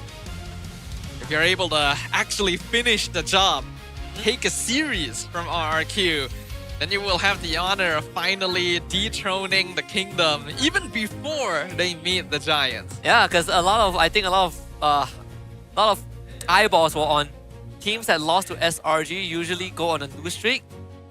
Maybe Vamos was like, no, we don't need to wait until that. We'll do it ourselves. They have been on the receiving end of that quite a few times, so they've got experience. No one better to give you an arse whooping than someone who has been whooped multiple times. You gotta be whooped to learn. As my dad used to say, the reference to my grandpa. I'm not sure how true it is though. He say he get hung up upside down on a tree. I guess that's how old people do things. Old people did a lot of things. We don't know how many of them are true, but they say they are, so... Yeah, they say they eat more salt than I have rice, so you could argue maybe that's why some of them have hypertension. Maybe. Who am I to judge, right? Yeah, we're not here. We always respect our elders, you know. That's what we're taught. Yep, and that's why Sasa is a great coach. You know, I always thought He's not that old. That's the thing. I forgot when I got this impression where he was way over 30, and I realized that he's not even there yet. So I'm sorry, Sasa. 我很尊重你. By the way, the MLBB Super Cup is going to kick off tomorrow, 18th of April in Thailand, the first ever of its kind. So they will also enter a new era there. There are some notable Thai teams that you might have heard of if you have followed esports across multiple game titles or genres. Full sense is Bacon Time, Buriram United, YDNS, and a couple more notable just to get you guys excited. And we even have some notable names from different regions who have been imported into the MSL. So don't remember to check that out. It's great to see more regions finally getting their own tournaments, more opportunities for their teams to raise awareness and to show the world what they're capable of on the big screen. I'm sure there'll be some very interesting metas there as well, so make sure you guys go and check that out. But for now, Vamos 1 game up. I imagine that RQ Tora will definitely switch up the way they're drafting since they realized that, hey, our opponents are a bit more prepared for us than we thought. Uranus ban, you think that's warranted for game 2? Or they have to solve that through the draft? To the hero picks, I mean. It's difficult. I can actually see the possibility of banning a Uranus against Vamos specifically, because Xeno is a little better at executing sandbag-style EXP laners, and I think the goal here for Vamos was just to prevent EXP dominance from Dyron so that he couldn't go for playmaking. I agree. I think the game 1 draft sort of gave us that idea, right? They were shutting down playmakers from the side of Dyron and Super Yoshi. But hey, RQ Tora, the fans still in high spirits. Although I turned around just now after game 1 and one of the fans was just running his palm through his face. He was like, he couldn't believe how dominant of a win that was. But don't worry, RQ Tora still has a chance for game 2. I mean, we only seen 2 maps today, which were the Dangerous Grass and the Expanding Rivers. I feel like a map that they would thrive in is actually Dangerous Grass. I know why. No, Broken Walls. I can see that. Both these teams like to invade. Both these teams like to make things happen right from the get-go and punish you if you are going for a risky early game jungler, which is what happened in game number 1.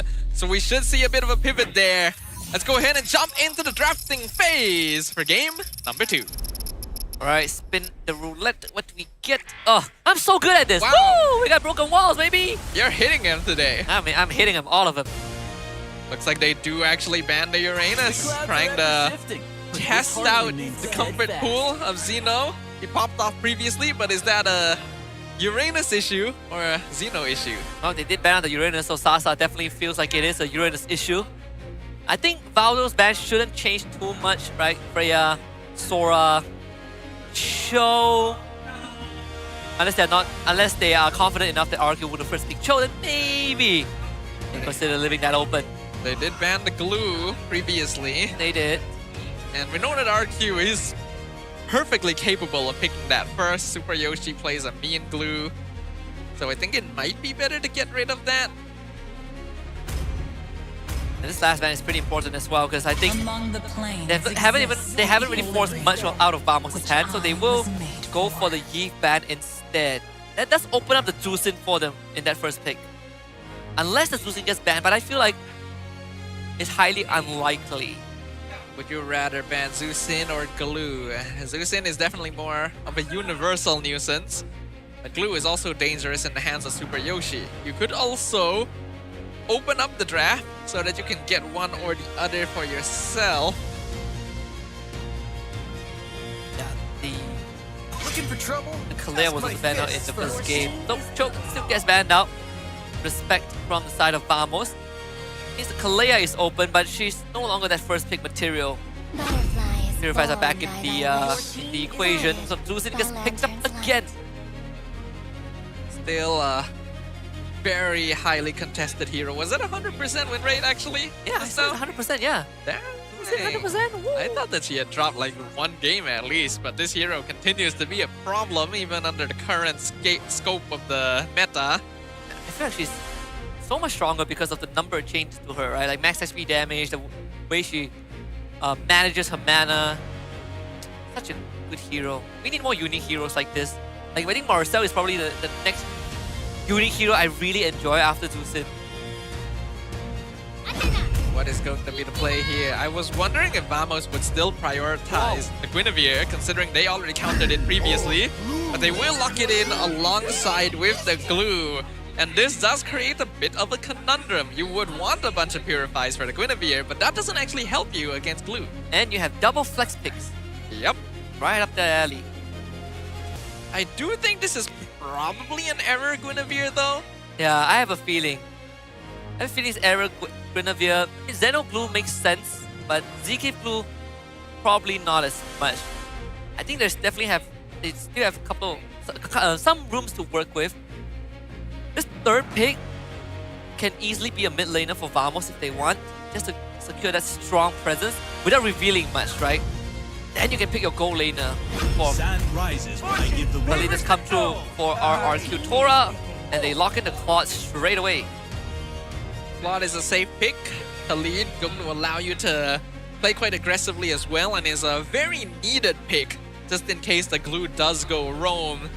There's not a lot of heroes that would be able to directly 1v1 him during rotations.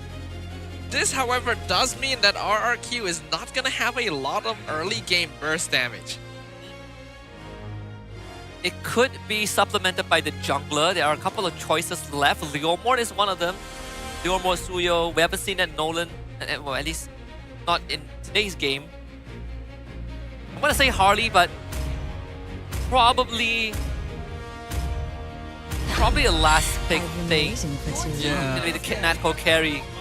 Alright, busting out his signature. Natko does go pretty ham on this hero, so Vamos really wants to close this out. I am liking the way they're drafting so far, honestly. Vamos has always been pretty smart with their drafting, but you can tell that they're quite locked in for this one. They also protect the glue pick as well, right? You eliminate the only source of tankular. I mean, the Claude does the same thing, but you would much rather have a Claude into the glue than the carry. The Zertian gets banned out by the side of RRQ. But I think it doesn't really affect Vamos too much as long as the Valentina is an option for them. Banning Zetian makes me think RQ wants YSS actually. That could be a possibility for Double some marksman. early game snowball. while keeping your late game scaling. I am not the Keep that in mind. Phobius gonna be the next ban. Instantly, Vamos poses the question. We want... Oh wait, no, they already banned Sora. Yeah, Sora is already banned out. This is to protect carry. There's still a chance that it also opens up the Valentina as a better option too. True. Always in the arsenal of Pautan. I mean, you have the Crimson Beacon, which is arguably one of the best spells to steal in the game right now. And it's not hard to steal it because Drusin needs to show herself to have an impact. Last ban from RRQ. This is gonna be tough. I think you ban Valentina. Payback. They go for the Marsa. Huh. Admittedly, RQ doesn't really have good ultimates for Valentina right now, so they're probably a little bit less worried about that possibility. They want to pre-move early game first. They don't want to let the Vamos snowball as heavily as they did before. Crimson Beacon is the best choice right now. They could blow their cover, their flex cover, and leave Pautan for last, or they could just pick Pautan's hero now and keep RQ guessing. I think keeping RQ guessing is probably the better choice. I agree. You already know your mid lane opponent as well, so why not leave your final pick to get the full view of everything? Imagine they use Cecilia on here. There's also another Pautan classic. I think it's unlikely. Choose my own path. That's Arlott. Wow, okay, so they keep Pautan's hero for last. Guess that explains the Phobius ban as well. But it would have been nice to see this. Actually, no, there might be a reason for this. They are limiting Dyron. They are. Sora and Arlott have been the main heroes this guy has played. Phobius too, all of which have been taken away. So now it's only Yuzong and Lapu Lapu, and they aren't that good against Arlott. Yeah. Yuzong is not too bad. Oh, that's based off of what Diablo did. But in the grand scheme of things, not really. Both of them. I think Yuzong is still one of the better options, but that's just because basically everything else is gone. Vamos has been very smart with this. Looks like RQ is keeping it safe with the Lapu, but they will repeat the Harley. So we did say that if Harley were to come out, it would be the 4th pick. Indeed is so. I mean, we know it's a Guinevere jungle, and now it's Pautan's hero. Someone that... There's no Farsa left already. The Lapu, they can dive. Cillian is like their X factor. The Lilia? Okay. So they do go for the Lilia. Alright. Not bad. I wouldn't say it's perfect, but it's definitely not bad in this case. Especially since you already have so many heroes that can keep people in place. Vamos are certainly looking to try and close this out. They have a little less direct burst damage than they did before though. So RRQ shouldn't have to be too worried about getting whacked right out the bat. The one thing that Vamos has is late game insurance, but also tank busters. 2 of them, in fact, that are incredibly good at clearing waves and ripping through tanks. I'm liking what Vamos is bringing to the table. I think the draft definitely favors them on paper, whereas for RQ Tora, a lot of things have to go right, because if it burns in the first 4 minutes, we might see a repeat of game 1. RQ Tora are going to be bringing 2 Purifies this time around to try and handle the Guinevere. Will it be enough? Vamos has surprised us by taking game off of the kingdom. Can they bounce back? Or will this be the way that the foundation falls and the kingdom walls crumble in the land of Dawn? Vamos is officially the 2nd team that has laid siege to RRQ Tora and able to chip away some of the bricks off the castle walls. AC was the first team to do it, but they failed eventually. And now Vamos has a chance to change that. Pautan is running with the Flicker instead of the Purify, so that is something to take note of this game, which means when they catch Pautan in a crowd control, they can blow him up easily. But the thing is, they don't really have much crowd control to work with. Exactly. So it does look like the Litho will still fall into the hands of Gary this time around. Dyron at the very least is going to be a lot more comfortable in this particular matchup. As long as he can win that out, then he can start making plays for his team. The wave players, so much comfort for Lilia. Of course, Ruff and Nako fighting it out. Look at the emblems. Nako going with Festival of Blood. a lot more sustain, whereas Ruff still goes for the Master Assassin. Fairly standard across the board, looking at the emblem setups. Arrow 404 with the Temporal Rain, though, is a little bit more interesting. Mid lane is going to be pretty 50-50. I think both of the mid duos have pretty good poke, pretty good sustain overall. So we shouldn't see any deaths before the first turtle. Yep. Just in time to take the recall. Back to base, to replenish and get the level 4 in lane as well. Especially Lilia, who is a lot more mana hungry compared to the Dusin. Arrow 4-4, not sure if he was spotted by Super Yoshi, but RQ Tora have 3 men around this area. Dyren gonna be given the EXP crab to hit level 4 faster as well. Turtle is up. Gary currently taking control, resets it up. Violet Requiem doesn't land. 2-man Landshaker. Dyren is gonna be the one to pick up first blood this time. Slightly awkward interaction there. Final slash only onto 1, but against a Lapu Lapu early game, it's pretty hard to just go through him without first. But it's something that Vamos have to set up for, but don't have the output this early on. So the turtle surrendered over to RRQ Tora. Instantly a very different experience coming in from RRQ. Now that they've taken the first objective, they've taken the first kill in the EXP lane as well. They are free to open the map a lot more aggressively. Yeah, Super Yoshi also gonna try and show up and do some reconnaissance, but is denied by Vamos. Which is the one thing that Vamos needs to keep in mind, because unlike game 1, RQ Tora have so much early game damage, just based off of their abilities alone, compared to Vamos, which needs time to ramp up. Simply even Super Yoshi by himself is gonna apply a lot more pressure compared to before. A nice final slash, pushing Dyren tower, but he is playing it safe. He knows how important it is for him to win this lane. And unfortunately, he also zones Zeno away from the minion wave, so Zeno is really taking the beating after that first blood. 1k lead, 3 minutes in.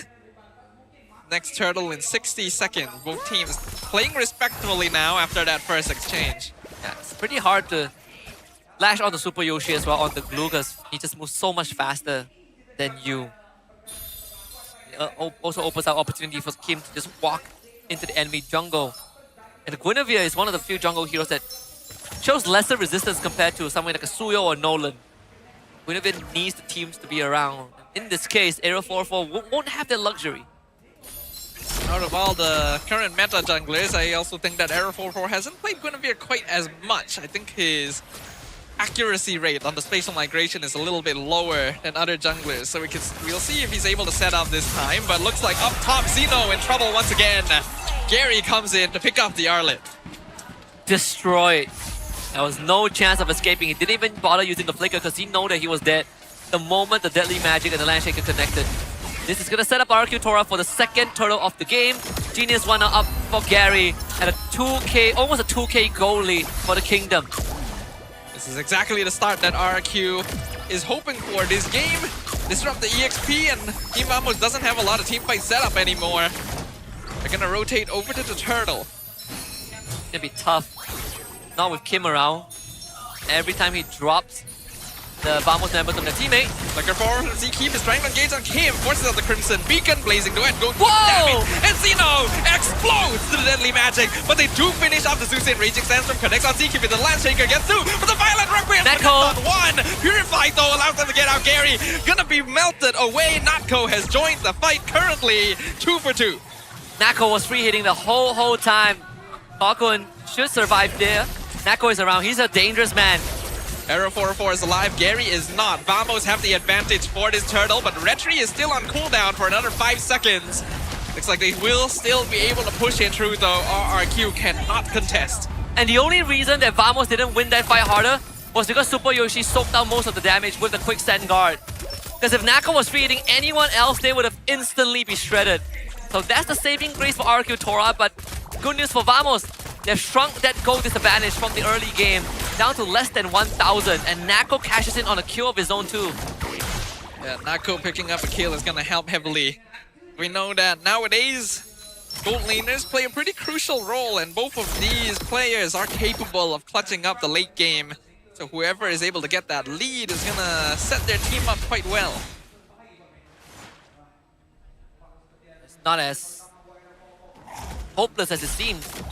I was able to definitely reel it back. Obviously, Zeno now plays a very sacrificial role. Facial migration misses. Raging Sandstorm used to escape, but the grab connects with him. And Super Yoshi will be pulled to his death. Fed into the Natco machine again. And Gary was looking for an ambush angle in the top lane, but Zeno was not there at all. They might catch him if he rotates back up, but why do so? Natco was the win condition. He gets the golden stab, second kill of the game, and now he's gonna basically wreck this bottom tier 1. And life for Rough gets rougher. They're gonna trade opposing tier 1s here, so despite RQ having a much better lead, Vamos are not far behind. This is a good indication of how prepared this team is. Yeah, Zeno definitely adjusted his role. He's ready to die for the team. As long as he gets the setup through. They walk into an ambush. Raging Sandstorm connects on Zeno. Error 4-4 gets pulled backwards. A nice dodge on the spatial migration. Super Yoshi does actually get melted. He found himself in the iron sights of Nako, and now the grab on top of Kim. Kim is dead. Use Purify. Kim pulls him back to his death. And this is starting to become a problem now. Because Nako is online a lot faster than RQ Tora would have liked. A 3-0 currently on this carry. And you can see how fast he is shredding through the front lines of RQ Tora, who is supposed to be the one that hold the fort and give room for Kim and Gary, but that won't be the case anymore. Vamos, they get the lead back in their favor. We can argue in game 1 that Vamos got the lead and just snowballed through without giving RQ Tora a chance to fight back. But this game, RRQ were the ones having the advantage, and Vamos is evening it up. The Nako is playing such a good game. This carry needs to be studied. He has one of the most impressive carry performances out of all the gold laners we have in MPL. He'll always fall back to his comfort, and it works the moment RQ drops their guard. Every time. That's why they're willing to pick it in first phase, even though it felt like it wasn't needed. But for Natco, once it's out, you have to really give him respect. Makes me wonder if Vamos may have broken the code here. Is the answer to defeating the kingdom preventing Dyron from hitting those playmakers? He has been the key the entire time. You take away one of the key pillars of the team, or at least you take away his tools. It's harder for Dyron to cook. Ooh, Flicker final slash forces Purify from Kim. Flicker forward from Zeke. They're keeping the fight going. Grab on the Zeke. He pulls off the clock. Two-man knockout with spatial migration. No violent. They're all dead. Because Natco, he is trapped. Kill, double kill for the carry. Blazing Duet comes out from Ruff. He will be able to BMI back out, but his team is gone. In the blink of an eye, Zeno with the marvelous setup. And Natco goes to work again, and not to mention that the commitment on this Kim, they want to make sure that Kim cannot be a nuisance in the fight. And RQ just clumped together on top of Clockman's Gloomy. It just blew all of them up. Now mid tier 1 goes down. Vamos in prime control of this game. 2.2k gold lead doesn't seem like much, but when you look at Natco with a 5-0 and 2 KDA, it tells you a completely different story. Queen's Wings now for Error 404.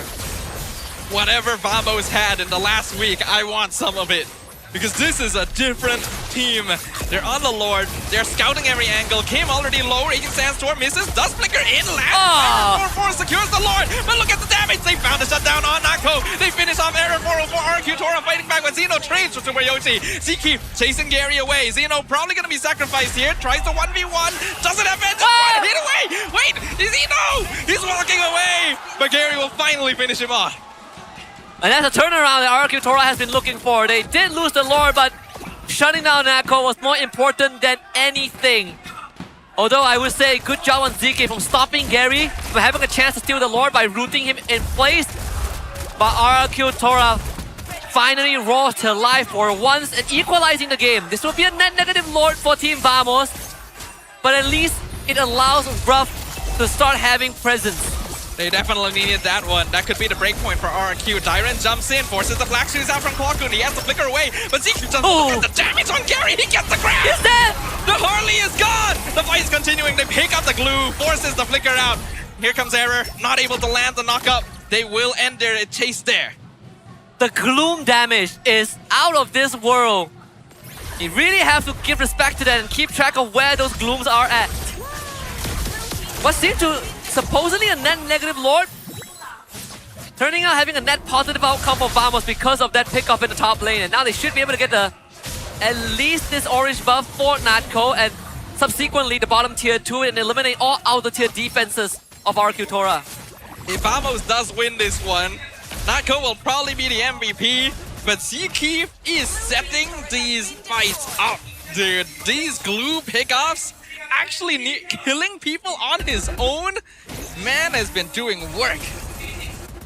And it doesn't help RQ Tora that his targets are Kim and Gary.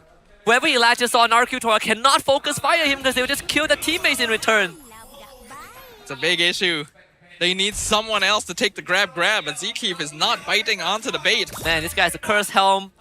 He has a glowing one. Look at what he's building. Instead of wishing lantern, he's building more damage. Is it going wishing lantern next? Dude's insane. Why or is not? it concentrated energy? It's wishing lantern, right? It has to. Could be. We'll have to wait and see. There's a couple things those items could build into. But considering that RQ already isn't doing enough damage to take him out, why not? He saw Diablo do it previously and he's like, I'm gonna one-up you and go full damage instead. Could bite him in the butt if the game lasts long enough. Ice Queen's won. So they have two wow. ice... Ah, okay. There's some durability there. So Zkeef with the utility magic build and Clockhood with the damage magic build. Yeah, Clockhood is literally like a freaking helium bomb, a hydrogen bomb now. There is. In terms of magic defense, only Super Yoshi has it on RRQ with the Radiant. That explains why Gary blew up so fast. Zkeef. Well, they're on the Lord. Super Yoshi providing vision. Violet Requiem. Oh, Super Yoshi! What? He steals the Lord! And now they're going for the backline. They land the Landshaker on error 404. Can they get him? No, Winter Crown comes out to keep him alive. Gary's been traded away. Natco! He's dismantling the back. Super Yoshi will be traded away. Team Vamos still 5 men strong. And there's only 2 survivors on RRQ Tora. Despite the steal, Vamos are running it down. It was 3v5 all along because Zkeef and Zeno kept the main damage dealers of RQ Tora behind. Ruff and Kim could not participate in the fight, so what if there is a Lord? Vamos will be the first one to take an inhibitor regardless. They should be plenty satisfied with that one. The Lord should be cleared up quite easily. They'll probably lose the bot tier 2 maximum, but Vamos are locked in. That is unfortunate because imagine if both the damage dealers were able to join the fight, it would be Natco would have 100% been dead. But a 3v5 with Natco free hitting, no chance for RQ Tora at all. And that negative Lord, this time guaranteed. I guess the silver lining is that Ruff still doing pretty well. He is almost 2k behind, but he is hitting his final item pretty soon. This is definitely going to become a Ruff versus Natco fight eventually. Yep. RQ Tora definitely not going down without a fight like previous game.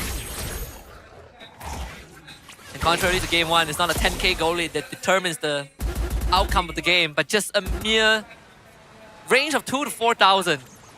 Now being held by Team Vamos. And a good shutdown to Natco could flip that script around.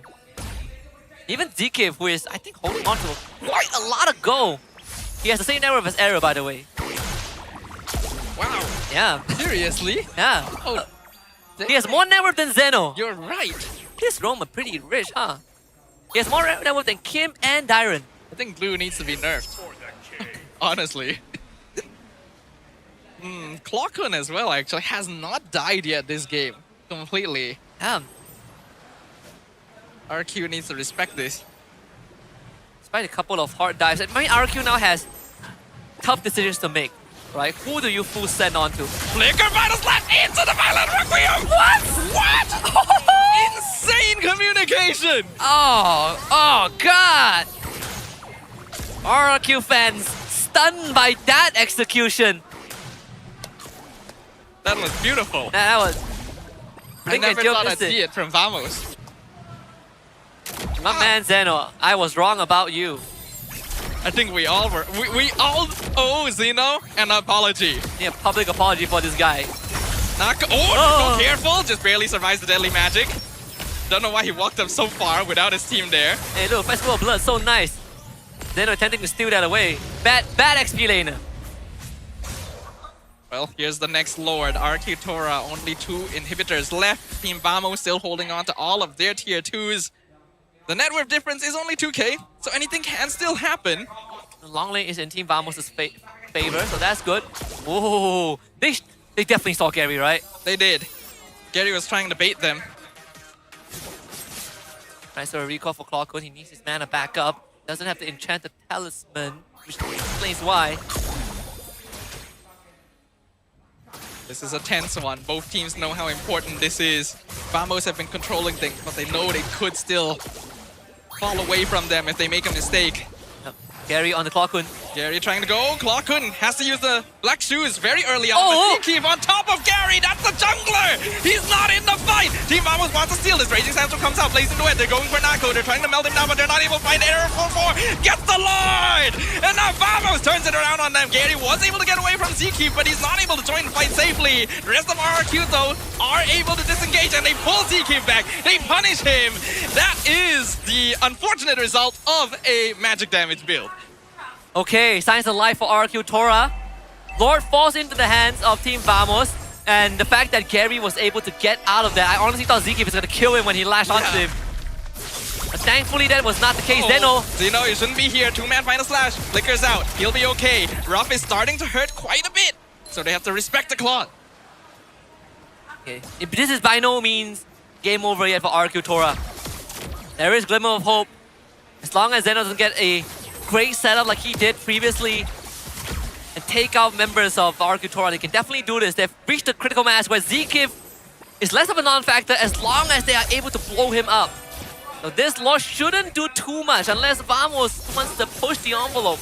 Bit of a hard angle to collapse in from, especially since the Lord is already dying and Zkeep is not here. So Vamos is going to have to accept that this objective doesn't result in anything.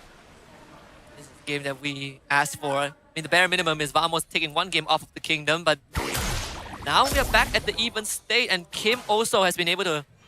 As long as Kim is alive, RQ Tora will have a higher chance of winning this out because of this disruption that they have. That's a big wave down bottom. This should be a free inhibitor. Super Yoshi!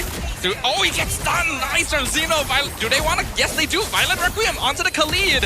They won't be able to kill. No! Final Slash puts him back once again! Quicksand Guard used. He's alive. Error 4-4 goes in. He's so low on HP thanks to the Deadly Magic, but he is able to jump away, and look at the healing from Concentrated Energy. Wow. The discipline. That was actually the biggest difference maker there. The Concentrated Energy to keep him alive. The Queen's Wings as well, triggering. And he has the Winter Crown on top of that if he does need it. Both sides inhibitor gone down. The 4th Lord spawning in under a minute on the top side. And now the gold difference does not matter anymore. It really comes down to the item swaps. But I gotta say, Nako has been playing on the edge a little bit because those Deadly Magic connections, they hurt. They hurt so much. But I think it's actually not a bad idea to be a little aggro here. Especially on one of his most comfortable heroes. This is the best opportunity to do it. Because you have to make a difference now. We're 20 minutes in. Game is still pretty even. Biggest challenge for RQ Tora right now is having both side lanes go down. And still needing to somehow get into position to fight Team Vamos. Because I feel like that would be the only way back, or the easiest way back. And that includes them risking it all for the biscuit. Whoa. They see Super Yoshi. It's dangerous. Oh, they've been scouted by Kim. RQ not willing to go for the full commit. They don't see the rest of Vamos yet. But it does allow them to walk up and get control just for a little bit. Ruff will need to deal with the wave in the top lane. Bottom lane pretty much pushed in. So RQ Tora able to set up with the rest of the members around this pit. Even without the Claude here, Vamos cannot start the fight willy-nilly. They know how quickly he can clear and rejoin.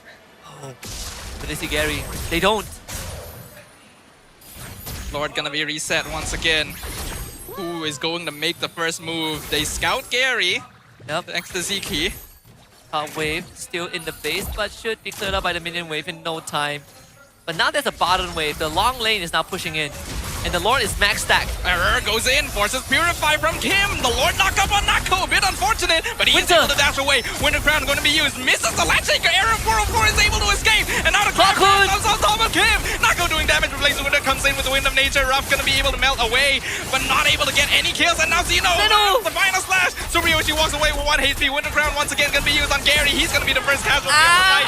Zeno loses immortality. Ruff is trying to rejoin, but there's too many of them. Vamos are so low right now, but there's just not enough cooldowns left. They pop the conceal, but they know they cannot chase. Yeah, without Gary around for 40 seconds, this should be a good window. Siren jumps in once again. Well, look at the melt! Oh my God, the final slash! Team Vamos! They got it! They found the angle! All 5 members standing, only Super Yoshi left to defend. And a standing ovation from the Vamos camp. Aero 4-4 celebrates. Unprecedented, but an upset by the villains themselves. No longer the ones that are looked down upon, as they etch their mark on the kingdom walls of RRQ Tora. The newly undefeated branch of the kingdom has been toppled by maybe the most unlikely of challenges. The new era of Team Vamos has clean swept RRQ Tora. The serpent beckons today against the Tigers. What an impressive performance from Team Vamos. I think, like we said at the start, this was RRQ Tora favored. But Vamos tipped the odds and had now shown themselves as a true contender in the regular season. It is time to revisit the tier lists. Ladies and gentlemen, no one would have expected this one. We thought it'd be a good fight. It would be a close battle. But we would not have expected a complete domination. Vamos has improved by leaps and bounds. Yeah, just making better decisions as well. The team fights were clean. The execution was pixel perfect. And you can feel how important this match was. And unfortunately for RRQ Tora, there is some sit-downs, some discussions that need to be made. And you can see in the Aero 4-4, this was a euphoric moment. A win that was hard-earned. And it paid off big time. Facebook comments gonna be lit today, by the way. I'm sure they're aware that general sentiment was against them, so I'm sure they'll have some spicy things to say. Let's not take it any longer. We'll throw it over to the interview. Pasukan yang berjaya patahkan win streak RRQ Tora. Tuan-tuan dan puan-puan, berikan tepukan kepada Team Vamos. Boys, congratulations. That was an amazing game. Natko, how are you feeling? So happy. So happy. Tadi nampak semua team Vamos kan, heart rate semua memang tinggi. Coach pun heart rate tinggi. Your heart rate? Even your heart rate was high. Are you scared? High? Yeah, it's high. It was high. You guys were nervous, right? Yeah. Mungkin kita boleh start dulu kot dengan Natko. Sebab kalau kita bezakan permainan Natko daripada minggu pertama sampai sekarang, I think that we can say that the difference is quite big. Natko dapat improve banyak, and then minggu lepas dan minggu ni memang Natko shine gila-gila lah dalam game, kita boleh kata. Apa sebenarnya punca Natko improve gameplay sedrastik macam tu? Based on apa ya? Mungkin tim ya. Tim yang apa pengen aku buat lebih improve. Terus dari coach juga banyak ajar lah, banyak learn lah. So banyak ambil ilmu dan input daripada coach dan juga tim juga. Input dari tim paling besar sih. Biasanya tim cakap apa? Sebab we know that Team Vamos sekarang banyak we can say junior players lah kan. Yeah. So macam mana adik-adik nasihat ataupun tolong Natko dalam game? Cakap jangan mati banyak, gendong tim. Gendong tim. Jadi panas lah, panas. I see. So dorang macam tenangkan and then always convince you like, okay, Natko kena gendong ni, sabar sikit macam tu. Okay, we like that. And of course, berjaya kalahkan and of course patahkan win streak RRQ Tora 2-0 in a very amazing and clean style daripada Team Vamos. So, adakah Team Vamos expected this win today? Yeah. Oh, expected. So, meaning to say, Vamos sudah buat preparation dah lama untuk perlawanan ini? Betul. Kita confident. Oh, what made you guys so confident? Yes, coach. Pabit. Coach is very confident. Yeah, I can see in the face cam, coach was so confident. Coach, why are you so confident about this matchup today? I think all based on our result also in the scrims. So the team is so fired up right now to play against RRQ. Then yeah, that's the confidence comes from. And everybody in the Vamos also cheering for us. Okay, now, Coach Pacbet, I want to ask. The first 2 weeks of MPL MY, Vamos looked rather shaky. Yeah. What was the main reason towards the shakiness? I think the process is not overnight for us. We need time to adjust. And our chemistry, I think it's good right now. But I think it's a lot of improvement also right now. We will see. I think we did see a lot of improvements from the side of Team Vamos compared to week 1, right? Now, after this win, and it's a very convincing win up against RRQ Tora, does this mean that Vamos is already 100% back in the game? Have you guys regained your confidence and all the morale that you guys used to have prior to this? Yeah, I think. So, you think your next game up against Team Flash, where Zorn is at, you guys are actually very confident? Yeah, we're confident against Zorn, so he needs to be ready to face us. Oh, tadi Rose interview Zorn and he said, siap-siap Vamos. He said, just wait, get ready for him. But thank you very much, Coach Pacbet.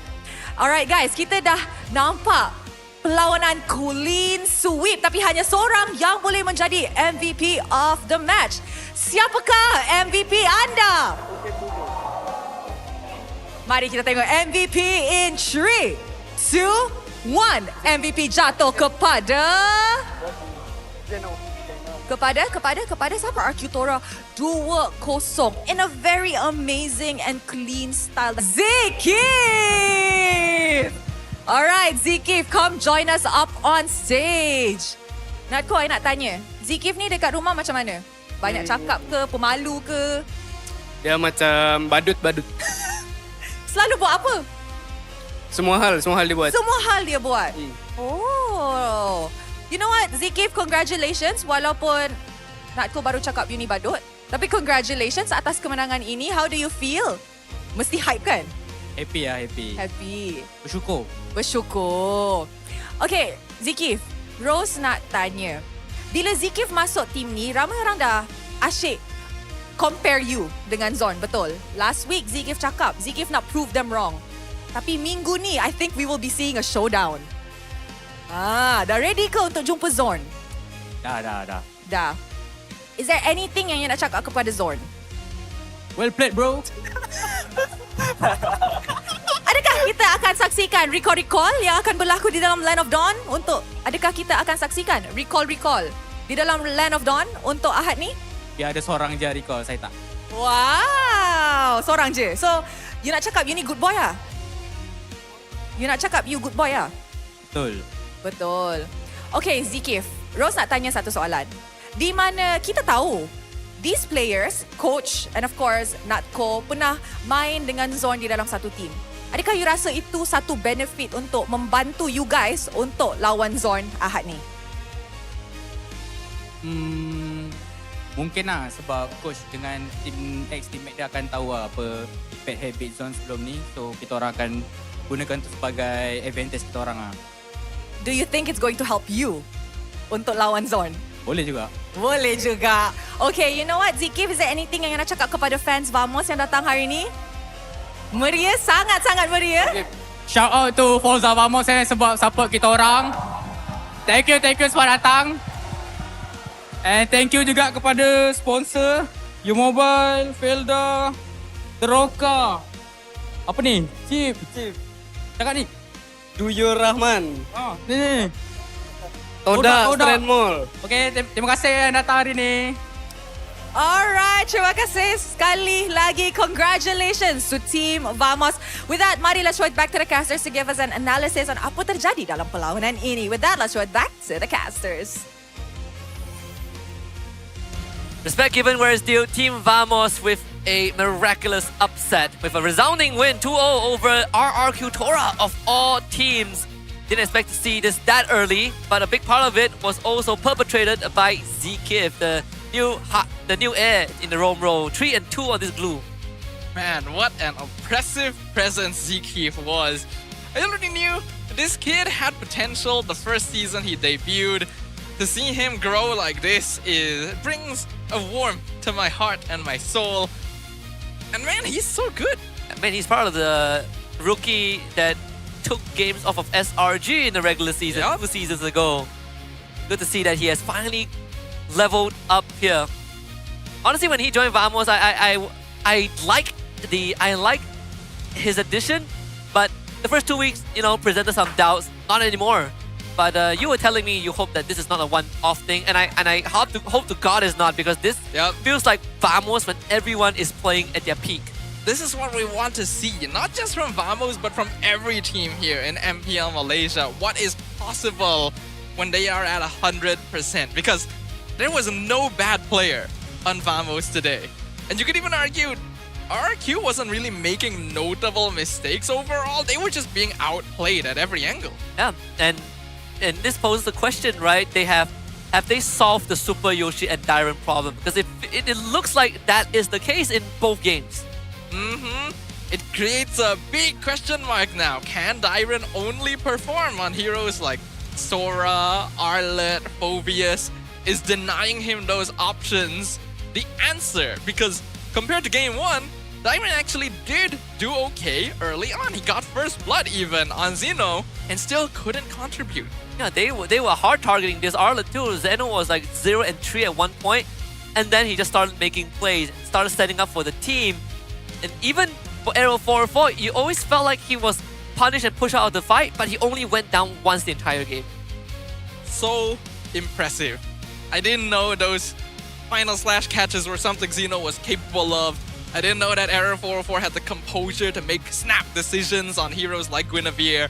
Clawkun did not die at all. This Lilia was blowing people up. We already know Natko is a beast on the carry, but man, this just accentuated that. Yeah, only went down once, and even that came at the cost of RQ Taurus. Almost hit their entire team just to kill him. And this could raise the stocks of the Lilia also, because when she was first picked up by Team Ray, there were definitely some questions, right, whether Lilia is even a good pick right now. But today we've seen her twice, and both times Lilia delivered. I do feel like the Harley is a bit conditional, and maybe not a good use of maximizing Gary's capabilities here. If there's anything that I will judge in the draft, it would be that alone. I thought Sasa would switch it up after game 1. Looks like he was confident that it could still be pulled off, but Vamos proved them wrong. Yeah, I definitely felt like the Harley was... It wasn't a bad pick, but I think suboptimal is the right way to go around it, right? Because we literally have a list, the Leomore, Nolan, Suyo, definitely a couple more options. The tank junglers, surprisingly, weren't considered at all by RQ.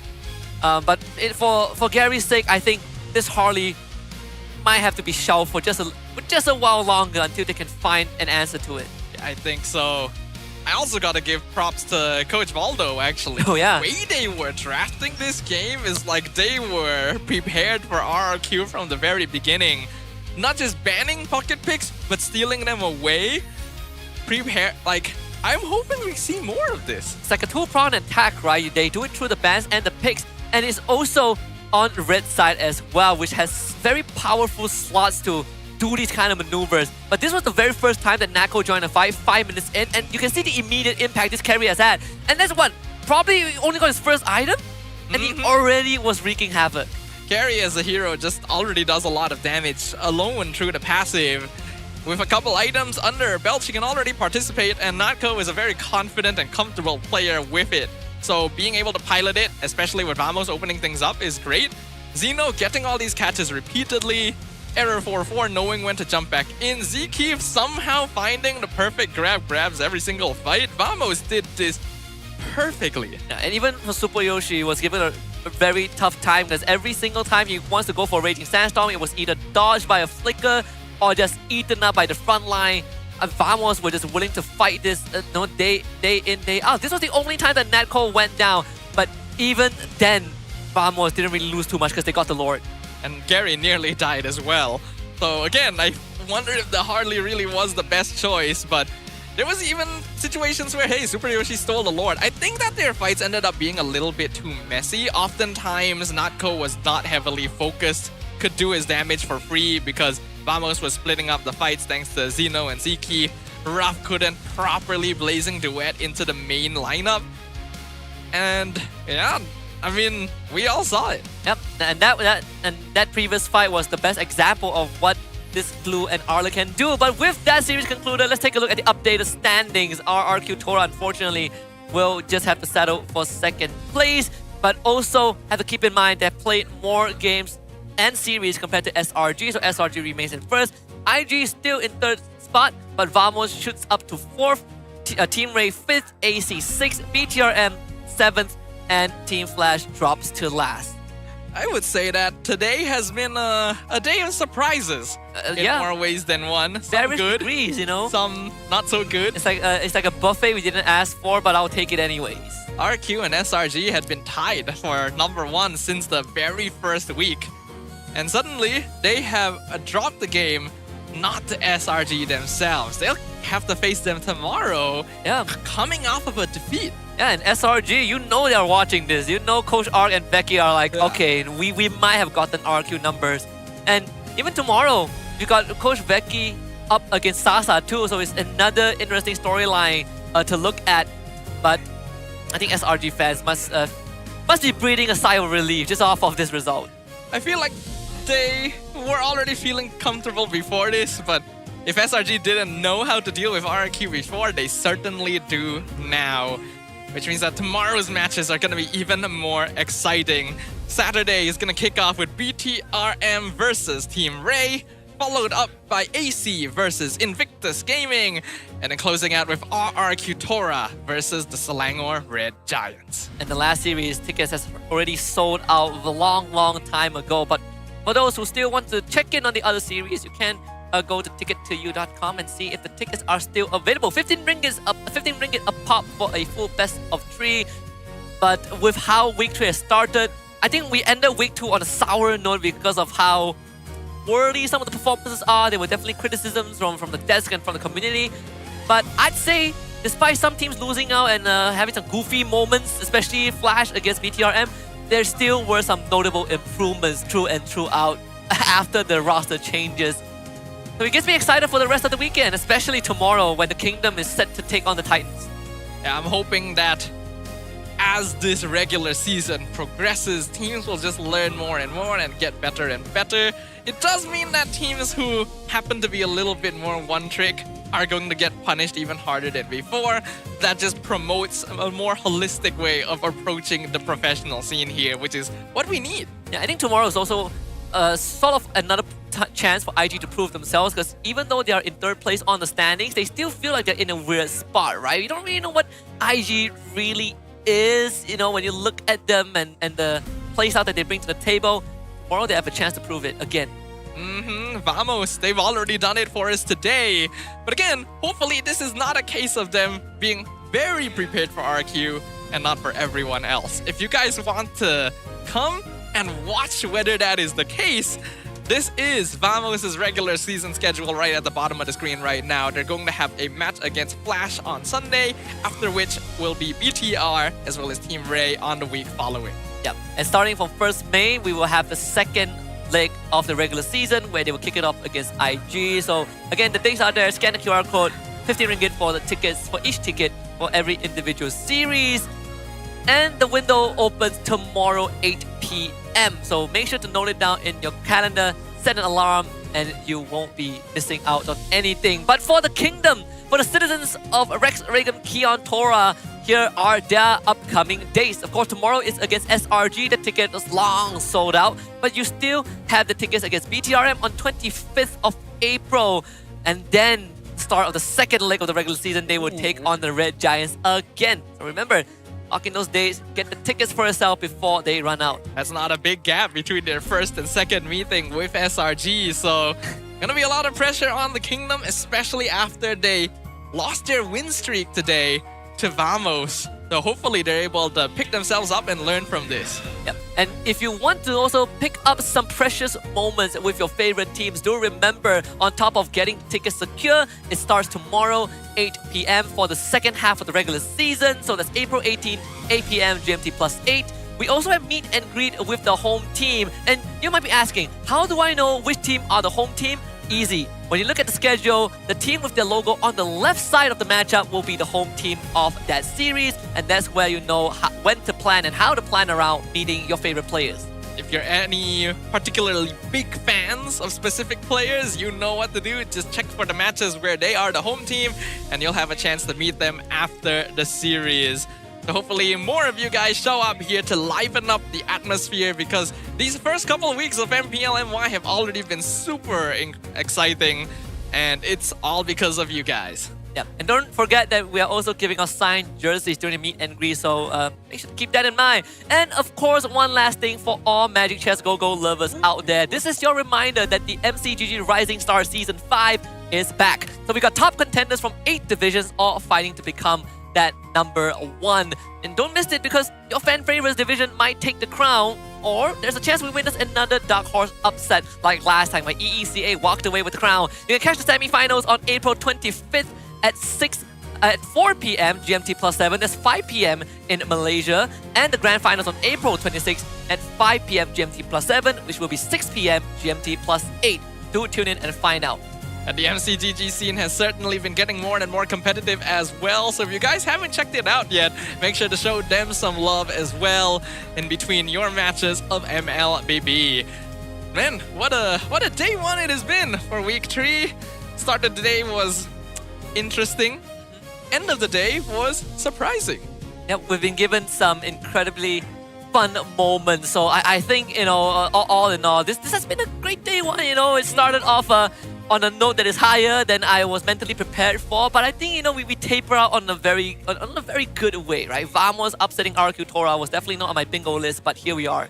And here we are once again with a code at the bottom of the screen for you guys to check out as well.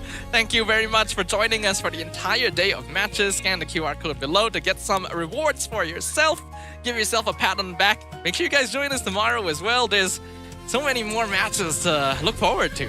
Yeah, we definitely have so many more moments if MLBB actions. But with that being said, that's the end of the day. But we have more MLBB action tomorrow. For now, we're gonna sign out. My name is Husky. This is Sadafa. We bid you guys good night, goodbye, and Nuru with the mic check of the day.